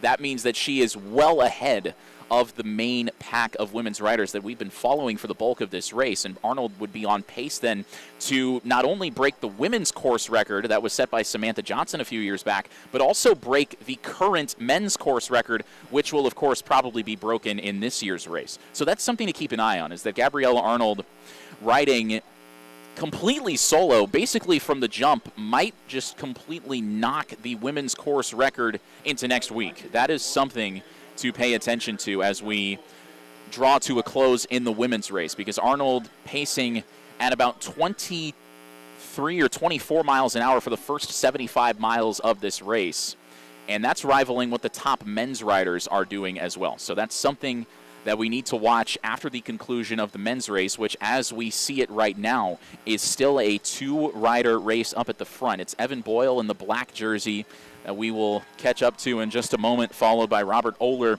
in the Lads Racing red and white jersey that we will potentially see as well as we approach the 4-hour mark, which is what those two riders have been pacing at for the bulk of this race. We didn't know if they could sustain it, but so far they have been able to, and they are coming to the short end of things here.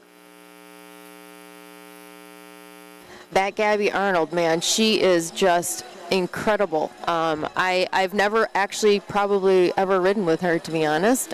She asked me to ride with her up at the Winona Lake Warsaw, festivities, and I laughed at her. I thought, you want to ride with me? It's going to be, like a Zone 1 ride for you. But no, she's such a great athlete, so humble and just so supportive of the cycling community.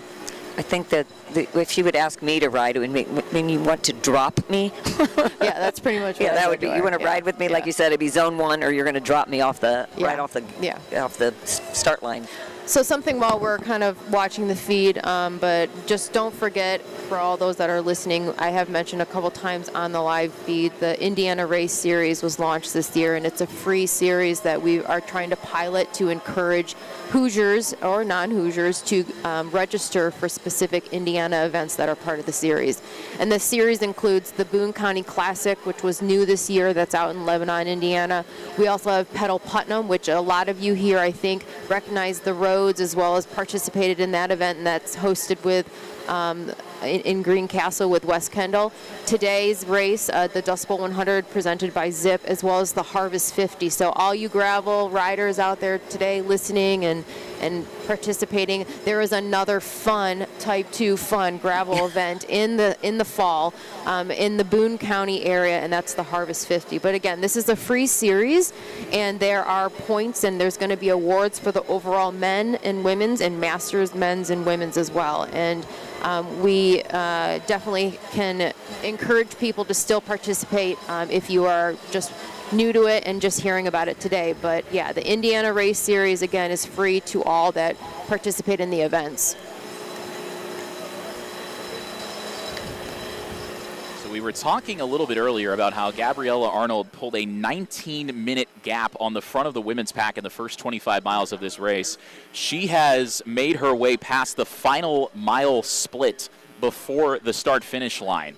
So Gabby Arnold, barring a massive announcer's jinx, is going to win this race on the women's side in a landslide, at least according to the timing that we have in front of us, which would, of course, be a new women's course record in the Dust Bowl 100. Gabby Arnold in the women's field just dusting everyone on a dusty morning just southwest of Indianapolis. Arnold won this race in 2024, looking to stand on the top step for a second time and very well positioned to do so. Now, just to do a little bit of a comparison, which is why it's just been so hard to understand Gabby Arnold's performance here, is that her average speed right now with her average splits would put her in the chasing group of the men's peloton. She is averaging at mile 77. Her time was 1:05:46. the comparable men's time at that point, 1:05:24, was Josiah Wildman, who is currently sitting 6th in the men's field. And so she's doing that on her own according to our timing splits. And so we're still trying to figure out exactly what's happening out there. And we do also have an update. The men have also passed through the final timing split before the start-finish line. Evan Boyle and Robert Oler are indeed out in front. We thought initially that they were off the back of that leading pack, but they are indeed fighting for the win. Derek Dotlick has moved up to 3rd, and Alex Hamilton in 4th. So those are your top 4. Zach Nair, the defending champion, is 5th. Josiah Wildman 6th. Mark Miles 7th. And Boyle and Oler off the front, 23.5 miles an hour through that split, and mile marker 88.3. Dotlick in 3rd place at 22.6 miles an hour through that split. So that gives you some idea. Those guys still pushing. Again, Evan Boyle was throwing up on the bike earlier. We saw him very out of shape at the tail end of that leading group, and somehow he is not only still upright, but he is very much in the fight for the win as this race draws to a close here shortly. So I have confirmation, I have updates on Gabby Arnold's situation. There is a massive mistake in the timing data. The spotter that I have out on course has just given me a call and notified me that Gabby Arnold is in fact in the 2nd women's group. So she is in the chase for the women's group. And so the white jersey that we're seeing in the lead, in that lead group, is either Natalia Franco or we're looking at Grace Washburn. And so those are the 2 riders that we're looking for. And so Gabby Arnold now firmly out of the conversation for the course record and also for the Dust Bowl overall elite women's victory. And that was something I was wondering about, because building a 19-minute gap in the first 25 miles is superhuman. And you want to always make sure that those things are double-checked and verified, because the last thing I want to do is miss the rider who wins the race in trying to figure that out. So it's good that we got that ironed out before the eventual finish of the women's race. But as these 2 men's riders, Evan Boyle and Robert Oler, continue to tick off the miles, I'm not seeing the chasing pack that we were warned about a few miles back. They just have not caught them. I think they're going to run out of time here. Yeah, I think so. It looks like our leaders are motoring ahead. You can see right now the rain that came through earlier has completely dried up. The dust conditions are back, and it makes things really challenging for riders and also for us to be able to see what the moto is able to capture. But yeah, going back to the Gabby Arnold thing, is just we have to be really skeptical of that, right? We were very, very, very skeptical of that 19-minute cushion she built in the first 25 miles. Yeah, maybe we can quit beating that dead horse and focus here on the task at hand, which is just focusing on exactly what's happening here with our 2 leaders. And again, Evan Boyle, the 22-year-old out of the state of New York, representing Milligan University in his kit. Right before this race comes to a close, we will take one quick short break. You're watching the Dust Bowl 100 presented by Zipp. Looking for the perfect outfit? Stop by Blushing Bows. From trendy styles to timeless favorites, we've got something waiting just for you. And it doesn't stop there. We also offer a wide range of accessories to complete your look and make you feel confident. Whether you're shopping for yourself or looking for that special gift, Blushing Bows has everything you need. Find us on Greencastle's historic Courthouse Square. Put yourself in Putnam County. Every mural in Putnam County tells a story. As you explore our communities, you'll discover vibrant works of art that celebrate local history, creativity, and the people who make this place special. From colorful downtown walls to larger-than-life masterpieces, these murals are perfect for photos, sightseeing, and experiencing the heart of our towns. Take a walk, discover the art, and see Putnam County through a new perspective. Put yourself in Putnam County. Traveling through West Central Indiana? Make Super 8 and Cloverdale your home away from home.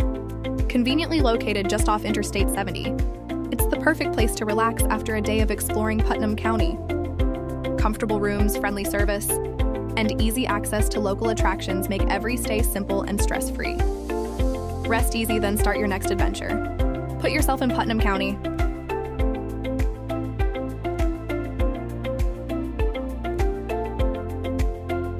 There's no better way to experience Putnam County than on two wheels. Ride scenic backroads, cruise paved trails, and take in rolling countryside, charming small towns, and beautiful views along the way. Whether you're a casual rider, a mountain biker, or training for your next big race, Putnam County has routes for every adventure. So grab your bike, hit the road, and discover where the ride takes you. Put yourself in Putnam County.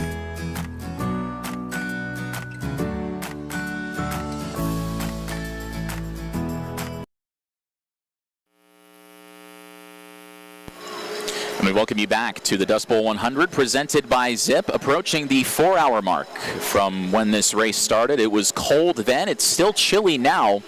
We saw some rain in the early going that for a moment made the dust subside, but the dust is back at the Dust Bowl, very aptly named. And we still have the two-man breakaway off the front. Evan Boyle and Robert Oehler have not only separated themselves from the lead pack, but they've also, in the last timing split, built more of a gap over the chasing pack that was pursuing them. They had cut the gap down under a minute, but Boyle and Oehler quicker over the last timing split of 11 miles, and it looks like it is going to be a two-man sprint to the finish as we get a look now at the women's field, which again is still very bunched up as they are getting set to approach the 80-mile marker.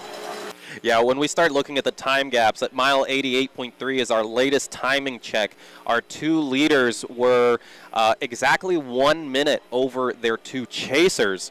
And then behind the two chasers was only an 18-second gap. So we can now safely assume that Derek Doetlich and Alex Hamilton have now been caught by the chase. They're together. And so that still leaves a 1 minute gap over the big chase behind. And so at mile 88, these guys are averaging 23.5 miles an hour. So they are now due at any time here in the finishing circuit.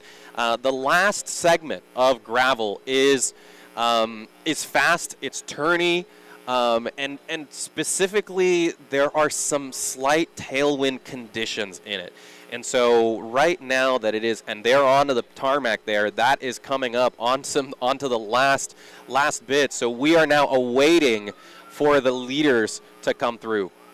Evan Boyle leading Robert Oehler over the crest. Boyle, his motto is prove it. And the best way to prove that you're the best rider in the field is to finish first. That is what he is hungry for. Of course, there's the prize purse here this year as well. Robert Oehler right behind him, trying to chase him down. Robert Oehler won this year's Unbound Gravel 100 outright. He rode all by himself to claim that victory. This time around, he's got a dancing partner in Evan Boyle to contend with here in the home stretch. How far out are they? And these riders 5 miles away from the finish. It is going to tick down very, very quickly here at the Dust Bowl 100.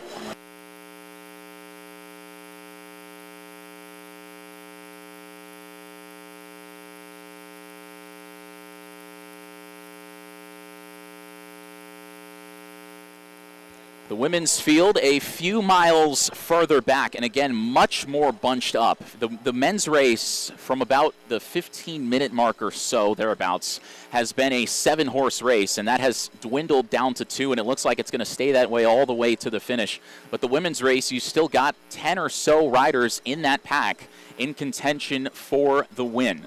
So we will wait to see how that shakes out. But on the men's side, that course record that Zach Nair set last year, 4 hours and 21 minutes, looks like it is going to last for 365 days and no further. Absolutely, and it'll be interesting to see, as these women continue to move forward on the course, if someone's going to make a move, and when will that be? Will they stay together, maybe the last few miles? Someone's just going to say, I'm done, I'm going. I'm going to win this thing. It'll be quite interesting. So hopefully we can see some really good racing at the end of that women's race. The women's field picking up the pace, perhaps just a little bit. Again, we've seen a few moves made throughout the women's race, but nothing has stuck. That's been the big thing, is that every time somebody's tried to push off the front and tried to build a gap, they've been pulled back in. And when you're riding solo, you've got to do so much more work. You don't have anybody to draft off of. You are all by yourself. And that was one of our big things on the men's side, is trying to figure out, okay, did those 7 riders go too early? Did they burn too many matches early on? And the answer, well, at least for 2 of them, in Boyle and Oler, is no.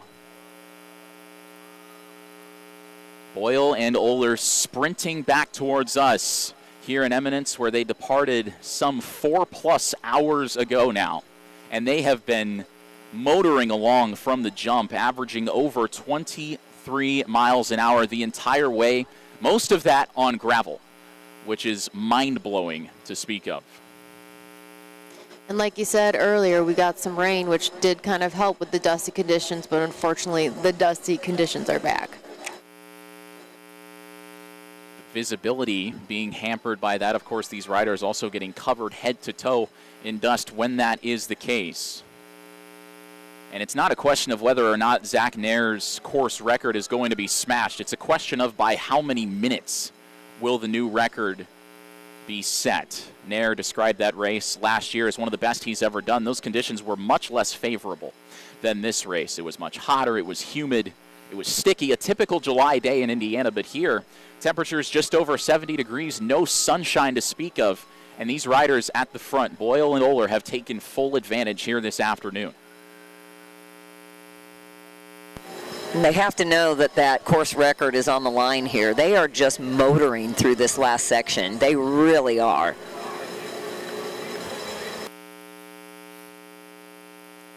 Robert Oler, one of many riders native to the state of Indiana. He's from Indianapolis.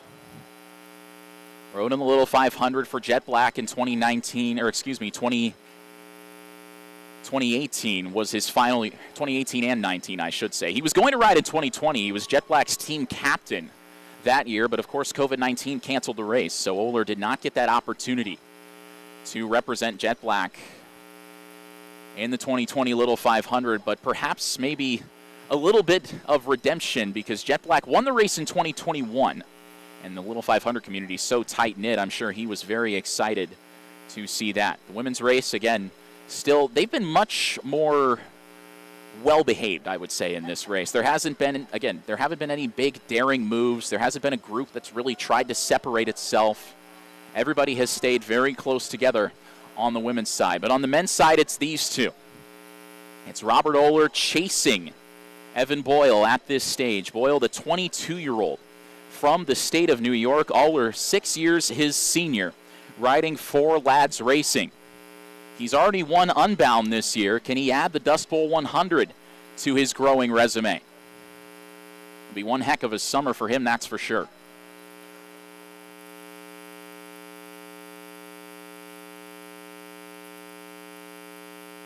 So this is the last gravel section of this race for Robert Oler and Evan Boyle. Again, Boyle is in the black and orange jersey.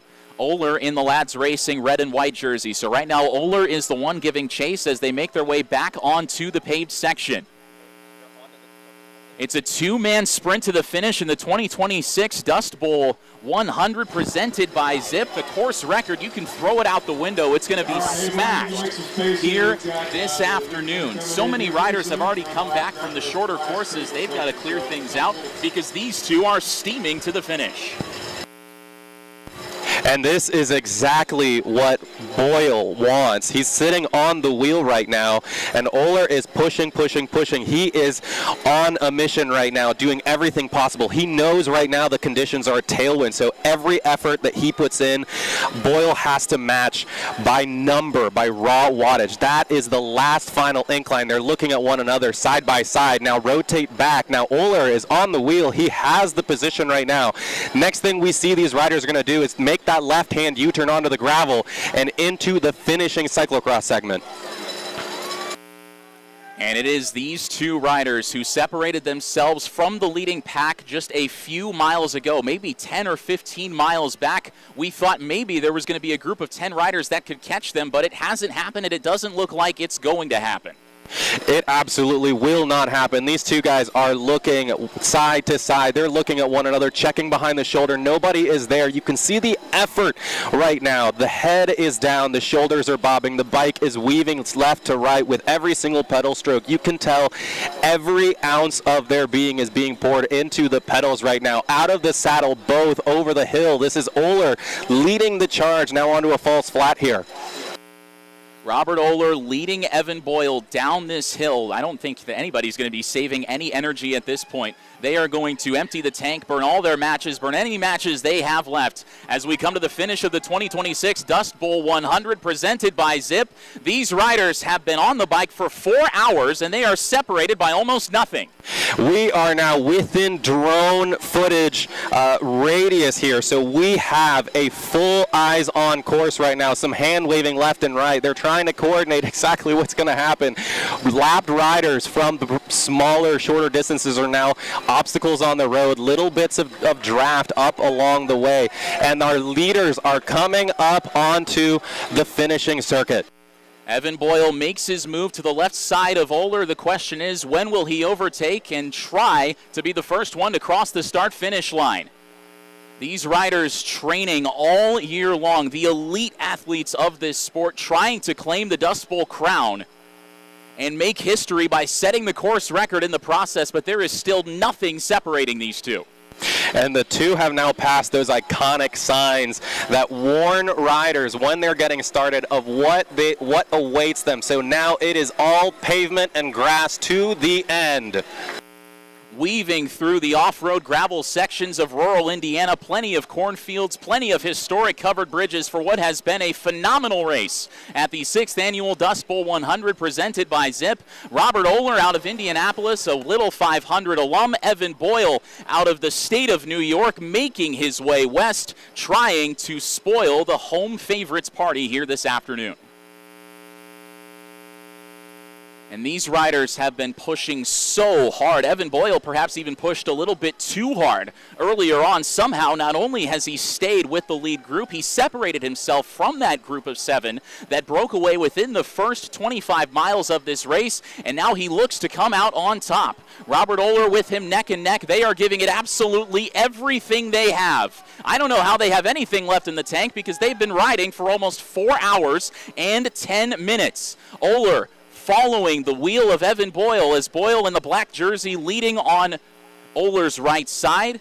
But on Oehler, the Lads Racing jersey, the red and white on the left, now trying to push and pass Boyle on the inside.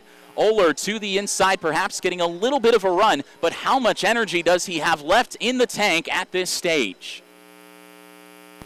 This looks like it could be a real drag race to the end of the race. Yeah, and I think once they hit that cyclocross section, we're definitely going to see something. And they're about to hit it right now. Look at that shot. Absolutely. That's going to be where some bike handling skills come into play right here. Evan Boyle leads Oehler into the cyclocross section as Oehler goes to the left and gets a run around the outside of Evan Boyle. Oehler with the finish line in sight, sprinting, trying to make history and set the Dust Bowl course record. Does he have enough? He's got plenty of legs. Boyle is falling back. Here comes Oehler representing Lads Racing. He rode in the Little 500 for Jet Black. They stood on the top step in 2021. Can Robert Oehler claim victory at the Dust Bowl 100? It is his race to lose. He has gapped Evan Boyle, sprinting towards the finish line. Robert Oehler out of Indianapolis over the bridge, coming towards the final stretch of this race. He's got nothing in front of him but green grass to work with. And that's where those handling skills came in and gave him an advantage. If you saw him in that corner, he took it and took advantage of the skills that he has and went right around him. Robert Oehler out of the saddle, emptying the tank of anything that he has left, being cheered on in encouragement as he rounds the bend. Robert Oehler out of Indianapolis, the Jet Black alum, will cross the line and win the 2026 Dust Bowl 100 presented by Zipp. Wow, what a performance. What an incredible performance by that athlete.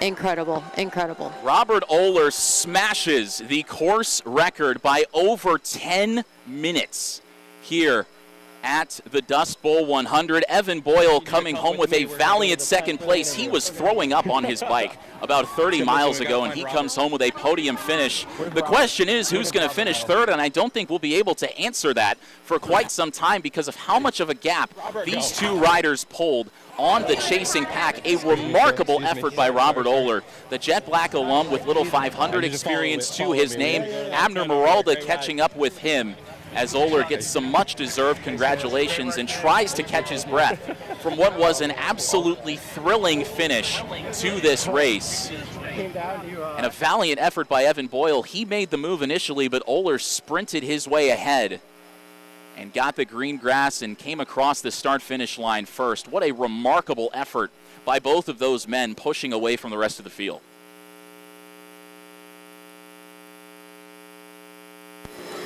And not only do we wait for the third place and the rest of the men's field, but we're anxiously awaiting to see how the women do and what will happen in that race. Looks like there might be a break. That women's leading pack was 10 riders. I see 3 now. So that pack absolutely has out considerably. And the question is, will the move stick on the women's side?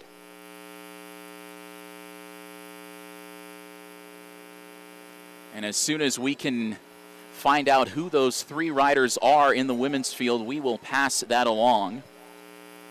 But what a thrilling finish to the men's race as Robert Oler absolutely destroys the course record. The first year that this race was run, the finishing time was 4 hours and 42 minutes, and Robert Oler just finished in about 4 hours and 10 minutes. So I suspect that eventually we will see a sub 4 hour Dust Bowl 100. It's a question of not if, but when. I think the conditions today lended itself for them to have a race like that as well. So that's pretty exciting. The women's race looks like it might be a 3-rider push to the finish. They've still got a little bit of ways to go.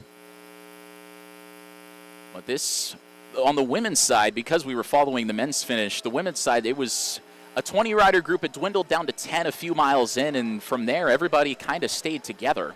As another lads racing rider has just crossed the finish line, it looks like more of the men's finishers are coming in. We'll get the results as soon as we are able. But Robert Oler sprinting his way away from Evan Boyle to win the men's race. And on the women's side, we should see the course record set as well. It currently sits at 4:48.51. And the women's riders well in position to take care of that and set a new mark to beat.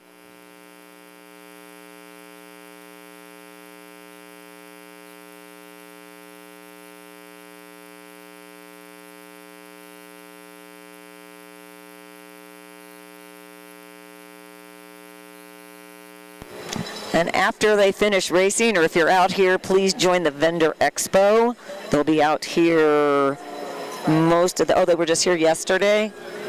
Well, there's some vendors set up over there. I was hoping we could have some people out there visiting the vendors today afterwards and supporting the local bike suppliers and equipment suppliers.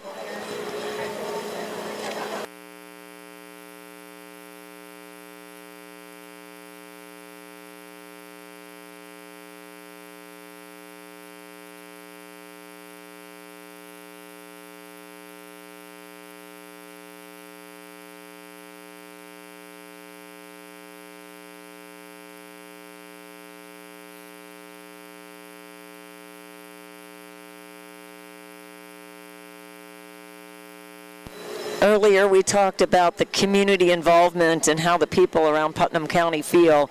A couple more quotes. One from Dean Griffin, racer from the Dust Bowl 100, presented by Zipp. What he said was the defining feature was the community along the course. Love seeing all of the people spectating. So that's pretty cool. And then Nick mentioned earlier how this is a very flat course, but it's very technical. There's a lot of turns, and Greg Shepard had said the course is constantly turning, which keeps you interested in what's going on. Not a lot of long straightaways, not very much traffic. The gravel sections were good, and the crushed limestone trail and the double track section add some variety to keep things mixed up. So it might be flat, but it's interesting. And as we wrap up, or not wrap up, but watch the rest of the elite riders come through, this is a new thing for Dust Bowl 100 presented by Zipp for this year. There is an elite prize purse available to those elite riders that signed up for that category. $4,000 total payout for the elite 100-mile racers. First place is $1,000, second place is $600, and third place is $400, and that's equal payouts for men and women's today on the 100 course for the elite riders. Also, don't forget, I'm going to try to say it correctly, Under Butter Dusty Dollars. There are some other potential options of awarding some age group winners today, as well as they'll do the typical top 3 finishers for the categories of the different races for age group. Don't forget, if you are looking for your timing and results, there are QR codes that are on the tents. Just scan those and take a look at those results.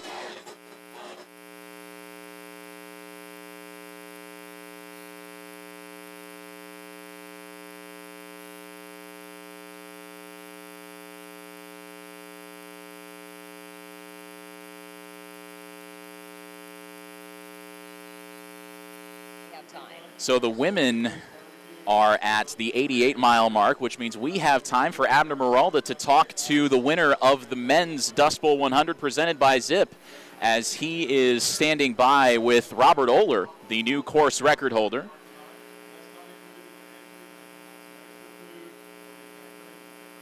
As Abner Meralda is now set to talk to the race winner on the men's side, Robert Oehler, victorious this afternoon. This is awesome. Yeah, dude.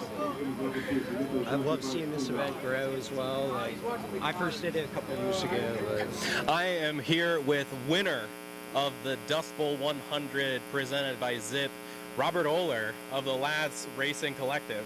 How did it go down out there? yeah, it was kind of a dogfight from the beginning. I was in an early breakaway, actually with my companion here who rolled in for second. He kind of kicked things off, and then very quickly we had a couple guys bridge up. I think it was about mile 10, and we just got on the gas from there. Didn't really know how long it was going to stay away or not. Towards the end, we kind of got caught, and that's when Buddy over here just got back on the gas, and I decided, you know, it's now or never, got to follow. So we kind of rode in 2 men for the last, I think, 30 or so miles, and then yeah, I kind of jumped the gun going into that last turn and just gave it everything I had, and just unreal. Just can't believe how it unfolded. Yeah, so that move went early.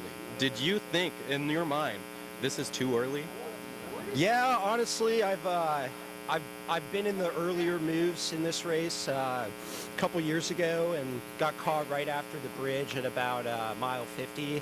That was kind of where I thought we would start to see some guys bridging up, and never really ended up that way. We had a pretty solid group of 7 guys who didn't really fracture until maybe about mile 60 or so, but you know, I think the 5 of us who were there at the time, we're all kind of saving a little bit left in the legs, kind of saw the writing on the wall. So I expected people to come up, and I was happy to see a lot of my teammates were in that chase, and it kind of gave us the cards to play to send one more. So didn't think I was going to make it, you know, 2-man at the end like that. Kind of expected one of my teammates to send that move, but was just grateful to be on the right wheel and have a little bit left to give. Yeah, so you were saying this is not the first time you've raced the Dust Bowl. You were, right before we started rolling, you were talking about how much this event has grown. So yeah. Tell us a little bit about what that means to you. I started riding in 2018 at Indiana University, and I think it was probably a year or 2 after that I had kind of heard about this, and I was starting to get into gravel racing at the time. I'd always wanted to do it. Had a couple setbacks, shoulder surgery at one point, was more crit focused for a while, but in the last couple of years, my teammates here were getting me into gravel. Spencer Miller there had won the race a few years ago, convinced me to do it, and first time I done it in 2024, fell in love with it. It had been a challenge. I'd never managed to get it right. I was saying to you, I'd always blown up at the 4-hour mark. It's usually super hot out here. We got pretty lucky, blessed with the weather today, that cooler temps make for a lot faster racing, at least for me. So just feels really, really good to get it right and see, even in the 2 years that I've been here, it seems like it's almost doubled in size. And now we got a live stream and everything, just super official production. Some real hitters coming from all over the country. Couldn't make for better racing. Yeah, speaking of the hitters, in the booth, we were talking about you being a crit specialist, and, maybe does he have the depth to go the full 5 hours? And there's a lot of firepower in that chase. How does it feel to beat some of the names on that list? I always kind of believed that I could. This has been kind of a breakout year for me, at least in some of these longer races. I did the Unbound 100 earlier this year. Had done it for the first time last year, but managed to take the win, and I knew I was rolling with some good form coming into this race, and so I always kind of believed, even against guys like Drew Dillman, who's won this twice, just got added to the lifetime. Adam Robert's coming in, Dylan Johnson, a huge personality in the cycling world, and a whole other host of guys who compete all over the country here. I was a little nervous, but I trusted in the legs. I like to race aggressive from the start, obviously, getting in the early break, and just had to take a chance. I feel like that's if you don't take a chance, it's never going to put yourself in a position to win. So. That's right. Well, thank you so much. We've got Robert Oler, the winner of the Dust Bowl, and we're sending you right back to finish up the women's race at the Dust Bowl 100, presented by Zipp.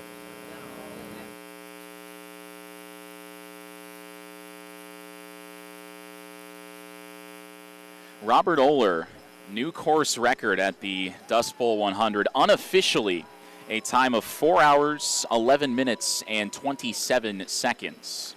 That is his unofficial finishing time from today, beating Evan Boyle by about 9 seconds for the race win. But those two both smashing the old course record of 4:21:01, which was set by Zach Nair last year. But our 2025 champ has a new mark to chase perhaps in 2027. As for the women's field, we know that they are coming towards us. We just don't know exactly where they are. They have not yet past the 88.3-mile timing split, at least per the timing sheet that we have in front of us.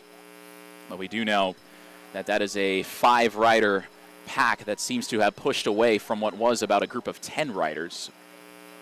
Peta Mullins is in there, as at least it appears is, well, we said Gabby Arnold was not in the leading group, but I honestly don't know because her timing chip has been malfunctioning, or so we are told. But we do know that the women's race is on pace to finish here shortly. And with 5 riders still in contention, it might come down to the timing, perhaps, of an attack that decides things for the women.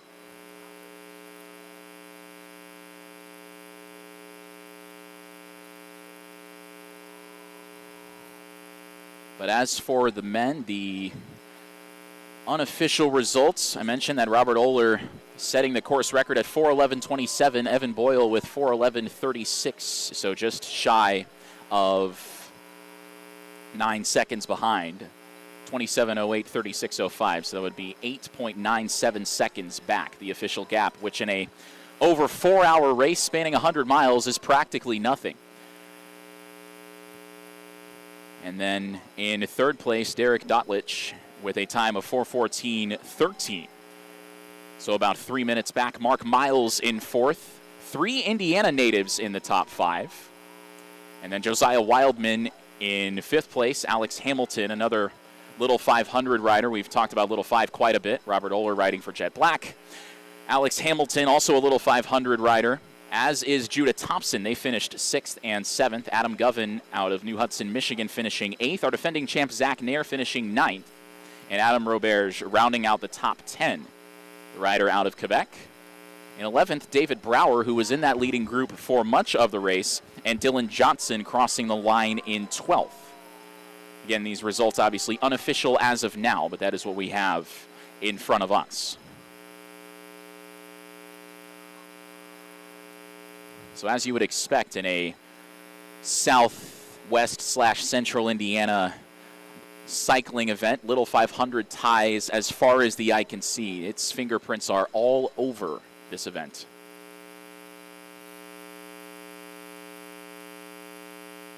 We were talking about how this race might eventually warm up, and the sun does appear to be trying to peek through.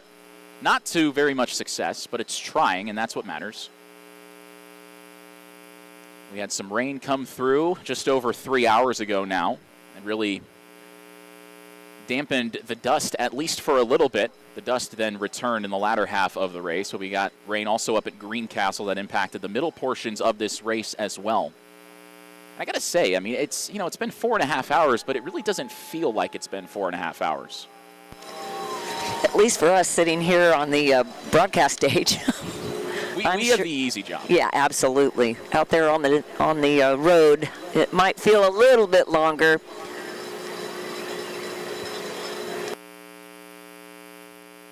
It's this leading group of women's riders that we're keeping the close watch on. Can't tell exactly where they stand on the course at this stage, but based on the timing sheet that we have in front of us, Samantha Johnson and company have not yet crossed the 88-mile marker. Now, those timings are a little bit delayed coming in, so it's possible that they may have just crossed it, but we're trying to track down exactly where they are, and as soon as we do have that information, we will pass it along to you. Keeping tabs on finishers in the men's elite field as they cross the line as well. Mentioned that Dylan Johnson finished 12th, Jonas Woodruff 13th, Wiley Close, three-time defending Little 500 champion with the Black Key Bulls, finishing 14th. Very strong showing for IU alumni and current IU riders. Kyle Kalish in 15th, Cole Beach finishing 16th, Leo Nelson, another rider for Cutters, in 17th, which, considering he didn't even know if he was going to ride whatsoever in college, finishing 17th in the Dust Bowl 100 is a very solid result for the Bloomington native. Trevor Holowati in 18th, Ben Renkema in 19th, Ben Clayson in 20th. And continuing down the list of the men's finishers, James Krause in 21st, Chase Harker 22nd, Cameron Little 23rd in the men's field, Spencer Coy is 24th, Drew Dillman, the two-time winner, in 25th. And he is the latest finisher that we have on our timing sheets in front of us. The women's field approximately at the 80-mile mark. So they've still got about 20 miles to go. And again, the pace in the men's field at the front was blisteringly fast. We thought maybe they had made their moves way too early, but that was not the case. And you've got to commend everybody who went off with that lead group. Robert Oler, the best of the bunch. Does seem like the women may have slowed down just a little bit, but it could have also been what we were able to see. Hopefully we'll get a live feed for them soon.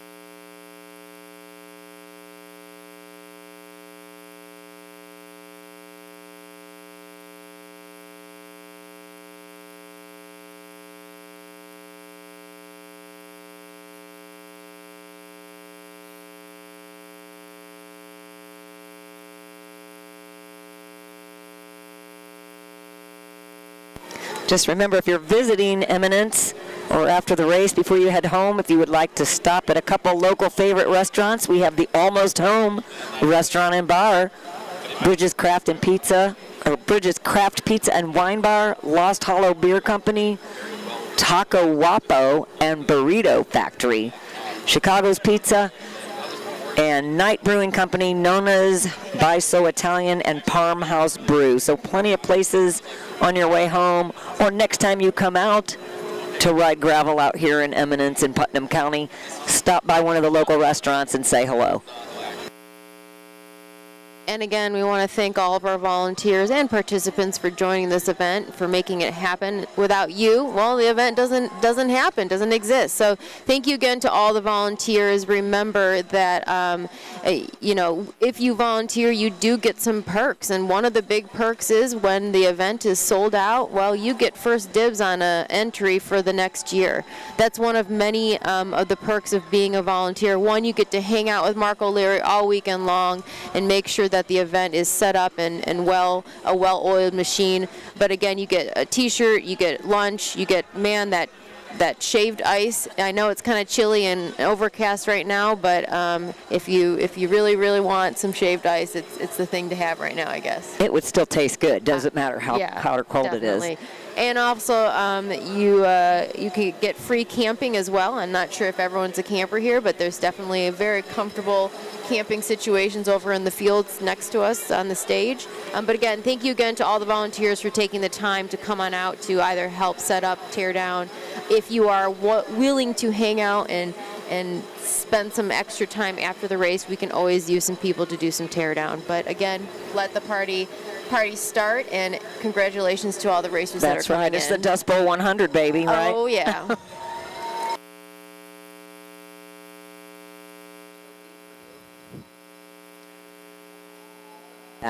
And just to remind you how the Dust Bowl 100 presented by Zipp gives back, the following programs were supported in 2025 by Dust Bowl 100. 16 bicycles donated to students in the Eminence Community School System. $4,200 raised for Eminence Community Schools through camping and shower fees. $1,200 raised for Eminence Junior High through rider donations at Silka Bike Wash Station. $2,090 donated to the Eminence PTO and school groups through volunteer hours, shirt and magnet sales. $610 raised for the Eminence A&A Fire Department through camping fees. 10 full student scholarships funded for the 2025 Indiana Interscholastic Cycling League, also known as NICA. So we mentioned this a little bit earlier on in the race, but there is a trial run for the Dust Bowl Deluxe, which is a 300-mile version of the Dust Bowl course, and that ride wrapped up just before the main event got underway here this morning. Here's a little bit more on the Dust Bowl Deluxe.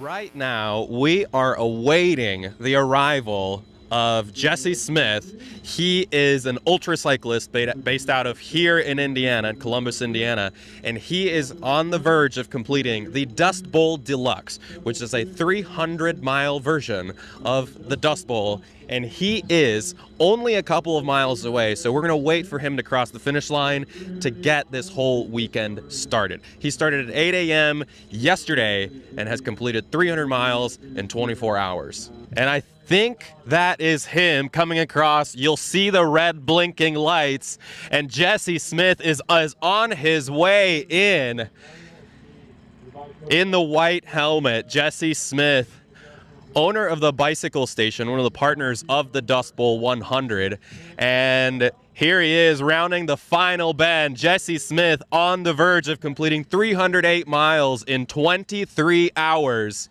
riding it in. You'll see his bright headlight coming in. And Jesse Smith, one of the most famous ultra cyclists of Indiana, crossing the line. Aero position, sprinting it in. And that is the Dust Bowl Deluxe. Jesse, it's a little early. Yeah. But I've been up for like 27 hours now. Because I woke up at like 4 to come here yesterday, and then it's like, yeah, so like, no, okay, so it's closer to like 25 or 26, but whatever. Yeah. So where are you going to take your nap? In the car, I think. Yeah. Give us a first impression. 308 miles, 23 hours. How was it out there? What were the conditions? What were your demons? Spare no detail. The race gets easier until hey Mark, what do you call the loop with all the covered bridges? Park County Loop, I don't know. That's the hardest part of the whole. It's tough, isn't it? That's like, I went from like I had recovered I was hoping to break 20 hours. And before I started that, I was on pace to break 20 hours. And then I did that in like 12 miles an hour and just totally, it was gone. It was like completely. You weren't expecting that one there. No, because it was so fast to get there. Like I probably averaged 20 from the gas station to there. We had like a slight little tailwind. The weather is crazy out there. I'm like actually concerned that if it was like worse weather, like how much harder that would be, which is kind of cool though. But you can ask me more questions. I'm just talking now. Well, I was going to say, give us a quick rundown on the bike, if you will. Your gear. Is this a camera thing? This is a camera thing. We'll have Chase bring it over. Yeah. It's a little heavy. Okay. So this is a Diverge. And it's like low-key, like a really like super cheap Diverge that I just like put all this nice stuff on. And this bike is like really soft and comfortable, but it's very heavy. But like for this, it kind of doesn't matter. Like you don't need it to be light. Like honestly, I think that would be a mistake because you just like, I don't think having comfort in this kind of thing is so much more important. Yeah. What was your tire choice? Oh yeah, these are cool. This is like a brand new tire. It's a Vittoria T50 in 55. And if you guys buy this tire, don't buy the black ones. Get the brown ones. It's like, this is like a 600 gram 55 millimeter tire, which is crazy light. And somehow it's also the like endurance casing. So it's, for me, like doing this long of a race, it was kind of a no-brainer because I didn't want to flat, and then also the tire's like pretty light and fast. So it worked out pretty good. Well, Jesse, I'll let you get your nap. You've been up for 27 hours. Congratulations, Dust Bowl Deluxe. First finisher, first tester. Yeah. You did it. Well done. Thanks, guys. Yeah, that was cool. Hopefully we get to do it again, is what I would say. Yeah. Right now, we are away.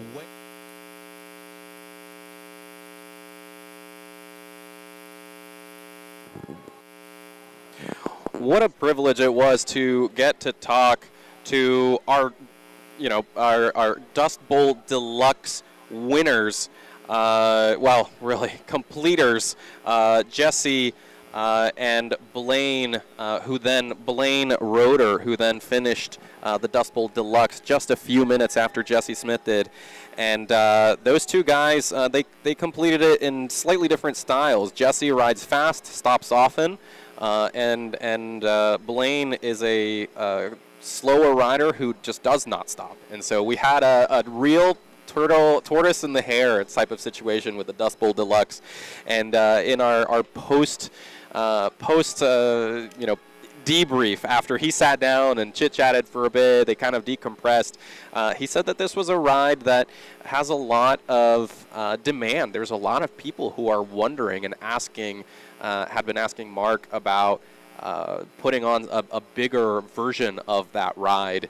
And Mark said that he was really lucky that Jesse reached out to him right at that moment, because that meant he had a willing participant, somebody that was going to be the guinea pig. They collaborated on this route. And as you heard Jesse said, the hardest part of this course was maybe once he hit the middle portion of it, because that part is not in the actual Dust Bowl course. It becomes really challenging, and mentally it was tough. They both agreed that the course is very smartly drawn out, where you can, if you have a mechanical or if you have a problem, you're never too far away from civilization, but that makes it difficult because they are close to civilization and they can bail at any time. So really cool opportunity to get to talk to those two of the Dust Bowl Deluxe, and we will bring you back to our coverage of the Elite Women race here at the Dust Bowl, presented by Zipp. And again, it's this group of 5 riders that we've been focusing on in the women's elite field. Every time I say group of 5, I think of college football. And it feels like college football to weather today, so I guess that's very apt. But this group of 5 riders has kind of broken away. It was a group of 10 or so in the elite women's field, and now we're looking at the front 5 as we come down to what we believe to be the final 15 or so miles. They were at mile 80 a little bit ago, but the final timing split is at mile 88.3. So until we get there, we don't know exactly where they stand. But in this women's field, I mean, shoot, if it's a 5-way sprint to the finish, that's going to make for some great theater. And given that this is the first year this race is being broadcasted, selfishly, I'm all for that. And I think pretty much everybody else would be here too.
Peta Mullins now pushing toward the front of the women's field. Again, we don't know exactly where on the course they are at this stage. We know they're in the latter stages. We know they're in the last 10 or 15 miles or so, but we don't know exactly where they stand. Once they get to the final timing split, we will. But as for when that happens, unfortunately, I don't have a better answer at this point. They should be approaching the final.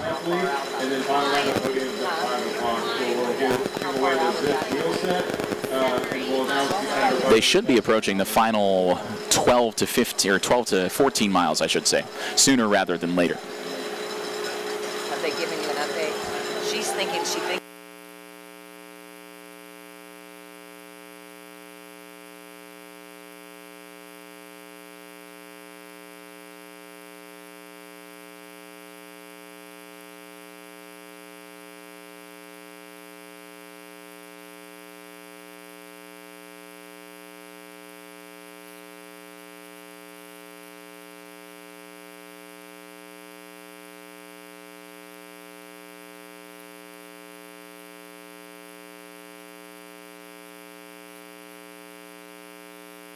One of the Bissell riders up there in the front group of the women's elite field. We think it's Ellery Clayson, the 21-year-old out of Michigan. Another exciting young talent in the Midwest cycling space. Samantha Johnson, of course, also part of that group. One of the strongest riders in this field, regardless of the split, regardless of which race distance. Her resume speaks for itself. A 3-time winner here, 2 times the overall winner in the women's 100-mile race, 2022 and 23. She went back-to-back. Again, the men's results, Robert Oehler winning the race, setting the course record with a time of 4 hours, 11 minutes, and 27 seconds. Evan Boyle finishing second place, less than 9 seconds behind him. It came all the way down to the wire. A thrilling finish. Those two men pushing and giving it everything they had. Derek Dotlich in third with a time of 4:14.13. Mark Miles and Josiah Wildman rounding out the top 5. So again, 3 riders representing the state of Indiana in that top 5, including our winner. Alex Hamilton and Judah Thompson, a pair of little 500 riders, 6th and 7th respectively. Adam Govan in 8th out of New Hudson, Michigan. Zach Nair, our defending champion, came home in 9th, and Adam Roberge rounding out the top 10.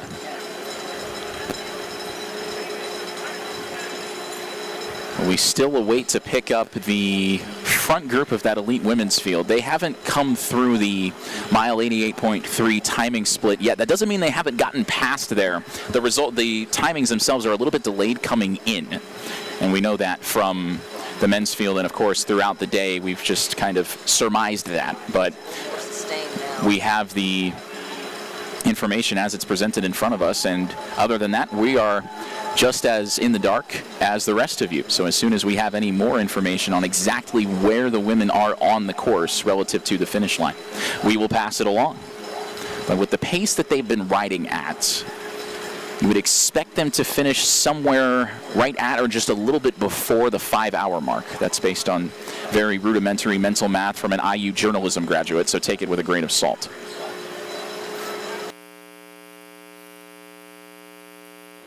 Just remember, too, that Dust Bowl has a lot of merchandise over at the tent, and if you aren't here at the venue and you're watching this in your living room or on your phone or streaming it, you know, not here at the event, go to Dust Bowl's website, which is www.dustbowl100.com. But again, check out the merch tent. There's lots of things, hats, socks, shirts, jerseys, you name it. Get some swag, buy some, support the event. I know you're already supporting the event by being here, but you can always look really cool in a new hat. That's all I got to say.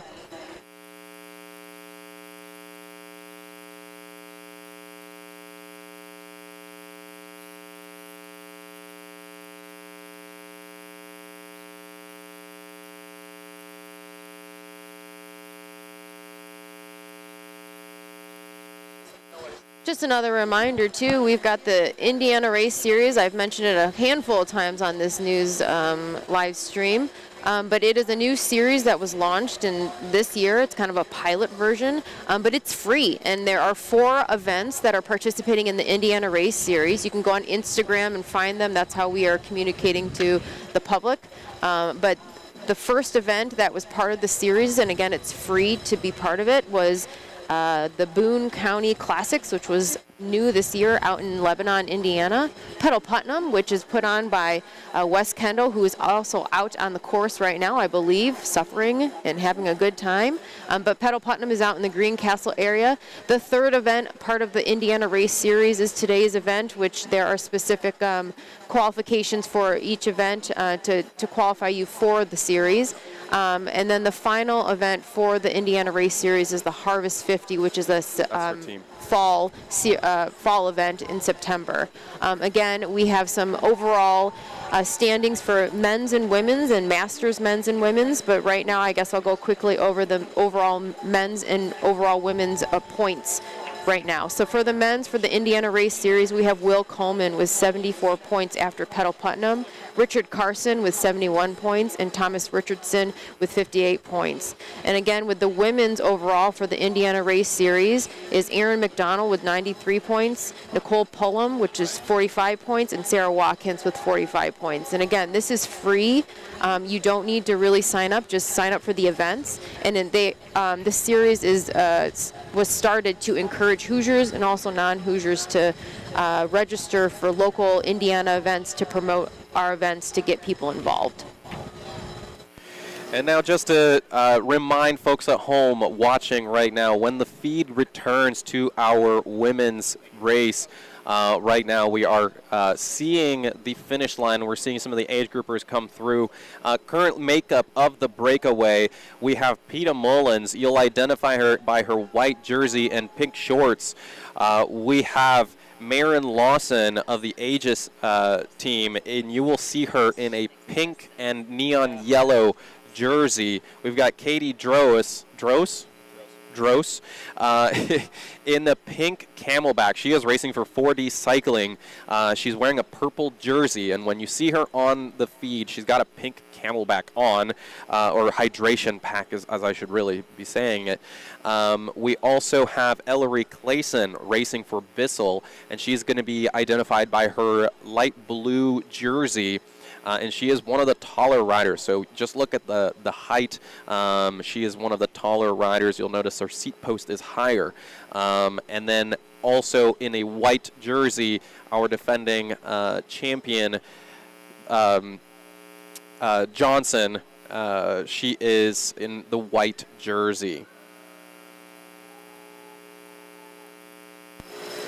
Samantha Johnson, no surprise to see her in the mix here at the end of the women's elite field race, given her proficiency on this course as a 3-time winner, 2 times the winner overall in this exact race, and she's looking to make it 3 times in the last 5 years here this afternoon. And right now, as the picture returns to the feed, we are down to 4 riders. That means Katie Drost is now off of the back of this group, or maybe has flown the coop. We will have to see, but I don't see her pink camelback up ahead. So Katie Drost now has been dropped from this group, and we are now with the 4 leading contenders here.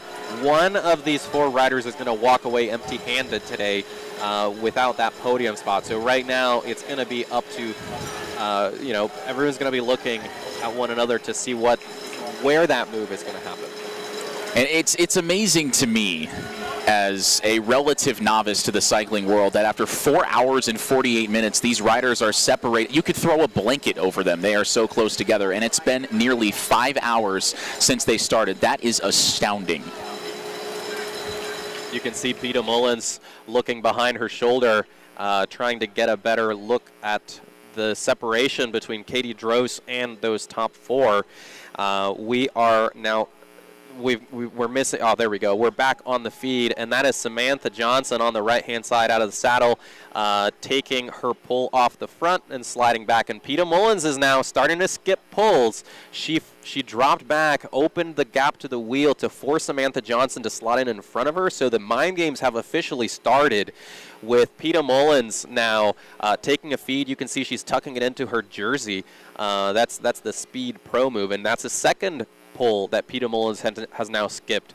So she's now sitting onto the back of this group trying to conserve energy, and we know she's the rider of these 4 with the greatest pedigree, and there were a lot of questions about her condition coming into this race day. She's on a retirement tour, is what everyone's calling it, what she calls it. She's just out having fun, enjoying cycling culture. But in order to be in the final 4 of this grueling race, she's definitely got some fitness, and now the experience to be able to just say, and the seniority to say, no, I'm not going to take that pull. You're going to slot in front of me and shield me from the wind. And that's the thing about Mullins. You mentioned her pedigree, a 16-time Australian national champion. The resume speaks for itself for her. You definitely think that commands an extra level of respect and a kind of when I speak, you listen, when I act, you follow kind of thing for her, as now it looks like she's starting to head towards the front. Yeah, it looks like those 3 riders, they just said, we're not gonna play this game. You're gonna have to come to the front. They all took really brief pulls, and she did the bare minimum. She's now sliding around on the right-hand side of the road, back in the draft of Samantha Johnson. So, Samantha Johnson is having to do this the hard way. This is not exactly how she prefers to win races. She prefers to go early. She prefers to go solo, ride hard. That is her style, and so right now she's having to play a more technical battle than maybe she would like to be doing. But I think, those 2 are the ones that I'd be looking at. I think with the outside shot, we've got, Ellery Clayson of the Bissell team right now on the front right-hand side of that group. She's looking for probably one of the biggest results she and her team have gotten. Well, Ellery Clayson, too. She's only 21, from the state of Michigan. The thing about her in this race is that she's finished 2nd in back-to-back years at this race. Runner-up in 24 and 25. And again, 2nd place in a 100-mile race in such a talented field of riders on one hand is a massive accomplishment, but I'm sure for her and somebody of that competitive caliber, you want to win. You want to be the first across the finish line. You want to be on the top step of the podium, and she's got to be hoping, she's got to be thinking that, man, this has to be it. It's got to be a 3rd time's the charm kind of thing for Ellery Clayson, and for this top 4 that it's become in the women's elite field as we approach the 5-hour mark here in just about 8 minutes for them, coming right down to the finish. It's amazing that even after almost 5 hours, you can still, these riders are separated by about the snap of a finger, and that's it. Yeah, that's right. And this is the time when riders also start sizing one up, each other up. They're looking at little cues in body language, looking at style cues. They've watched each other now for 4 hours, and they can tell, maybe this person's pedaling squares a bit. This person's kind of bobbing their upper body a little bit more when the gravel gets heavy. When we're going uphill, these are the things that they're using their eyes to size one up, but they're also listening to one another. They can hear when somebody is panting, when somebody kind of gets out of breath, and this deep in the race, every little effort becomes more and more taxing. So they're using all their senses to try and identify what the weak points are of their breakaway mates. Trying to gain any little advantage whatsoever. We saw it in the men's race, a couple riders drafting off the moto, which I'm pretty sure is frowned upon, but they did it, and they got caught in 4K doing it. Now, whether they face any repercussions, we will have to see. But as far as the women's race is concerned, these riders have ridden as clean as we can tell. They've been fantastic. Again, a little bit more toned down. We talked about off the top how the men's riders wanted to kind of puff their chests out a little bit, and ultimately that was the race-winning strategy, was to break away from the pack early on and build a massive gap and make it so big that the chasing pack can't catch you. And that's what they were able to do. The chasing pack in the men's race got the gap under a minute a couple of times, but never really got within true striking distance.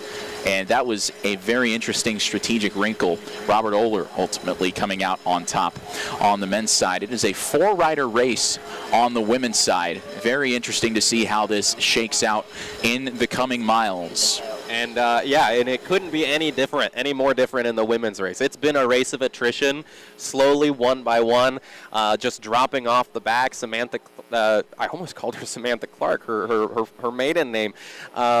Samantha Johnson prefers that hard, long ride that slowly sheds riders off the back. And so these are the 4 riders that have survived so far, and we are within drone distance. So that means riders are coming up on the last few bends of the final sector, and we are now going to see them turn onto pavement shortly. And we can see Samantha Johnson at the front once again, drilling the front. And she's also forcing Ellery Clayson to work alongside her. She's forcing Ellery to take a longer pull by taking that very slow veer off to the right-hand side of the road. She's forcing Ellery to match her pace and actually even improve her pace, which is a strategy to force somebody to take a long, slow pull and put them in the red. And in such a small group, they don't get a chance to recover. Right now, just until now, I've been talking this whole time, and it wasn't until now that Ellery Clayson was able to get a little bit of a draft, and then it's right back to it. She's on the wheel on the left-hand side of rotation back into it, because the other 2 riders are taking short pulls, and she's eating wind again. Peta Mullins on the right side there in front of Maren Lawson. Lawson, the defending champion from Alberta, began as a triathlete, full-time cycling, started calling her name in 2020. A very accomplished young rider. It feels like I've said that about a lot of riders in this field, but that's because it's true. The resumes up and down these fields are just stacked, and these athletes are fantastic. The level that they've been pushing at for 5 hours now is ridiculous. And yet, again, they're separated by nothing. As we approach the finish of the Women's Dust Bowl 100 presented by Zipp, we saw a course record in the men's race. The women's race, well, Samantha Johnson, a little bit of good news there is that her course record from a few years back will stand for another year, which she set at 4:48.51. We're approaching the 5-hour mark. And, well, we haven't finished, so that means Johnson keeps her course record, but she is looking to stand on the top step of the podium once again. We mentioned that the drone has these riders in sight. You can see the tempo starting to quicken just a touch as Peta Mullins goes to the front on the inside. Lawson on the outside flying solo as Ellery Clayson at the back. And in the middle is Samantha Johnson. Yeah, this is an indication that right now either it's downhill or on the tailwind section, and this is the final turn onto pavement. So it is paved from here on out. They're going to handle the lip of the pavement there, and now it's going to the only thing standing between them now and the finish line is maybe a couple of rollers. Right now is a tailwind section, so I would expect some of these riders to attack one another and see what they can do to stay away. And they're currently looking at one another. We're waiting to feed here a clearer look at what's happening. But right now I'm looking at the road results of each of these riders right now, because it's going to come down to a sprint. What's going to happen right now? This is suiting Peter Mullins. If it gets into the final turn into the cyclocross course, I think Peter Mullins has the skill and the experience to be able to handle that. Samantha Johnson, also a very accomplished cyclocross racer at the regional level, also has it within her wheelhouse to race there. But it's going to be up to Ellery Clayson and Maren Lawson to decide if they want that race to get there. And Maren Lawson now pushing the pace a little bit as she goes to the front. Lawson, the defending champion, looking to go back-to-back. Ellery Clayson also making it 2x2. Clayson, again, a very accomplished young rider, as is Lawson. Mullins, at least as far as she is concerned, on the back end of her career relative to these riders, and yet she's with them pedal stroke for pedal stroke here down the stretch.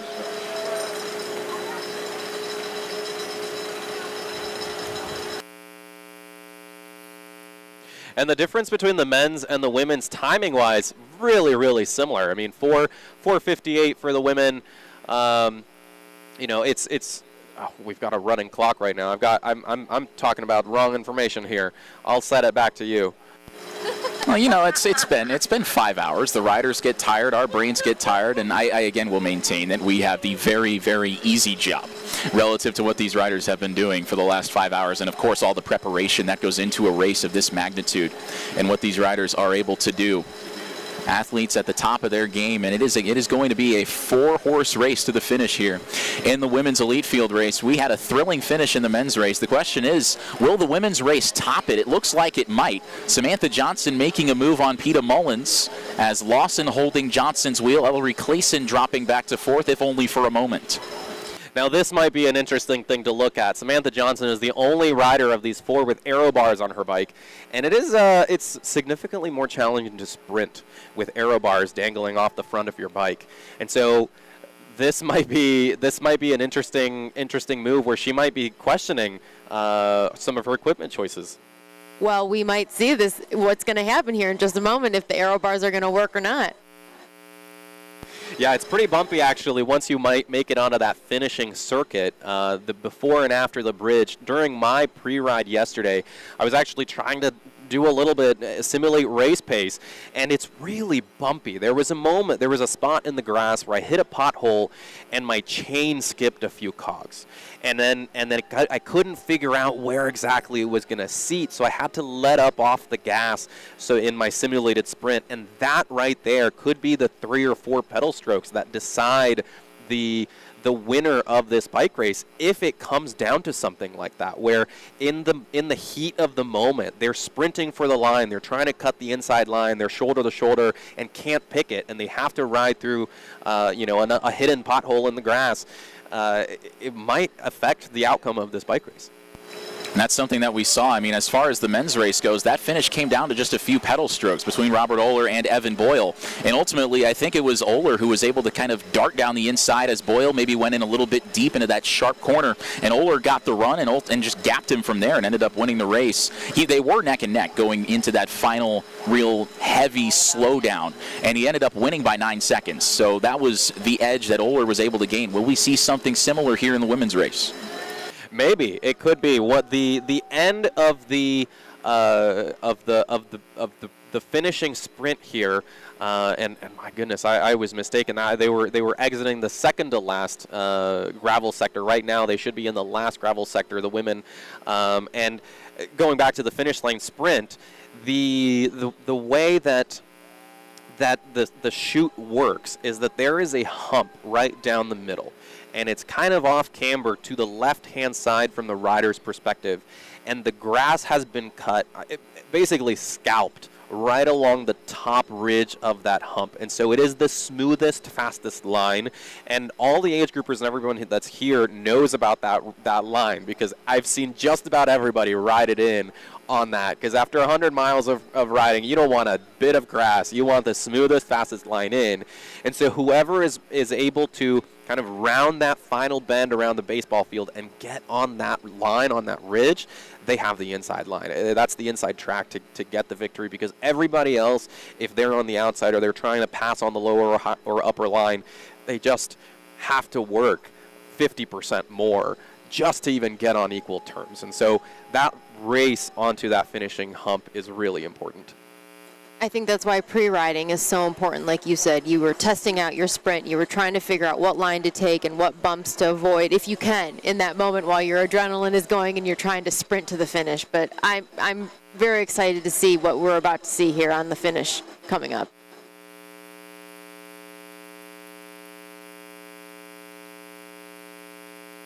Who's up? It's going to be who has.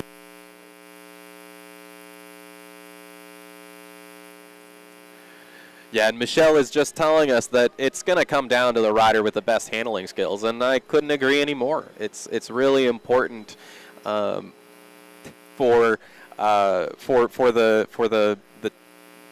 outcome of this race. And the other side of that, too, is that if you perhaps don't have good handling skills in that moment, and the riders are as packed up as we've seen them for the better part of the last 10 or 15 miles, well, that could be disastrous potentially for everybody. If one person gets just a little bit out of shape going into that final big, decisive slowdown before the finish line here in Eminence, where this women's race began 5 hours and 3 minutes and 45 seconds ago, as our drone waits to pick them up on the final stretch for what has been a very, very thrilling morning and first hour of the afternoon. But it feels like we've been awake all day, and it's only 1 o'clock. And this event here in Eminence drawing over 1,400 entrants this year, and hundreds of thousands of dollars in economic impact to Eminence and the community, and all the giving back that we've done. And we've got a women's race to finish off here, and it looks like it's going to come right down to the wire. Yeah, and finally, that drone shot that we keep getting, that's just the placeholder. When the signal goes out, they are in the picture. They are coming up on, if you see that black truck hitting their brakes and moving over to the right-hand side of the road, that right there is our leading group of 4 riders into the finale here, and they start over to the left-hand side. They spread out. Somebody was taking a pull in the wind that they didn't really want to, and so now they're onto the pavement for the last time, and the cat and mouse hasn't truly begun yet. They're still rotating. This might go all the way in. And the question is, who's going to be the one to get to the front and then decide they're tired of rotating and just go for it? It looks like everybody starting to pick up the pace as they get down this hill and towards the finish. We saw a thrilling finish in the men's race. It came down to the final heavy slowdown, the heavy braking zone, and it's one maneuver that could make or break this race in the women's Dust Bowl 100 presented by Zipp. And right now in the satellite signals, we're seeing Samantha Johnson at the front, gets to the front, and then soft pedal, so it has officially begun. The cat and mouse is on Samantha Johnson. Everyone is putting her in front. They know that she is the one that has won this bike race several times. They are looking for her. She's looking over her left shoulder, making sure that all the riders are within eyeshot. And we have a move on the right-hand side. Is that Ellery Clayson on the right-hand side? It looks like it is Ellery Clayson. It's hard to see from that far away. It might be Clayson. It might also be Marin Lawson. It's very difficult to tell. But if it is Clayson, it's not surprising, because she has been the runner-up here in back-to-back years, and she is probably tired of not being on the top step of the podium. And she has just fallen off. The response has been resounding. Yes, that is Ellery Lawson, I think, who is now at the front and setting the pace. Brought her back. And now Samantha Johnson on the left-hand side and Peter Mullins on the right-hand side of the road. They are passing the cemetery here, and so we are in the final dying minutes of this bike race. Maren Lawson, the defending race winner, the 23-year-old from Alberta, coming south of the border, the United States-Canada border, looking to perhaps return to her home country as the champion of the Dust Bowl for the second year running. Riding for Aegis Cycling Foundation, and she is looking to go back-to-back in the women's field, just like Samantha Johnson did in 22 and 23, but Johnson still very much with her heart set on spoiling the party as Ellery Clayson goes back to the front. And Peta Mullins right now sitting second wheel. She's made sure every single time this deck reshuffles, she's in position in second wheel. That is the caginess of an experienced rider that knows that second wheel is the place to be right now, because third might be too much traffic once we get to the tape. When you talk about where you want to be in, say, a motor race, you don't really want to be in first place on the last lap if the field is bunched up, because you don't have the draft of anybody in front of you. You don't have a dancing partner. You're the one cutting through the air. We saw that in the Indy 500 this year when David Malukas led to start the last lap, and he got passed at the line by Felix Rosenquist. Peta Mullins, the veteran, the much more experienced rider, these riders that she is with are all in their early 20s. They've got the youth, they have the inexperience, but they've got the adrenaline and they've got the drive to win. Mullins has that measured veteran touch. Can she use that to her advantage down the stretch? And right now they are forcing Ellery Clayson at the front. We've got soft pedaling. They are passing those final signs that indicate what was at the beginning of this bike race up ahead of them. Now they're on pavement firmly all the way in. They're going to make a left-hand turn on the stop sign, and then we'll turn left into the corn maze here behind the school. And so now Ellery Clayson manages to get herself off of the front, but Maren Lawson now at the front in the left-hand side. Samantha Johnson in the middle now. Maren Lawson closest to the corn. Peta Mullins falling back to fourth as Samantha Johnson moves to the lead on riders right. Ellery Clayson on the far outside in the blue jersey. Samantha Johnson cutting through the middle, looking to be the first women's rider to win the overall Dust Bowl 100 3 times. She hasn't stood on the top step of the podium, though, since 2023. Ellery Clayson, though, giving her a run on the outside. Right now, you just know that in riders' brains, they're going, don't mess this up, don't mess this up, don't mess this up, because the opportunity is right there for the taking. And we actually see an age grouper riding past them on the right-hand side. That is the type of mind games that these are the types of mind games that these riders are currently playing. It feels like a track sprint match out there. The question is, who is going to be the one to attack and try to break away for good? Because you don't want to leave it too late and find yourself stuck in traffic, but you also don't want to go too early and end up burning that one final match a little bit too soon. They're playing cat now. They're just waiting. And we continue waiting. Samantha Johnson now at the front with Peta Mullins in second wheel. Then Maren Lawson of the pink shirt of Aegis in third wheel. They're going to hang a left-hand turn here soon. And we continue to watch with bated breath what's going to happen here after this cat and mouse game. I said it before and I'll say it again. We're approaching 5 hours and 11 minutes, and still you could throw a blanket over these top four. That is how neck and neck they are. They have not been separated by anything. It was a big pack from the jump in the women's race, and now do we see a move from Ellery Clayson as she heads to the front with a decisive gesture in that blue jersey. Who's going to follow her? Will it be Samantha Johnson? Will it be the veteran Peta Mullins? Will it be the defending champion Maren Lawson? And it is Samantha Johnson right now off the front, knowing that she has the legs to go. And Peta Mullins is responding, this is a dangerous gap. This is all she needs, going in a left-hand turn. And there's the tape. It is time for me to log off here and go to the finish line. Peta Mullins, the veteran, pursuing Samantha Johnson, the undisputed queen of the Dust Bowl, as Johnson goes down and opens the door for Mullins. Peta Mullins makes her way through as Samantha Johnson goes down in that heavy braking zone that we said could be a factor coming to the finish, but Johnson has recovered well, and now Mullins perhaps on her heels as Johnson goes to the lead. An unbelievable recovery from Samantha Johnson, who knows what it takes to win here. She's done it 3 times overall, 2 times in the top division, and she's looking for the hat trick here this afternoon. She was in the dirt when this section began, but now she's back out in front once again. Peta Mullins, the Australian, in second. Maren Lawson in third, and perhaps closing, but has she left it a little bit too late? Here comes Johnson across the bridge. Mullins giving everything, trying to catch back up as they come along the baseball field, which means the start-finish line is near. Samantha Johnson, at just 22 years old, riding for Lunchbox Racing, looking to be the first 3-time winner of the Dust Bowl 100 presented by Zipp. Mullins out of the saddle, giving it absolutely everything, trying to catch Johnson, but does the veteran have enough? The answer is no, and for the 3rd time in 5 years, Samantha Johnson wins the 2026 Dust Bowl 100 presented by Zipp.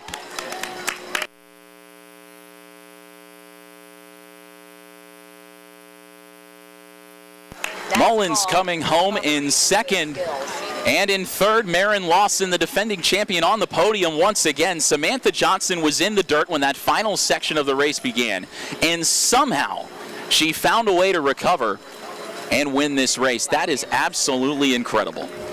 That is handling.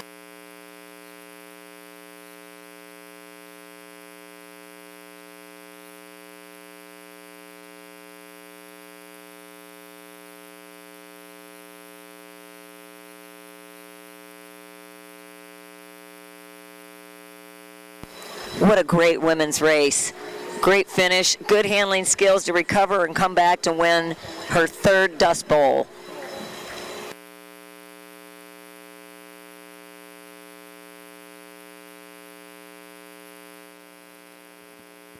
Samantha Johnson stays on top as the winner of the Dust Bowl 100 for the first time since 2023. And the 3rd time overall, she is victorious in the women's elite field. An unbelievable performance once again. The veteran Peta Mullins gave it everything, trying to chase her down, but Johnson pulled away for good.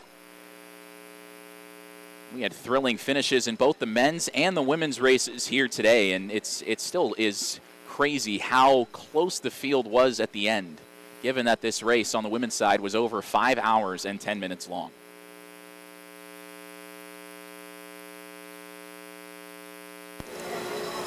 And remember, the party doesn't start or end at the end of the race. They have post-race entertainment with Gus Moon. You can enjoy some music, some food, hang out with your cycling peeps, enjoy the community, stick around, and enjoy the day.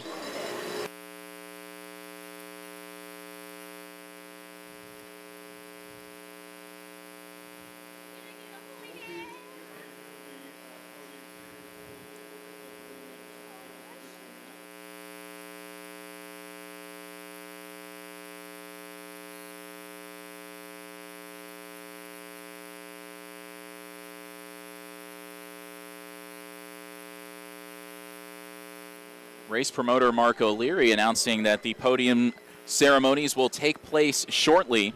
Also waiting, Abner Meralda standing by with our race winner on the women's side as Samantha Johnson wins for the 3rd time here at the Dust Bowl. She has absolutely owned this place here in Eminence, Indiana. Waiting for the post-race interview, and I'll tell you what, it has been a fantastic day of racing, a fantastic day for cycling here in Eminence, Indiana, and in Putnam County, and everybody from the volunteers to our promoter Mark O'Leary and everybody involved with this race, it has been absolutely fantastic. And as a first-timer, I feel very, very certain to say I cannot wait to come back. Glad to have you here, Nick. You were fantastic. So while we have a second, we will take a short break. You are watching the Dust Bowl 100 presented by Zipp. Whether you're planning a weekend getaway, business trip, or special celebration, the Inn at DePauw has everything you need. Relax in comfortable guest rooms, enjoy a meal at the Fluttering Duck, and experience the charm of Greencastle just steps away. Great food, exceptional service, and a welcoming atmosphere make every visit memorable. Put yourself in Putnam County.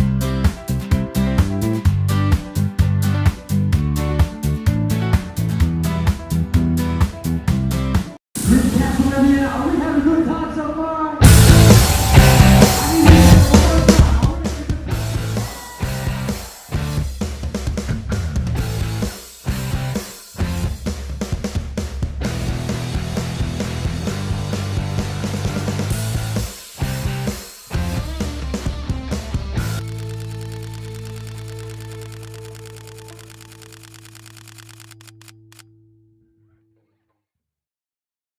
Does the warm weather have you ready to put yourself outdoors? Are you ready to get in touch with art and boutique shopping? Want a short drive from the city for a day trip or weekend getaway? Get ready to put yourself in Putnam County. With miles of hiking and biking pathways, historic covered bridges, and public murals, there are plenty of ways to explore our Putnam communities. Don't miss First Friday celebrations that bring together music, dining, shopping, and a sense of community. Visit goputnam.com and put yourself in Putnam County. Ready to ride? Pedal Putnam is one of Indiana's premier cycling events, bringing riders of all skill levels together for an unforgettable day on the road. Whether you're racing for the podium or enjoying the family-friendly ride, you'll experience scenic countryside, welcoming communities, and an incredible cycling atmosphere. Challenge yourself, enjoy the journey, and make memories 1 mile at a time. Put yourself in Putnam County.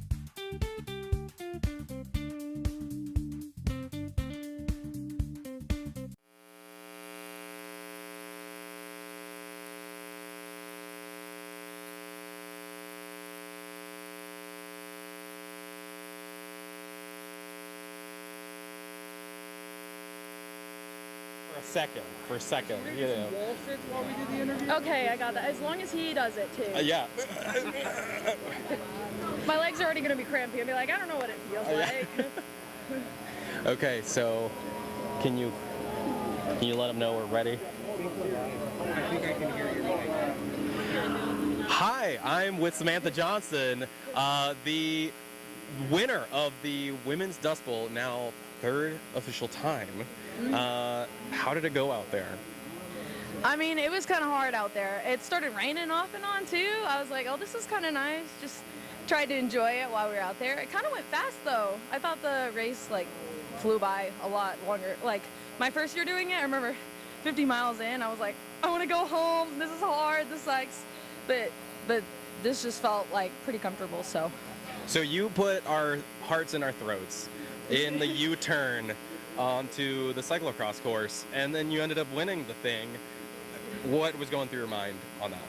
Well, I was trying to sprint going into that because I knew it was pretty much like you won the bike race usually when you go into that cyclocross turn, because there's only like one, maybe two places to pass, but really it's pretty hard to do. So I was like, okay, I gotta beat everyone there. And so one of the girls made an attack, and I was like, oh, this is my moment. I'm gonna get a little gap. I didn't think I had as much as a gap as I did, so I just was like, I'm gonna send it and roll into here. And I caught some rocks right at the end and like slid my back wheel out. And I was like, oh shoot, I should have just went a little slower. But I remember just sitting there on the ground, and the only thing that was going through my mind was just get up, go, you can still win this. So I just kind of ran and jumped back on my bike. Yeah, it was shocking to be at the finish line, and as I was running down there, the whole crowd here went, and I ran over, I saw you off the side of the road, and then when you came around the bend leading, I was incredulous. Where did you make the pass between then and the end here? So there's this first corner, and then there's a long straight, right? The first long straight, I did it was sprinting to the finish line. I was just hoping I could last all the way to the end. But then I kind of chilled through these last couple corners because I knew I'd have to sprint all over again. But there's like one line that comes to the finish line, and the others are really bumpy. So you have to have like pushing a lot more watts. So I was like, okay, I think if I just go as hard as I can, I think I got that. So. You did it, and you're part of the Lifeline Grand Prix now. We've talked about this being a homecoming. What's next? Does this improve your confidence into the closing end of the season? Yeah, I'm super excited for, I think my next race is Leadville, so that's going to be a pretty hard one compared to this one, but this gives me a little boost of confidence going into it, so then I can go race the best in the country and still know, like, like I'm still doing pretty good. Yeah. Well, there you have it. Samantha Johnston, winner of the Dust Bowl 100, presented by Zipp.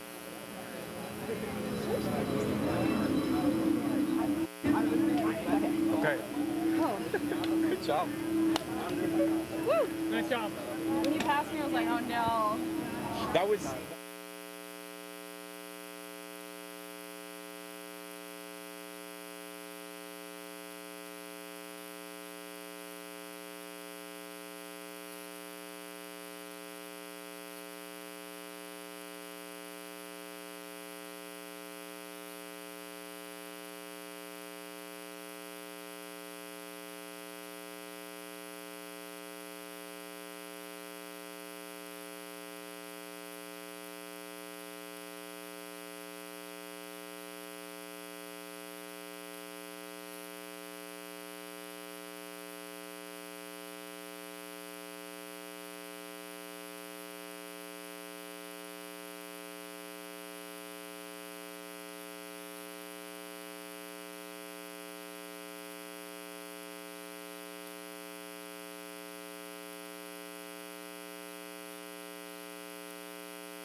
think she was trying to change. Yeah.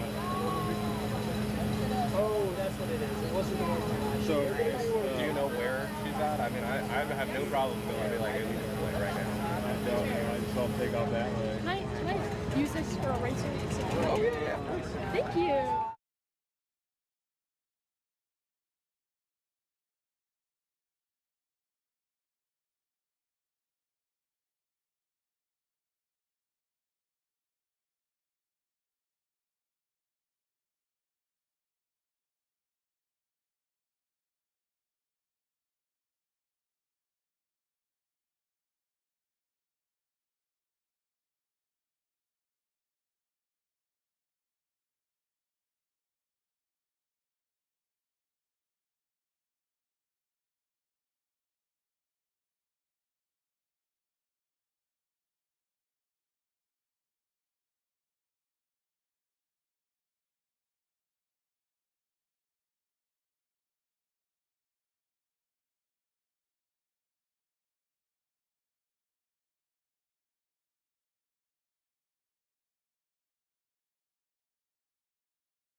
All right, ladies and gentlemen, it is my supreme honor if you could get your eyes up here to present to you our podium finishers for our 2026 Dust Bowl presented by Zipp, the 100-mile course brought to you by Underbutter. In third place, representing Team Lads, Derek Doutledge.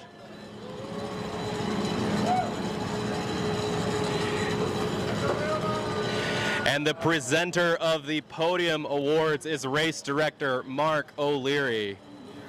Now in the 6th edition, in second place, representing Milligan University, Evan Boyle.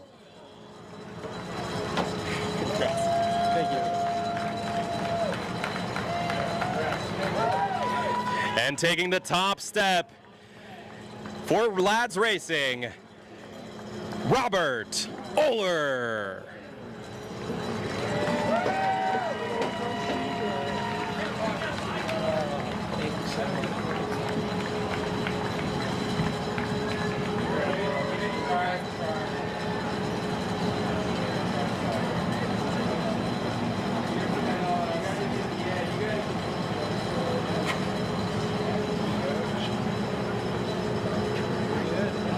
Look at that.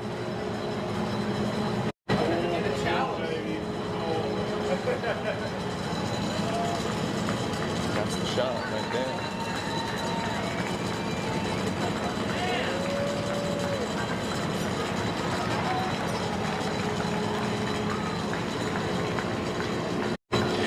And once again in third place, Derek Doetlich. Second place, Evan Boyle. And taking the top step, Robert Oler. Congratulations, gentlemen.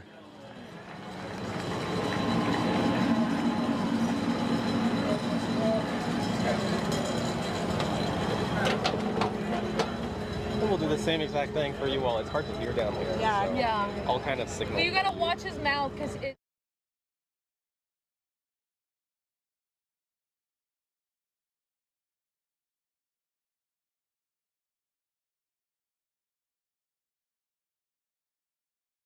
Ladies and gentlemen, presenting the professional, the elite women in the 2026 Dust Bowl presented by Zipp for the 100-mile under butter race.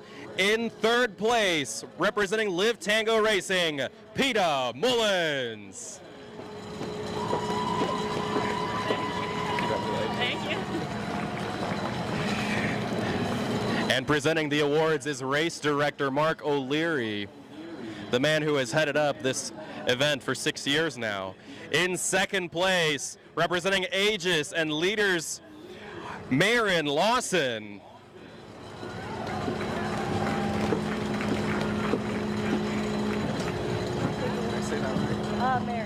Marin.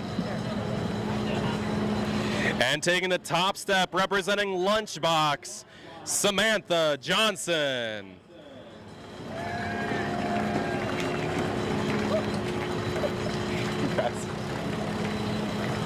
And ladies and gentlemen,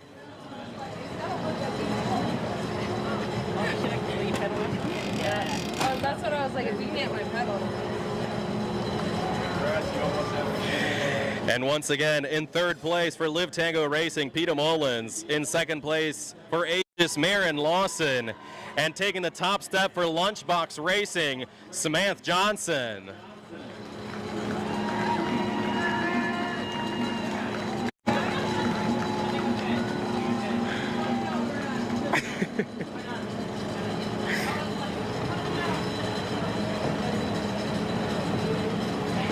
And ladies and gentlemen, that concludes our live coverage presented by the Putnam County Tourism Board of the 2026 Dust Bowl presented by Zipp. Thank you so much for joining us, and we hope to see you next year.